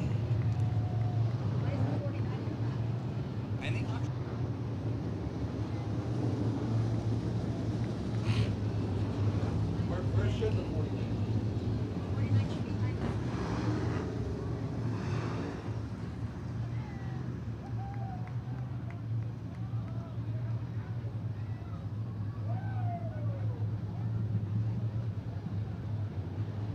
The 49 should be between the 70X and the 11. We're going to put Tom Yak where he needs to be here on the restart.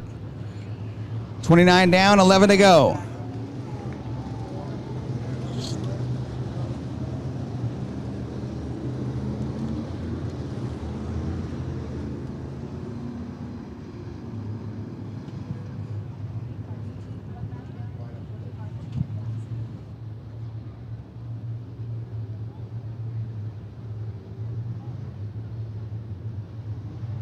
Showing them one. This time, caution lights are going out in turn 2.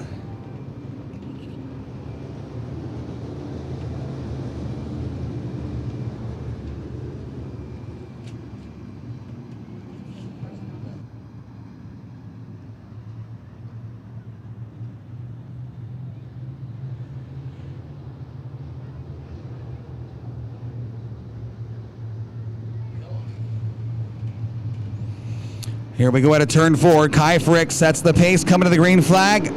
Underway and racing with 11 to go.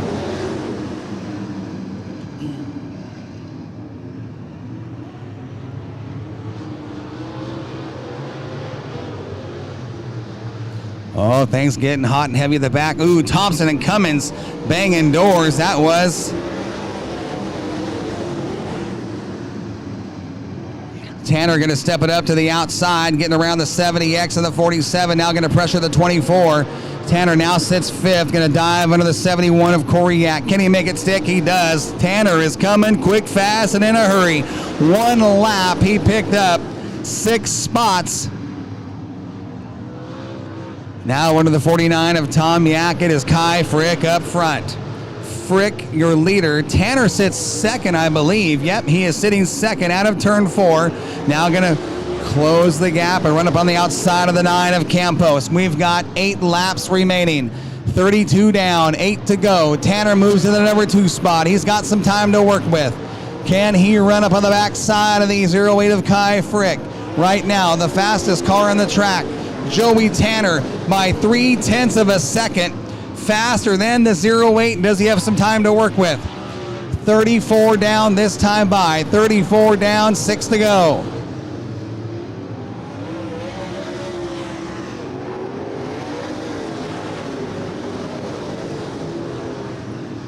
$35 down this time by. 35 laps down. Joey Tanner 16.115 just turned in the fastest lap of the race. 5 laps remaining.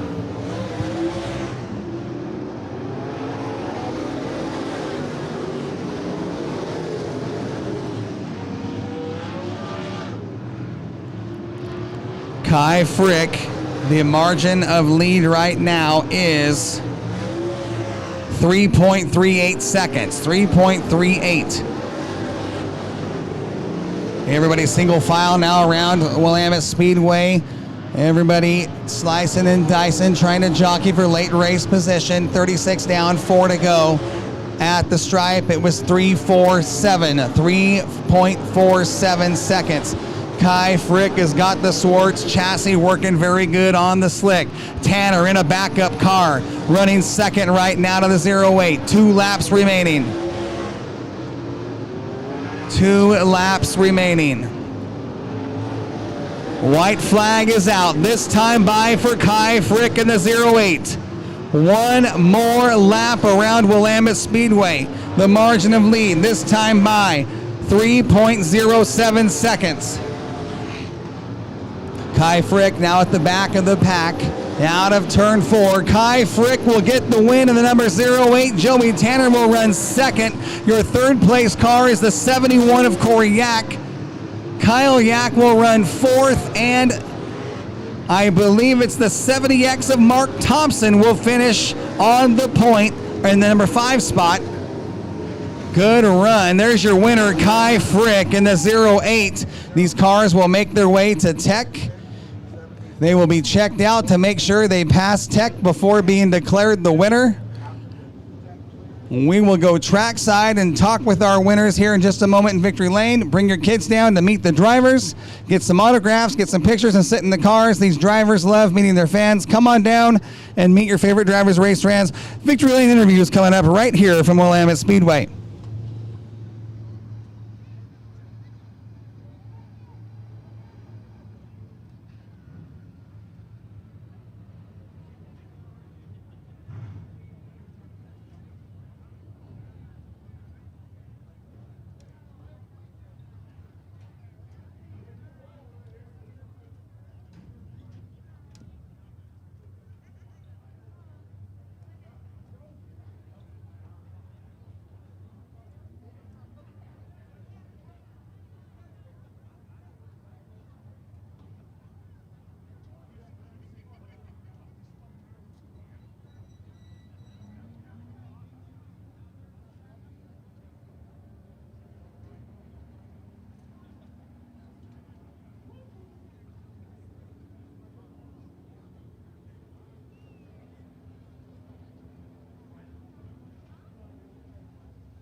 We'll watch the top of turn 3 as drivers make their way out of Tech. Jesse Shanklin up here, Clay Devin up here, Steve Entler making his way up here.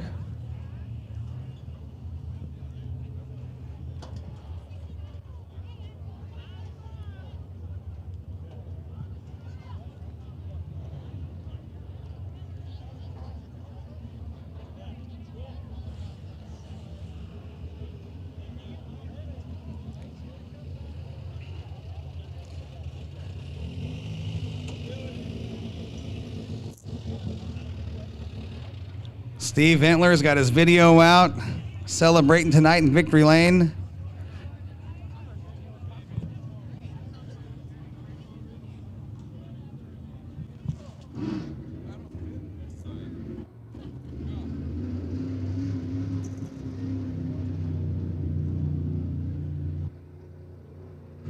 Joey Tanner making his way up here to the wall in the 37/46.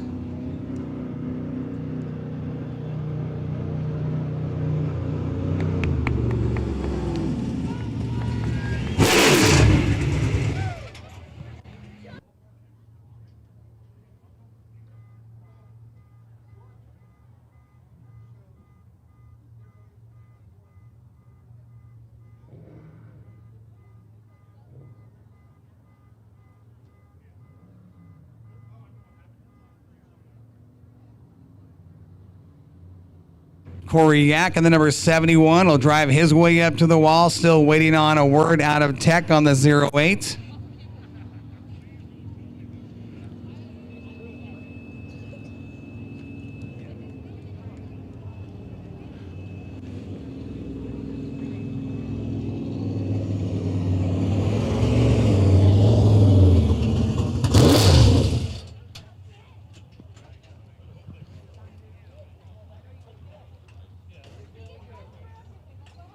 Smells a little hot, Corey.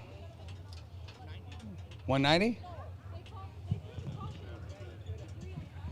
We're going to go down here way at the end. We start with Clay Devin. Clay Devin debuted his modified here tonight, and he's back up on the wall.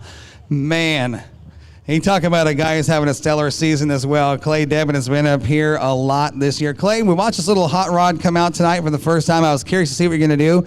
First part of the race, look, I kind of struggled with it, and then you found something, kind of got the car underneath you and really started feeling this thing come to life in the closing laps. And, man, I'll tell you what, this car looked just as good as that limited late model. Yeah, I didn't really know what I had when we showed up. I haven't ran this car for a couple years. It got put away in the corner of the shop. You know, it's been backburnered since I'd been doing that thing with Daryl, and it got to the point where it was either time to race it or sell it, and here we are, you know. So I drug it out and chased the mice off and put some fresh spark plugs in it, and, you know, just let her eat. I didn't do anything setup-wise to it. These are the same tires we had on it a couple years ago. We just thought we'd come out and have some fun, and we sure managed to do it. Well, it looked like a good time, and hey, you want to sell a race car, the best way to do it is park it in Victory Lane, right? I mean, that was an excellent run. Let's talk about how different this car is to drive than your limited late model. Night and day, man. This thing has about half as much horsepower. The suspension on this thing is, I feel like a caveman compared to what we've been doing on Daryl's car, but it's fun, you know. These sport mods are a handful. They reward you for being on the gas, where in the limited, you know, you've got to respect the power and those hard tires a little bit more. This thing, you just got to get it turned and stand on it, you know. It teaches you kind of a different side of things, because I've ran on slicks for so long where it's all finesse, and these things, it's the opposite. You just got to manhandle them a little bit. Well, and you're working with a lot less suspension really underneath you with a 3-link versus the 4-bar, what you're on. The car does a lot of work for you on a 4-bar. This right here is a lot more driver tonight. It looked like an excellent combination. The car, I think, was really good there in the second half of that main event, and back up here in Victory Lane. Yeah, I guess we might have to bring it back out a little more. You know, we're getting the bugs worked out of the 75X car, so maybe I'll try doing some double duty. It's just, I was a little skeptical till I got things working right, but I'm feeling better now, so heck, we might bring them both over one of these nights. Double duty, that's a lot of work. I know you got some sponsors on this, even though you don't have the new wrap put on, but let's give those guys a shout out. Yeah, I got to thank Hoosier by Yak, Newport Cafe, Whistler Construction, Shoreline Smoothies, Sasquatch Skins, Les Schwab, Showtime Graphics, my girlfriend Cindy, Daryl, you know, he's not here tonight, but he's excited. I already texted him and told him we got it done again. Thank you, Corey, for keeping the lights on and the gates open and letting us come out here and have fun. We're having a good time doing another big win for Clay Devin in the 84. Great job of driving tonight, Clay. We'll see you back in action next week. Here's your late model winner in the number 08, Kai Frick. Kai, it's been one of those days for you, man. You come out and you made the dash, you won the dash, you won your heat. You park it up here in Victory Lane for the main event. I mean, that's a heck of a way to come back. Yeah, we discovered a couple different things when we were working on this thing when it was really broken, and they really paid off. Yeah, I mean, it drives, it's amazing. Way different. The car looked totally different than what we've seen, you know, prior to the incident on the front stretch and missing a week and coming back. I don't know what you guys found, but I'd keep it under wraps because that thing was a bullet tonight. Yeah, I'm pretty happy. I can't thank Crazy 8 Racing enough. Mark works his butt off. And Tony Larson, Jelly Family Foundation, TAC Incorporated, M2 Electric, Fuel Injection, my wife and daughter at home, love you. And everybody that helps me, my dad, mom, everybody. Well, you know, you were one of those guys in this seat. You're always just so calm and cool and collected. And tonight you got up to the front and the car was just, it looked like it was turning by itself. And whatever you guys did, the car looked like it was doing half the work and you were just, hadn't missed a day is what it looked like. Yeah, I put different shocks on them. We've ran all season, so maybe that was part of it. I don't know, but yeah, it's getting around the circle. Well, it's been a little while coming. I know you've been close to Victory Lane a couple times this year. Tonight you got it done. A big win for you in the number 08. Excellent job. That's a heck of a way to come back. It's got to feel good, bud. Yeah, it feels great, and hopefully we can keep going.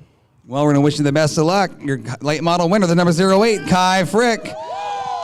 Jesse Shanklin back up on the victory lane front row. Man, this little hot rod, you and Steve Ventler, I got to tell you, you guys put together one heck of a race, gave these fans a show tonight. That was one of the funnest races I think we've seen all year. Steve, we know how fast he is when he shows up here, this little hot rod, and it looked like he found something on the top side of the racetrack, and he was really trying to get out there to get by, and you found something on the bottom, and the race was on. In the closing laps there, you found the advantage, and you kind of got the edge on him, and he was right there with you, but one heck of a race. Let's go through the last couple of laps. What was going through your mind with him?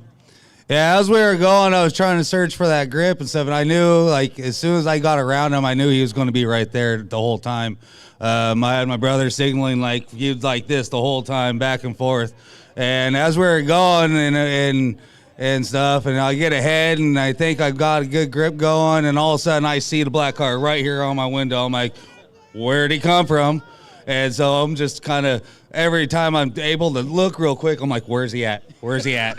And like, I know he's there. So it was a heck of a race, I'll tell you that. Well, he tried you on the inside. He tried you on the outside. It looked like a couple times he was going to get there. In fact, he did get there. He had the lead for a while. You fought back and took it back after that restart. And, man, what a great race. Steve, come on over here. Let's talk about it together.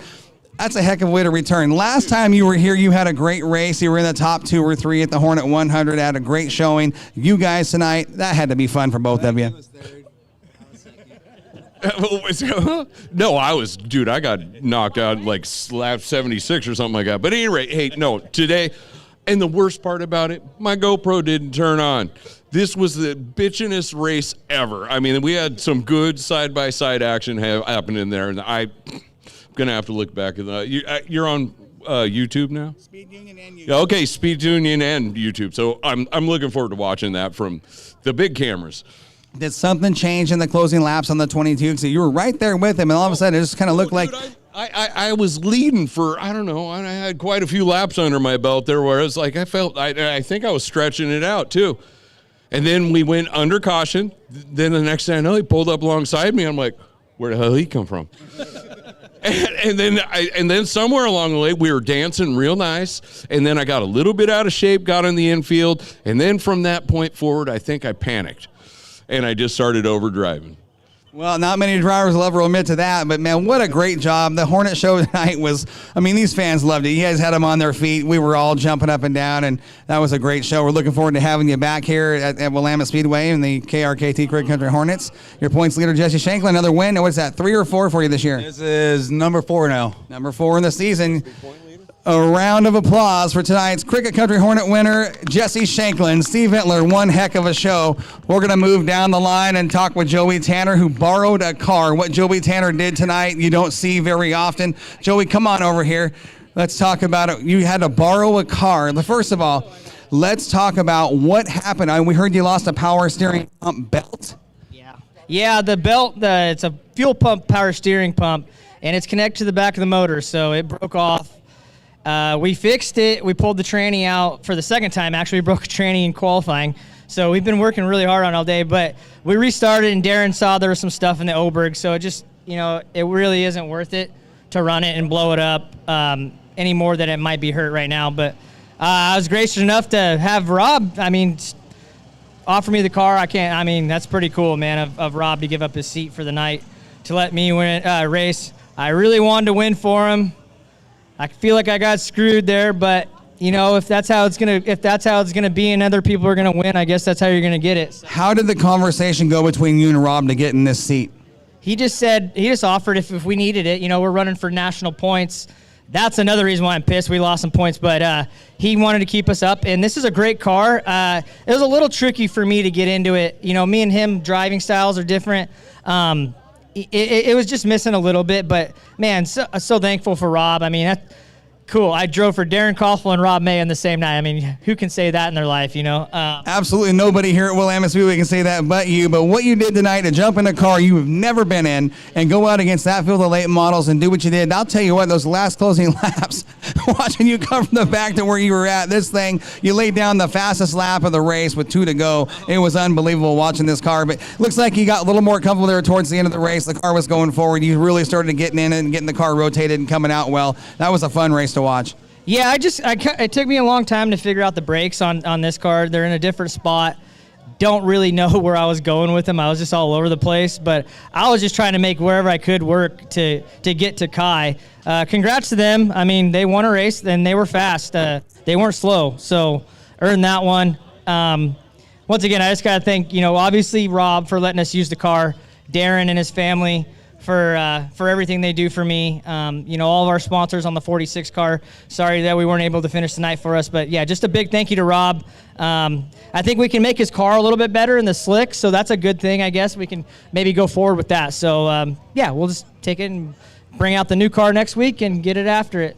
Bring out the new car for the Strawberry Cup. Yeah, it's the only other motor, so the new car's coming back out. Man, I'll tell you what, the first time you drove it here, it was a pretty darn good night. That car looked pretty awesome. So, well, I think we're going to be excited to watch you get behind the wheel of that hot rod at the Strawberry Cup and try to back up what you did last year. It was a pretty fun night, but we're looking forward to having you back next week. Joey Tanner, a good, strong second place run in a borrowed car. Two of the legends here at Willamette Speedway. Excellent job of driving. Joey Tanner's going to finish second. Cory Yak, let's talk about it, man. I'll tell you, I've been telling everybody, watch the 71 car. This dude can drive, and tonight you talk about consistent. Watching the 71 car, you kind of got in a pack of cars, a little bit of bump and grind, had to slice and dice for position, had to hold your line and defend the territory you're in. Excellent job at driving, and then once you kind of got some open racetrack to work with, this 71 car looked like it was just as good as anybody else on the track. I was close. I mean, Joey's a lot better. He's in his own area code. Kai is doing great. He's flying. I got some work to do. Man, when I'm off, I'm off. And it seems like I'm 8th, 9th, 10th, somewhere back there. But when I got a good car for the night, I'm usually up here in the top 5. So hopefully we can get some more of these top 5s. Well, watching this car, always, when you guys get a long run and the track starts to slick off, that's where you and this car seem to really come alive, and that's what you did tonight. You got that long run going, you got a good slick surface out there. Once you cleared traffic, this car just come to life. It was smooth and consistent. That was the big word for you tonight, was consistent. That looked really good, and I think you really put down a big building block in the foundation of the 71 team. This is the type of track I really enjoy. I was even able to run the middle a little bit, and I didn't feel like I was getting freight trained at all, so I was able to make some passes in the middle. No, I really enjoyed the track tonight. That's my style. So I'll tell you, one of the coolest things to watch all night long, probably all year long, one of the coolest things to watch was watching you and your brother and your dad all in that pack of cars battling for position. I mean, that was, the Yak Attack was in full force tonight. That was just, the fans love watching that stuff. A dad and his two sons, that's got to be a special moment for the Yak family. Yeah, we've been doing some tuning on Kyle's car. The more he makes it out, the faster he's going to be. He's so much more consistent than I am. Once that car's a lot better, he's going to be flying. So that's going to be super cool. It was fun racing with him and my dad. That was a fun night. Let's give your sponsors a big shout out here on this number 71 Hot Rod.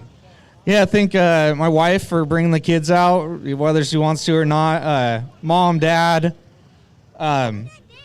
New Flow Plumbing, GB's You Cut Christmas Trees. Knuckle Busters Machine, Cascade Outdoor Power Equipment, A&A Speed in Albany, Showtime Graphics. Clay's a great guy. He helps me out so much. Yeah, got Cascade. Icebox Performance, Raider Supply House. They're very helpful. So, heck of a run, a strong third place finish for the 71 at Cory Yak tonight. Cory, great run. We'll see you back up here at the Strawberry Cup next week. We'll see you. I want to say thanks to all the fans coming out and joining us here at Willamette Speedway for a night of racing. We're going to be back in action next week. Gates open at 4, qualifying at 4:30. Racing starts at 6. We're going to get a couple of photos over here in Victory Lane with the 08 of Kai Frick. Kai, let's get you and your crew together for a picture here. Who's got the camera? Where's my photographers at? They probably packed up and loaded home. They said, we're getting out of here. Here, you hang on to that. Get the crew together. Mark, get over there. Give me your camera. Get over there. You're part of the team. Give me this. I'll decide. Oh, it's one of them stupid iPhones. Get some pictures, Clausen. The stupid.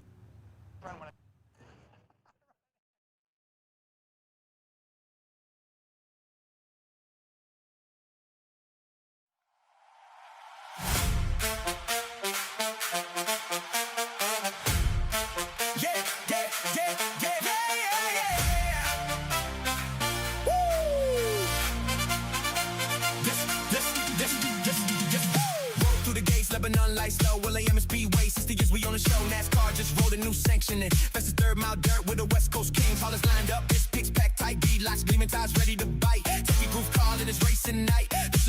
ones come to life. Come and look, ain't for us. We created something phenomenal. Don't you agree? Don't you agree? Heat race, draw, back row, no excuse. Feather the throttle, we came here to abuse. Find my groove, 50 laps to prove this new era's taking over you. Why so serious? This ain't no Sunday drive. Why so serious? Last car's here, we alive. It's everything you ever want. It's everything you ever need. And it's here right in front of you. This is the greatest show. Why so serious? On the cushion, let it slide. Why so serious? Check his wave, 60 years we fly. Let's get physical. All night I'll ride with you. This is the greatest show. Lights go down, parade lap, rolling strong. Fans for the stands, for the whole lap along. Hooked up strong, right side bite on fire. Out of foe, send it, take it higher. Side job coming, gotta fully commit. NASCAR points on the line, no time to quit. Dicing for spots, pushing every inch. This dirt's electric, better 60 year twitch. Don't fight it, it's coming for you. Running at you, impossible comes true when the green flag drops. Who needs to go to sleep when I got this track next to me? All night I'll ride with you. Know you got my back. 60 years buried in these bones and ache you can't ignore. This is the moment you've been waiting for. Don't you agree? Don't you agree? Why so serious? This ain't no Sunday drive. Why so serious? NASCAR's here, we alive. It's everything you ever want. It's everything you ever need. And it's here right in front of you. This is the greatest show. Why so serious? On the cushion, let it slide. Why so serious? Wave 60 years we fly. Let's get physical. All night I'll ride with you. This is the greatest show. Hey, hey, hey, hey. Fastest 1/3 mile on the West Coast scene. Lebanon, Oregon, living the dirt track dream. NASCAR, we can series powered up in mean. 6th division strong, local heroes on the beam. Season kicks off, paper green flag in the air. 60 years of battles, now the whole world's aware. Super late models, fly the limiteds in the fight. This historic moment turns darkness into light. Don't fight it, it's coming for you. Running at you, impossible comes true. Under these lights, caution's out, caught up in the mix. Dry slick battle, gotta make the rubber stick. One more restart, what you gonna do? 60 years strong, this track belongs to you. Don't fight it, it's taking over you. It's fire, it's freedom, it's flooding through. This is the greatest show. Don't you agree? Don't you agree? This is the greatest show. Why so serious? This ain't no Sunday drive. Why so serious? NASCAR's here, we alive. It's everything you ever want. It's everything you ever need. And it's here right in front of you. This is the greatest show. Why so serious? On the cushion, let it slide. Why so serious? Check his wave, 60 years we fly. Let's get physical. All night I'll ride with you. This is the greatest show. Why so serious? This ain't no Sunday drive. Why so serious? NASCAR's here, we alive. It's everything you ever want. It's everything you ever need. And it's here right in front of you. This is the greatest show. Why so serious? On the cushion, let it slide. Why so serious? Check his wave, 60 years we fly. Let's get physical. All night I'll ride with you. This is the greatest show. Trailers open, tool chest out, stories start to flow. When a wreck, we gave him one hell of a show. Cold one in hand, dirt still on my face. 60 years of highs, the lows we embrace. One more lap, hell yeah, you already know. Willamette Speedway, NASCAR, let's go.